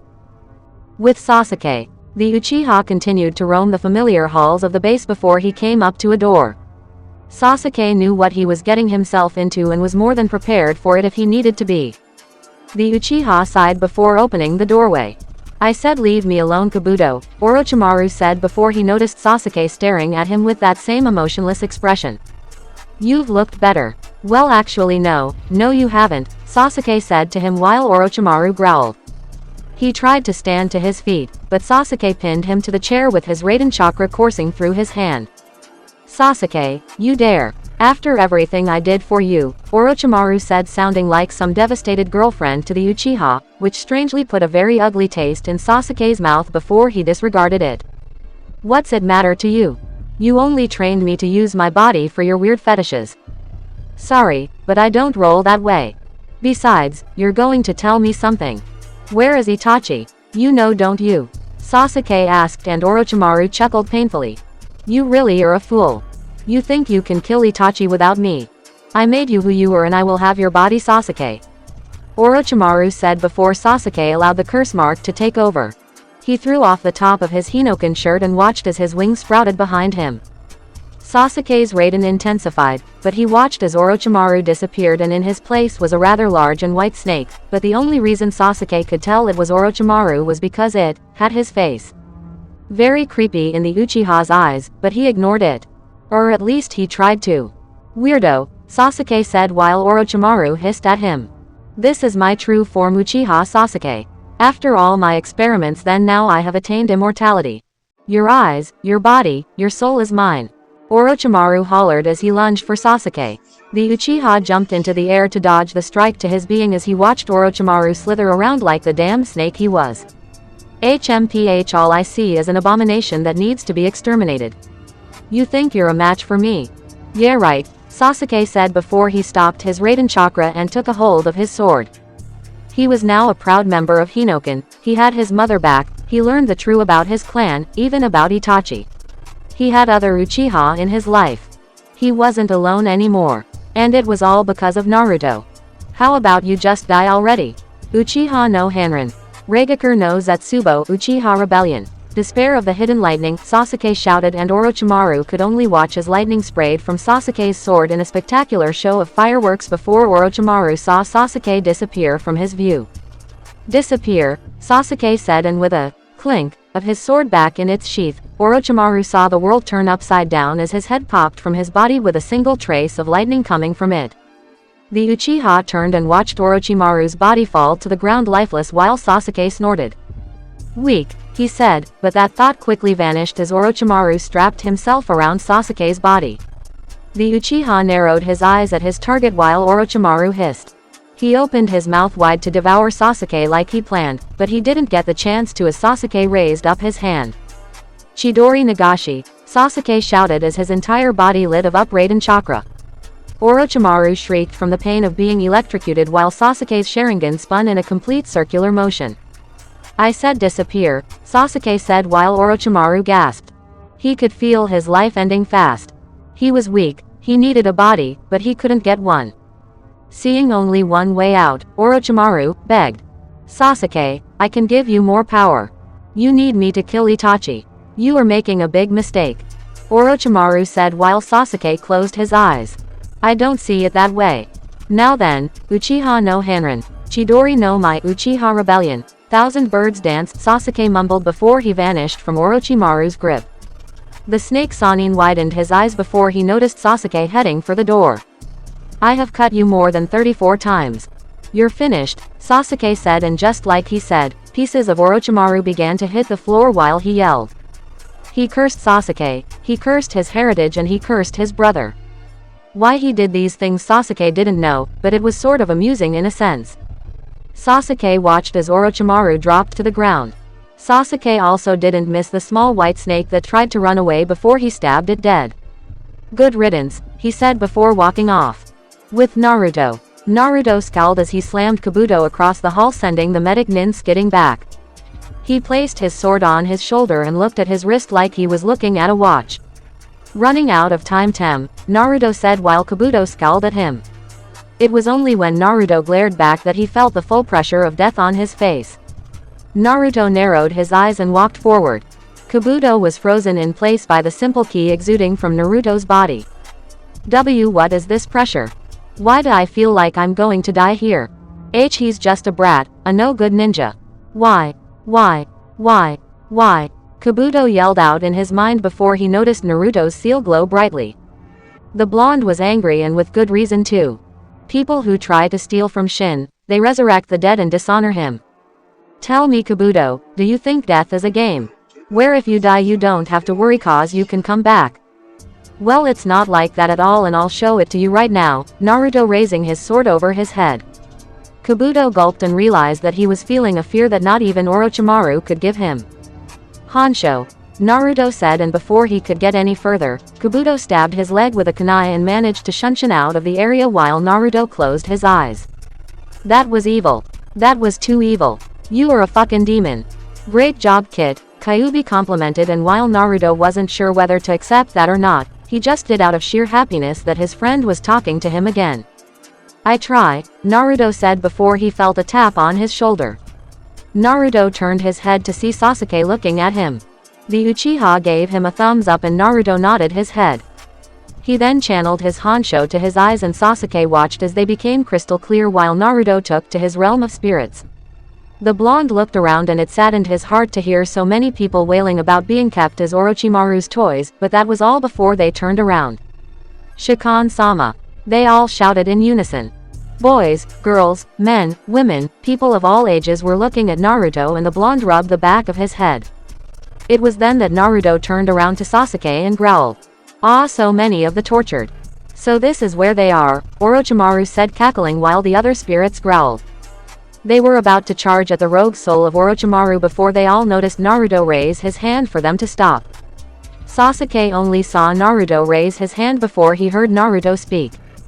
Don't go near him. Rather, I want you all to watch this, Naruto said, and the spirits nodded to their master and stayed put.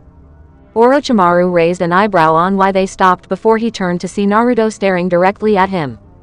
My, well, isn't this an amazing turn of events? And what does the little Kyuubi brat think he can do? Orochimaru asked before Naruto touched his seal. Kuchio's no jutsu, Naruto said, and immediately Orochimaru had every right to be afraid as he widened his eyes only to see the true-to-death shinigami in his face. He glared hard at the mortal before scowling. You, the shinigami said while Orochimaru widened his eyes. He then turned to Naruto and the realization hit him even more that time. Shin, here is my offering. Take it and be happy. Take him into the deepest parts of hell, Naruto said while the shinigami turned to Naruto. That is something I cannot do, Shin said, surprising Naruto, the spirits, and Orochimaru. What? Why not? Sasuke killed him, Naruto said angrily. The longer Orochimaru was around, the angrier Naruto got about him.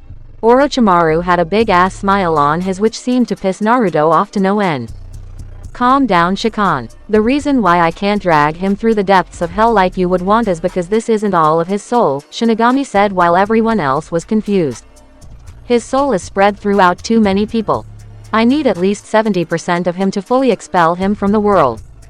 This right here is only a good 45, Shin said while Naruto cursed. 2 steps forward and 1 step back. Damn it all to hell. So his chakra is spread into others as well. Through the curse mark? Naruto asked, and most of the spirits nodded their heads. Yes, Shikan-sama. Orochimaru is very separated, but if you take away the people who have curse marks or remove them then you can take them, the spirits said to him while Orochimaru chuckled. And what makes you think you can remove it without killing the person? Orochimaru asked, and Naruto closed his eyes. He thought everything over. He sighed and racked his brain. Suddenly, he opened his eyes and smiled. We're going to need Itachi more than I thought, Naruto said to himself before Naruto grabbed the part of Orochimaru's soul. Now then, as for you. I will be taking you, or more precisely Shin will be taking you. I'll keep collecting parts of you until you get to 70% to where I can rip the rest of your soul from your damn body, then you'll be gone. Damn, I thought I could get the replacement for Yuna too, Naruto said to himself before Shin glanced at the Orochimaru soul and then folded his arms. No, this is just fine, Shikan. The thing I didn't tell you about those people is this. Since they are specific people that I want gone from this world, then their souls are worth more than the average person. So for me to take this amount of his soul, then, he is worth the entire soul of someone else, the Shinigami said in a matter-of-fact tone. Naruto raised his eyebrows in fascination of such a thing. He didn't know it went like that. Oh. Then take him, Shin. My payment, Naruto said, and Shin immediately glared hard on Orochimaru. He stretched out his purple hands and grabbed Orochimaru's soul. No, you can't do this to me. Do you know who I am? Orochimaru shouted out while the Shinigami's eyes glared hard. You are the bane of life. You wish for immortality and disrespect the laws of death. I met you during the Chunin exams, but you have always been on my agenda of getting when your soul was dead. You're mine and you won't be getting away, Shin said, raising his arms into the air. Orochimaru let out a long scream before he was completely collected by Shin. Naruto watched the show impassively, and so did Kyuubi. Neither had any sort of qualms about this at all. It was doing the entire world a service. Now then, Shikan, meet with me tonight. It is time that you decided, Shin said, and Naruto turned to him. What do you mean? Naruto asked, and the Shinigami folded his arms with his stoic expression still present. I will tell you tonight, but now you must go now, the Shinigami said before he faded from Naruto's view. Sasuke continued to watch Naruto for a little while before he noticed Naruto stop the concentration of Honshu into his eyes. Naruto glanced towards Sasuke and smiled. Let's go, he said, and Sasuke merely nodded before Naruto glanced at his arm, which was bleeding profusely. Sasuke, what happened to your arm? Naruto asked, and Sasuke looked at it before cursing underneath his breath. I got carried away with one of my sword techniques and I just cut myself. I'll take care of it when we get some rest. We'll then head towards 3 people. People who I know will help us find Itachi, and upon his death, we'll be more than willing to leave this place, but we've got to move, Sasuke said, and Naruto agreed before the two walked out. With Kabuto. The man quickly appeared in a tree and huffed as he dropped to the ground. He put a hand on his chest to realize that his heart was beating at an incredible rate. He just couldn't stop it, the shaking of his hands, arms, and legs. He felt powerless to stop Naruto, but the white aura that exuded from his body, it was like nothing that Kabuto had ever seen before. Such amazing presence, a power that commanded respect from everything around it. Kabuto could easily be sure that it was something other than the Kyuubi's chakra, or even Naruto's own chakra, but then what was it? Now I have to go back to the lab and grab my notes about Orochimaru-sama. I still can't believe it. If Sasuke actually managed to kill Orochimaru-sama, then, Kabuto placed a finger to his chin and decided to think. He was now in charge of the entire organization that had been under Orochimaru. He could now do a lot more experiments without having to worry about him. Looks like I can get back to my cell research, Kabuto said with a wicked grin across his face before leaving the area. With Tsunade and Jiraiya. Jiraiya stood in Tsunade's office, just dumbfounded by her words. When she had called him into the Hokage mansion and said it was urgent news concerning Naruto, he wondered if it had something to do with the blonde seal and Kyuubi, but it turned out to be much more confusing. I'm sorry, Haim, but can you run that by me again? Jiraiya asked, folding his arms. Something like this, it just didn't happen in the world. Tsunade grumbled and turned to Jiraiya with a serious expression on her face. Jiraiya, how many times do I have to tell you before you get it? Naruto has a contract with the Shinigami, Tsunade told him while Jiraiya folded his arms.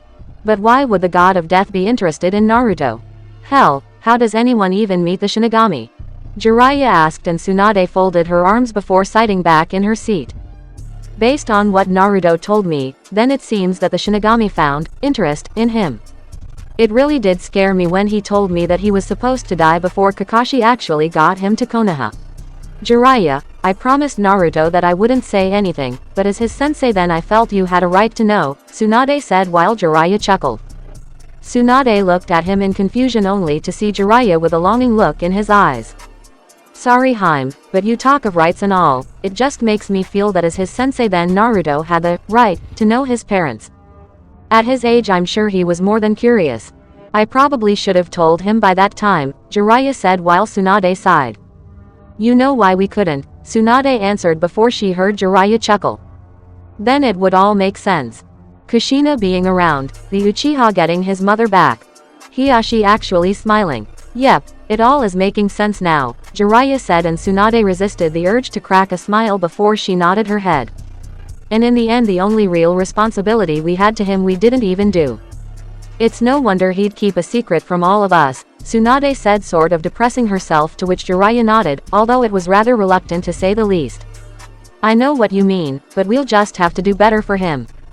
And the first thing, is getting to not spreading this thing around. You said that only a select few of Anbu, Hiashi, and the Hinokan team know about this. Jiraiya asked while Tsunade closed her eyes. She rubbed the back of her head and nodded, though Jiraiya could see that she was anxious. They were, but I think we're recalling another Kyuubi incident. Yesterday a Jonin asked me something. He said he heard that Naruto was holding a legendary contract and wanted to know if it was true, Tsunade said, to which Jiraiya paled. What? It's spreading already? Jiraiya asked while Tsunade nodded her head. She cursed and turned to Jiraiya. Yeah, Bor told me. He had interrogated 2 Anbu in his division about it and they confessed to one telling his friend about it. I had them both executed for the act of spilling the secret, but I don't know how many people know. Hell, I don't even want to know if the civilians know. Hiashi isn't one to talk about things concerning other people. Not with the way he and Naruto have become friends. Sometimes I think Naruto would trust Hiashi's opinion more than anyone else's, Tsunade said while Jiraiya sighed. This is almost too much to handle for one day. What are we going to do if Naruto finds out? We're already on thin ice with his trust as it is, Jiraiya said while Tsunade nodded. I know, and even more is that I have to send Shikamaru, Asuma, Azumo and Katetsu on a mission soon. I don't have the time to deal with this shit, Tsunade said while Jiraiya agreed. It was weird, but they could feel it in their bodies. Something was about to happen and it would be bad. With Sakura and her friends. All of the Sakura and the rest of the Rookie 12 minus Naruto and Sasuke were sitting around near a small shop just catching up with each other. Really, Neji? You got your father back? And Hinata got her mother back? Ino asked, looking as shocked as ever. Neji nodded and everyone could tell he was more than happy about such a thing. Tenten was very happy for Neji, as was Lee and everyone else. Man, Neji's lucky. You know the village is talking about that whole Shinigami thing. Think we'll get that lucky? Choji asked while Shikamaru just rolled his eyes and shook his head. It's too troublesome to think about. I doubt that'll happen again, Shikamaru said, which got him a groan from Ino and a laugh from Kiba. But also word is through the Kunoichi grapevine is that Naruto has a legendary contract, Ino said, to which Kiba snorted. What could that loser possibly have? All he's got is the Toad contract, Kiba said, which got him a smack across the head from Sakura. Keep in mind that the Toads were used by Jiraiya-sama as well as Yondaime-sama. They are one of the 3 legendary contracts of Konoha, Sakura informed him, to which Kiba snorted. Yeah, whatever, Kiba said before Tenten spoke. Yeah, but if Naruto has the contract with the Toads, then knowing his connection to Jiraiya-sama isn't that much of a surprise. So why are people making such a big deal about it? Tenten asked. No one seemed to have an answer for them before Ino turned to Sakura. Speaking of Naruto, does anyone know where he and Sasuke have been? I haven't seen them for weeks, hell maybe even a few months. What have they been up to? Ino asked, causing Sakura to hold her head down. She really wanted to know how Sasuke and Naruto were doing as well. She was more than happy that Sasuke was back where he belonged, but not seeing him, Naruto or her sensei just sort of depressed her. She still trained hard and she still managed to hold a very good position in the medical world as Tsunade's apprentice, but she just felt secluded for some reason. Everyone seemed to notice that the mood in the air changed, and Tenten wisely changed the subject. Well, anyway, Hinata, how is life with your mother now? She asked while Hinata smiled. Well, Otu-san is much happier now. He and Ka-san are training Hanabi and I in more techniques. Hanabi-chan is smiling more and she talks with me a lot longer. Tu-san is kinder to the side branch of the family. Also Hazashi-sama has been named as the head of the side branch again. The elders are simply amazed. Also, Tu-san is kinder to men. I'm no longer a failure in his eyes. I'm so happy, but when either Hanabi, Neji or I ask them how they came back they never tell us. They only say that it doesn't matter so long as they are there and I believe them, Hinata said to her friends. Everyone nodded their heads agreeing with. Still if it's so legendary a contract that people are talking about it then I can't wait to see it, Kiba said while Shino touched his glasses. I wonder if Naruto-san and his contract and this shinigami thing are connected, Shino said before people stayed silent but not for long. Ha ha ha. Oh that's rich Shino. Who says he doesn't have a sense of humor? Like the death god would be interested in someone like Naruto, Ino said before Lee arched an eyebrow. What's wrong with Naruto-kun? His youth is very bright. Lee said while Ino snorted. Okay. But I find that highly unlikely, Ino said while Shikamaru glanced at Shino. They both shared a common nod of agreement, but didn't say anything more than that. Oh well if it isn't you guys. What's the gathering for? Kurenai asked coming out of the blue. Ah Kurenai-sensei. Shino was just telling a little joke. Did you hear about the rumor of Naruto having a legendary contract? Kiba asked while Kurenai narrowed her eyes. Yeah I heard something about that. Still you mustn't always believe rumors. It's things like that that cause uncertainty. Now then, Shikamaru, you have to meet with Azumo-san and Kotetsu-san soon. You have a mission, Kurenai told him while Shikamaru sighed. What a drag. Fine I'll be going then, Shikamaru said walking off while Kurenai turned around. Now then, Kiba, Shino, Hinata I do believe that we are scheduled for a training session this afternoon, Kurenai said while Kiba sighed, Shino nodded and Hinata agreed all before seeing their sensei leave. Well that's that. I guess I'll be going then, Kiba said while walking off and everyone left as well. Back in Kurigakure, Ao's sweat dropped while he saw Mei sitting down with a large lump on her head.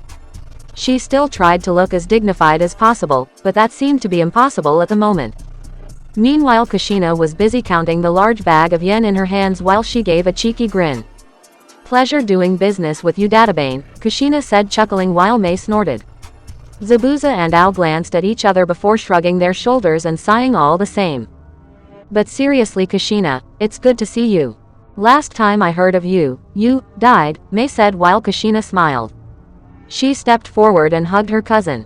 An distant family member to Kushina had married one of the Terumi clan's daughters making the Terumi clan and Uzumaki clan relatives.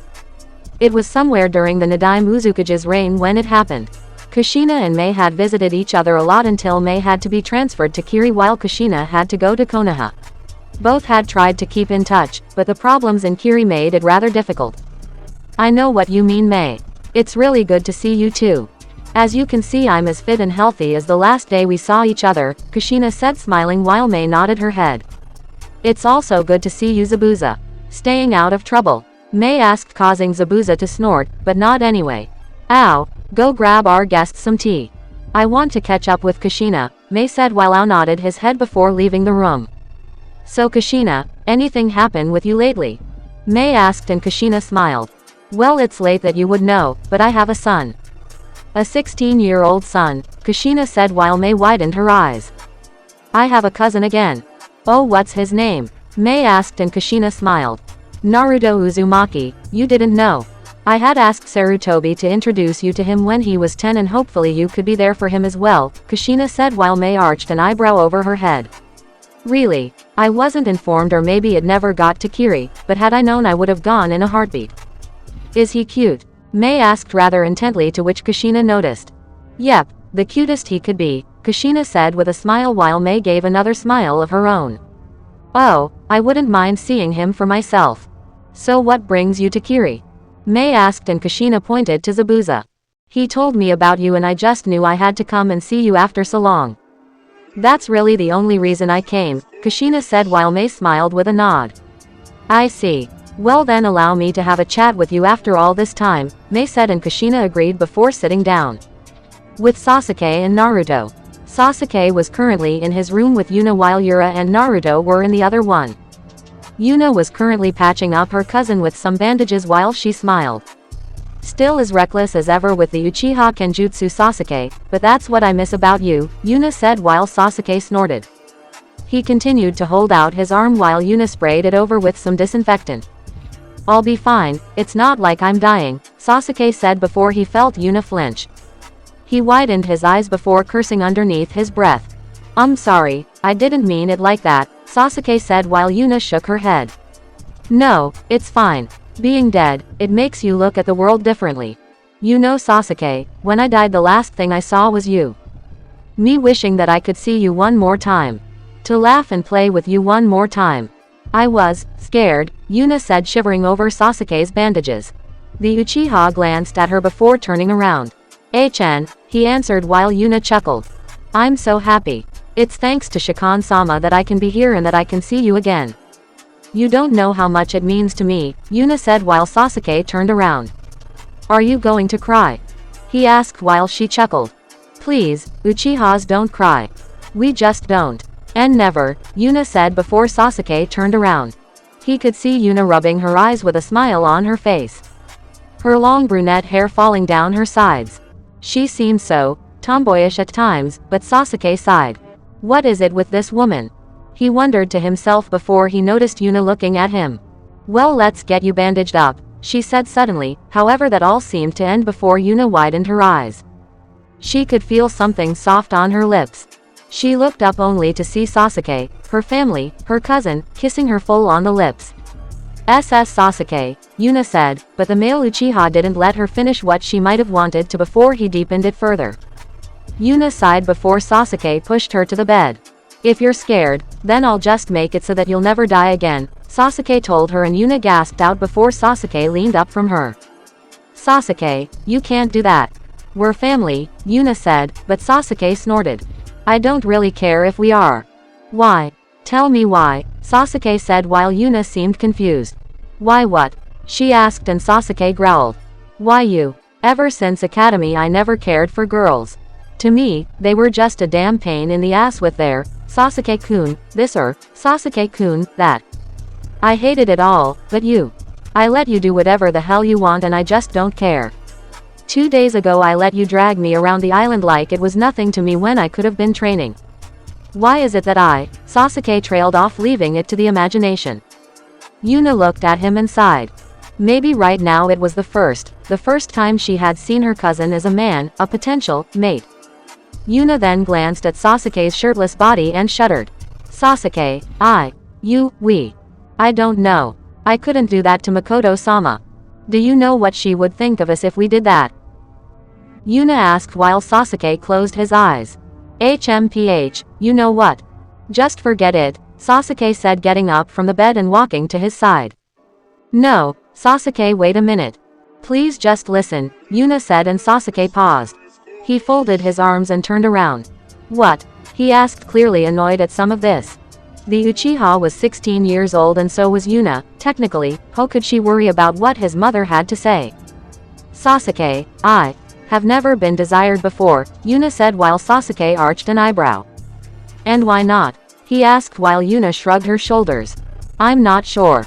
I was just too focused on my career to care for a relationship and you always held a special place in my heart." "No doubts about it, Sasuke. I do care about you, but don't you care about how people will view you?" Yuna asked while Sasuke looked at her with a blank face.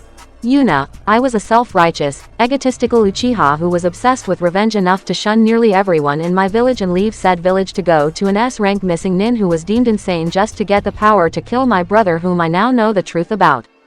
Yuna, if I was going to care about what people thought of me then I would have done it a long time ago," Sasuke said and Yuna looked at him blankly before laughing. "Wow, you say you used to be self-righteous, egotistical Uchiha. Whenever did you stop?" Yuna asked before Sasuke's eyebrow twitched. "Excuse me?" he asked while Yuna shrugged her shoulders. "I mean, that thing is just about as egotistical as it gets. Don't you think?"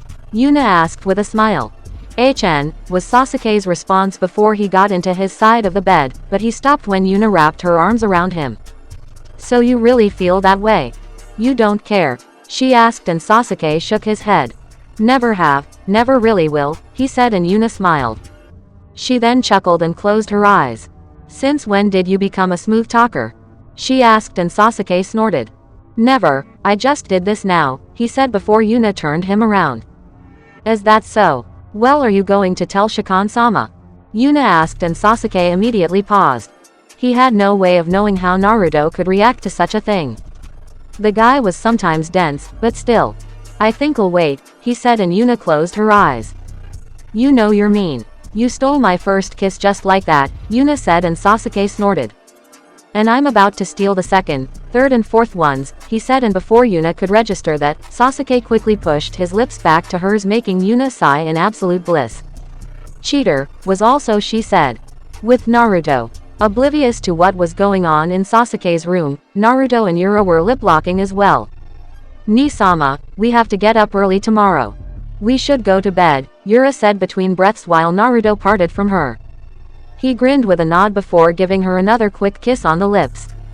Yeah, you're right. Knowing Sasuke and Yuna they are already sleeping, Naruto said, and Yura nodded her head with a smile before she went to her bed and went to sleep. Naruto, however, got up and walked outside. He quickly summoned Shin to his side and decided to ask. Now what do you mean I have to choose? Naruto asked, and Shin folded his arms. He closed his eyes, giving the both of them a moment's silence. It's simple. You are realizing your potential as my summoner a lot faster than I anticipated. Which is something that I truly find interesting, mind you. At the beginning I said that I didn't mind it, Shin said, and Naruto raised an eyebrow. Mind what? Naruto asked, but Shin seemed to evade that question, opting to give Naruto more of an explanation to things. He knew that the blonde wouldn't be happy with this decision, but it had to be made, and Shin preferred it to be done as soon as possible. Simple. Your Honsho has now destroyed nearly all of your chakra and replacing it. You realize that you are now using your Honsho a lot more than your chakra itself. It's because chakra is a less condensed and concentrated form of Honsho. You are still able to perform your shinobi skills, but you realize that they are stronger because Honsho is naturally the energy of Kami and the gods. Naturally, your mother and all the people you've revived have this also. Your summons have it as well. Do you remember when you asked me that question? Shin asked, and Naruto shook his head. You asked me if I could make you my official summoner. Granted, you're my only summoner, but that's beside the point. You are already well known in the spirit realm already. So it is time for you to choose, Shin said, and Naruto nodded hesitantly. Alright, Naruto asked while Shin sighed. It's simple. You must either choose the Toad contract or the Shinigami contract. You can't have both anymore, Shin said, and Naruto widened his eyes. What? KG. Chapter 25. Naruto stood slack-jawed at what the Shinigami was telling him too. Naruto couldn't imagine his life without the Toads. They had been with him for a full 3 years. He had made a lot of friends, and now he was being told that he had to choose. However, it was the same with Shin. Naruto had the Shinigami contract for 2 years, and he had noticed that he'd been using Shin and the others a lot more than the Toads themselves. Shin, why are you telling me to do this now?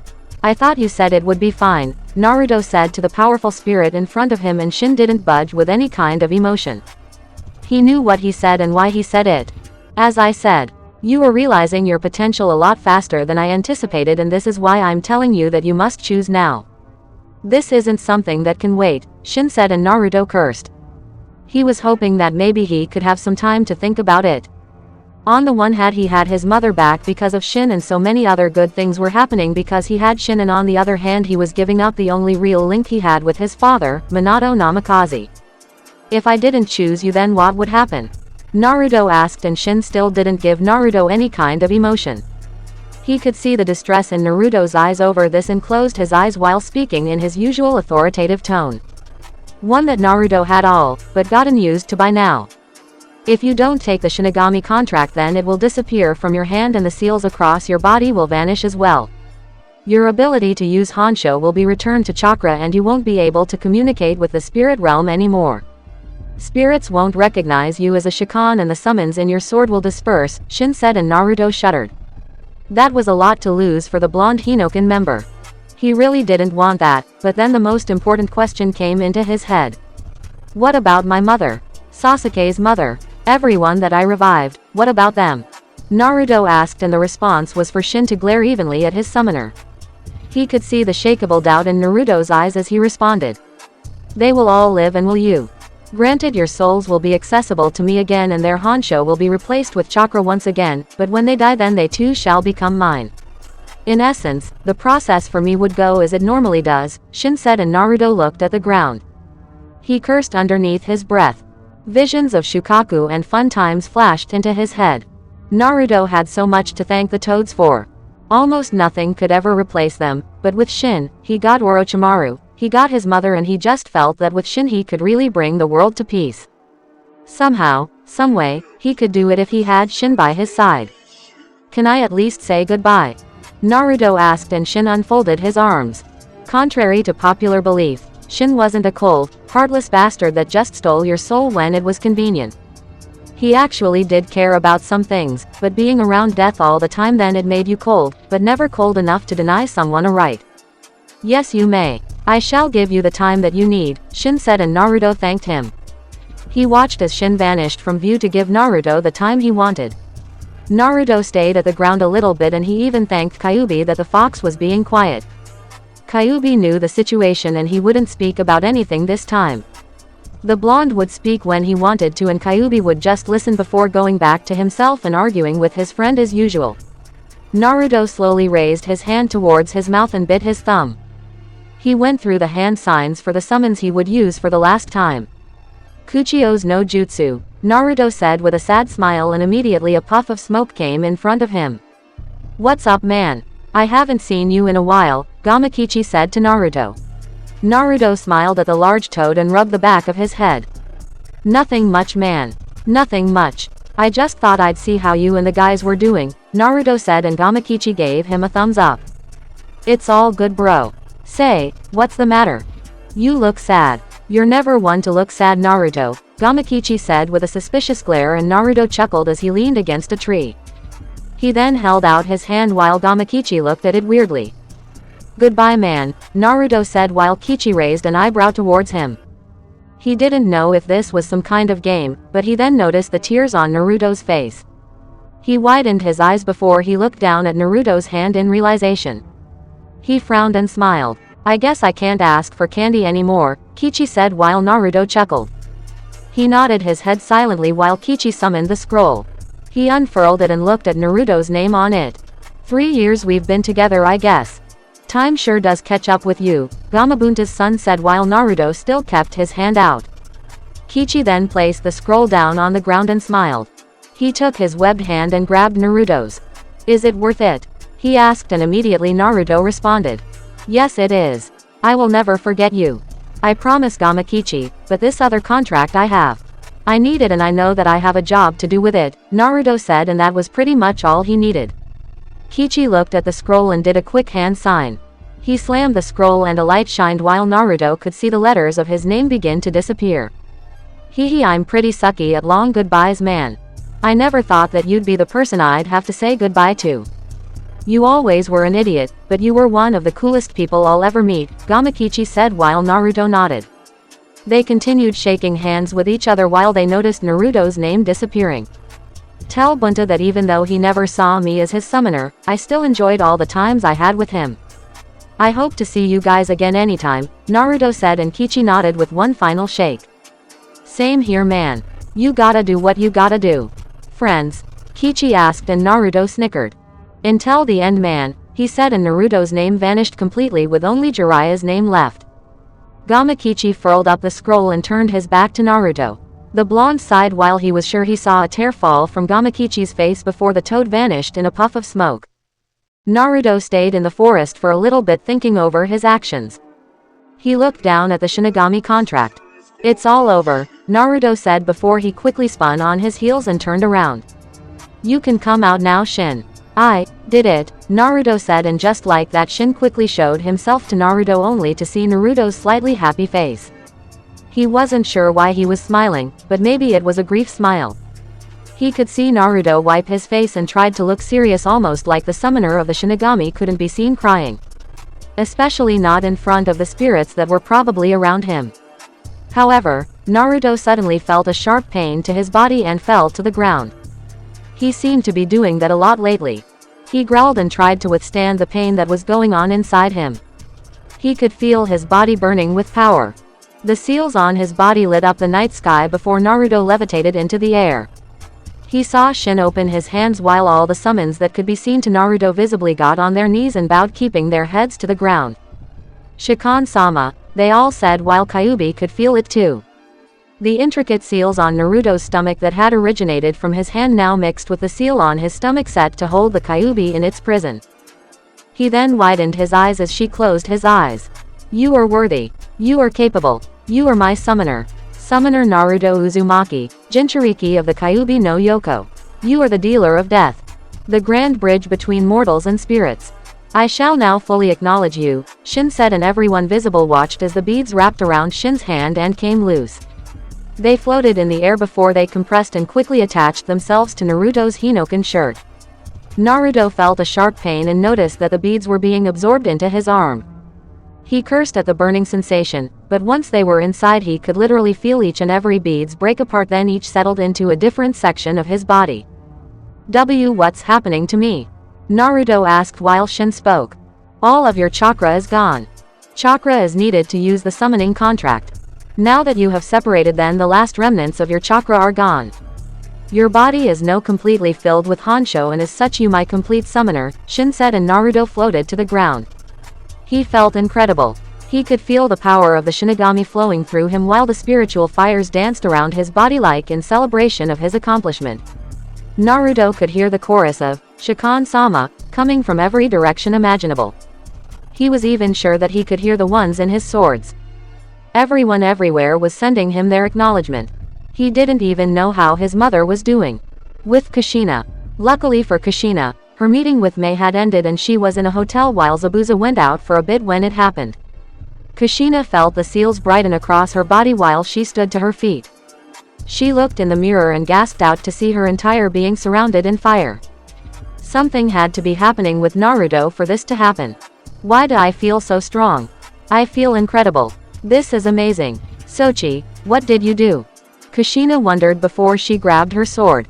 She could see the power surging into it. She wondered about its intake of chakra or Honsho as Naruto called it, but her sword was handling it just fine. She just felt it respond to anything she wanted. It was like she was more in touch with her spiritual side more than ever. She could hear people's voices and could even see some spirits on their knees bows in the direction of west as they cried, "Shikon-sama," over and over. Some even turned to her and bowed as they said, "Kushina-sama," over and over. Kushina could honestly say that she could get used to this before she saw the door open. She turned back to see Zabuza looking at her in awe. She also just wanted him drop to his knees and bow. "Mistress Kushina," he said to her, making Kushina widen her eyes in slight shock of his words. Uzushiogakure. Kakashi, Yugao, Yuri and Fuka watched as Makoto, Rin and Haku got on their knees and just suddenly bowed. They were all training like normal, but Haku said she felt the sudden surge of spiritual power flow through her body, and the same could be said for Makoto and Rin. So in response the three stopped what they were doing and bowed towards the west of their location. "What's going on?" Yuri asked as they continued to watch the scene of Makoto, Haku and Rin bowing towards Naruto. "Your guess is as good as mine is," Kakashi said as he opened up his orange book, much to Yuri's blush, Yugao's irritation and Fuka's amusement. The latter looked over Kakashi's shoulder to read the contents of said book and snickered. "Oh wow, who writes these?" Fuka asked while Kakashi giggled perversely. "Why, the great Sanin himself, Jiraiya-sama," Kakashi said while Yugao folded her arms. "Stupid, isn't it?" Yugao asked while Fuka cackled. She quickly took the book from Kakashi's hands and went back to the beginning. "Are you kidding? This is great. I've never read this, Ika, before. It really looks good," Fuka said while Yugao widened her eyes while shaking her head fast. "But that's demeaning to women," she said while Fuka scoffed. She could see Kakashi give an eye smile while Yugao huffed at any woman actually liking such a thing while Fuka responded. "Hey, a woman in the throes of passion isn't demeaning. Rather, it's quite nice. Actually, I take a little offense to you calling it smut," Fuka said while Kakashi grabbed her into a hug. "Finally someone understands me, and it's a woman this time," he said while Yugao dropped her jaw. She didn't know what to say to that type of thing. "I guess there are all different types of people in the world," Yugao thought to herself before they noticed Makoto, Rin and Haku get to their feet. Are you guys back to normal now? Yugao asked while Makoto blushed. She rubbed the back of her head sheepishly while Haku blushed in embarrassment. Kakashi snickered while Yuri opened another Fuinjutsu book, well until they all heard a bird screech. Everyone looked into the air and saw a bird coming down. What is that? Yuri asked while Kakashi held out his arm. The bird landed down on his arm and Kakashi smiled. It's a messenger hawk, Yuri-san. One of Konoha's fastest actually. Now let's see what we've got here, Kakashi said as he opened up the scroll.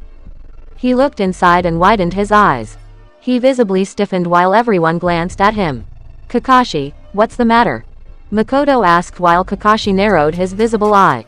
He sighed and furled up the scroll before turning around. Konoha believes that they have found the Sanbibiju, Kakashi said, making everyone stiffen from his words. They didn't know what to make of such a thing. Hyuga compound. Hiashi, Hanako, Hinata and Hanabi were all sitting in silence with Hinata telling the three Hyuga about her news on Naruto. So, he's supposed to have a legendary contract, is he? Hiashi asked, feigning ignorance while he sipped some tea that Hanako made him. He watched her smiling face and wondered what she could be smiling about while Hanabi leaned back. Otu-sama, if he does hold one, then what does that mean for Konoha? Hanabi asked, and in all truth Hiashi wasn't sure. The Shinigami contract, that was enough to be considered a shinobi war started and even a political war starter. However, Hiashi never once thought about the benefits the contract would hold for them. It seemed like it would be a disservice to Naruto to think so.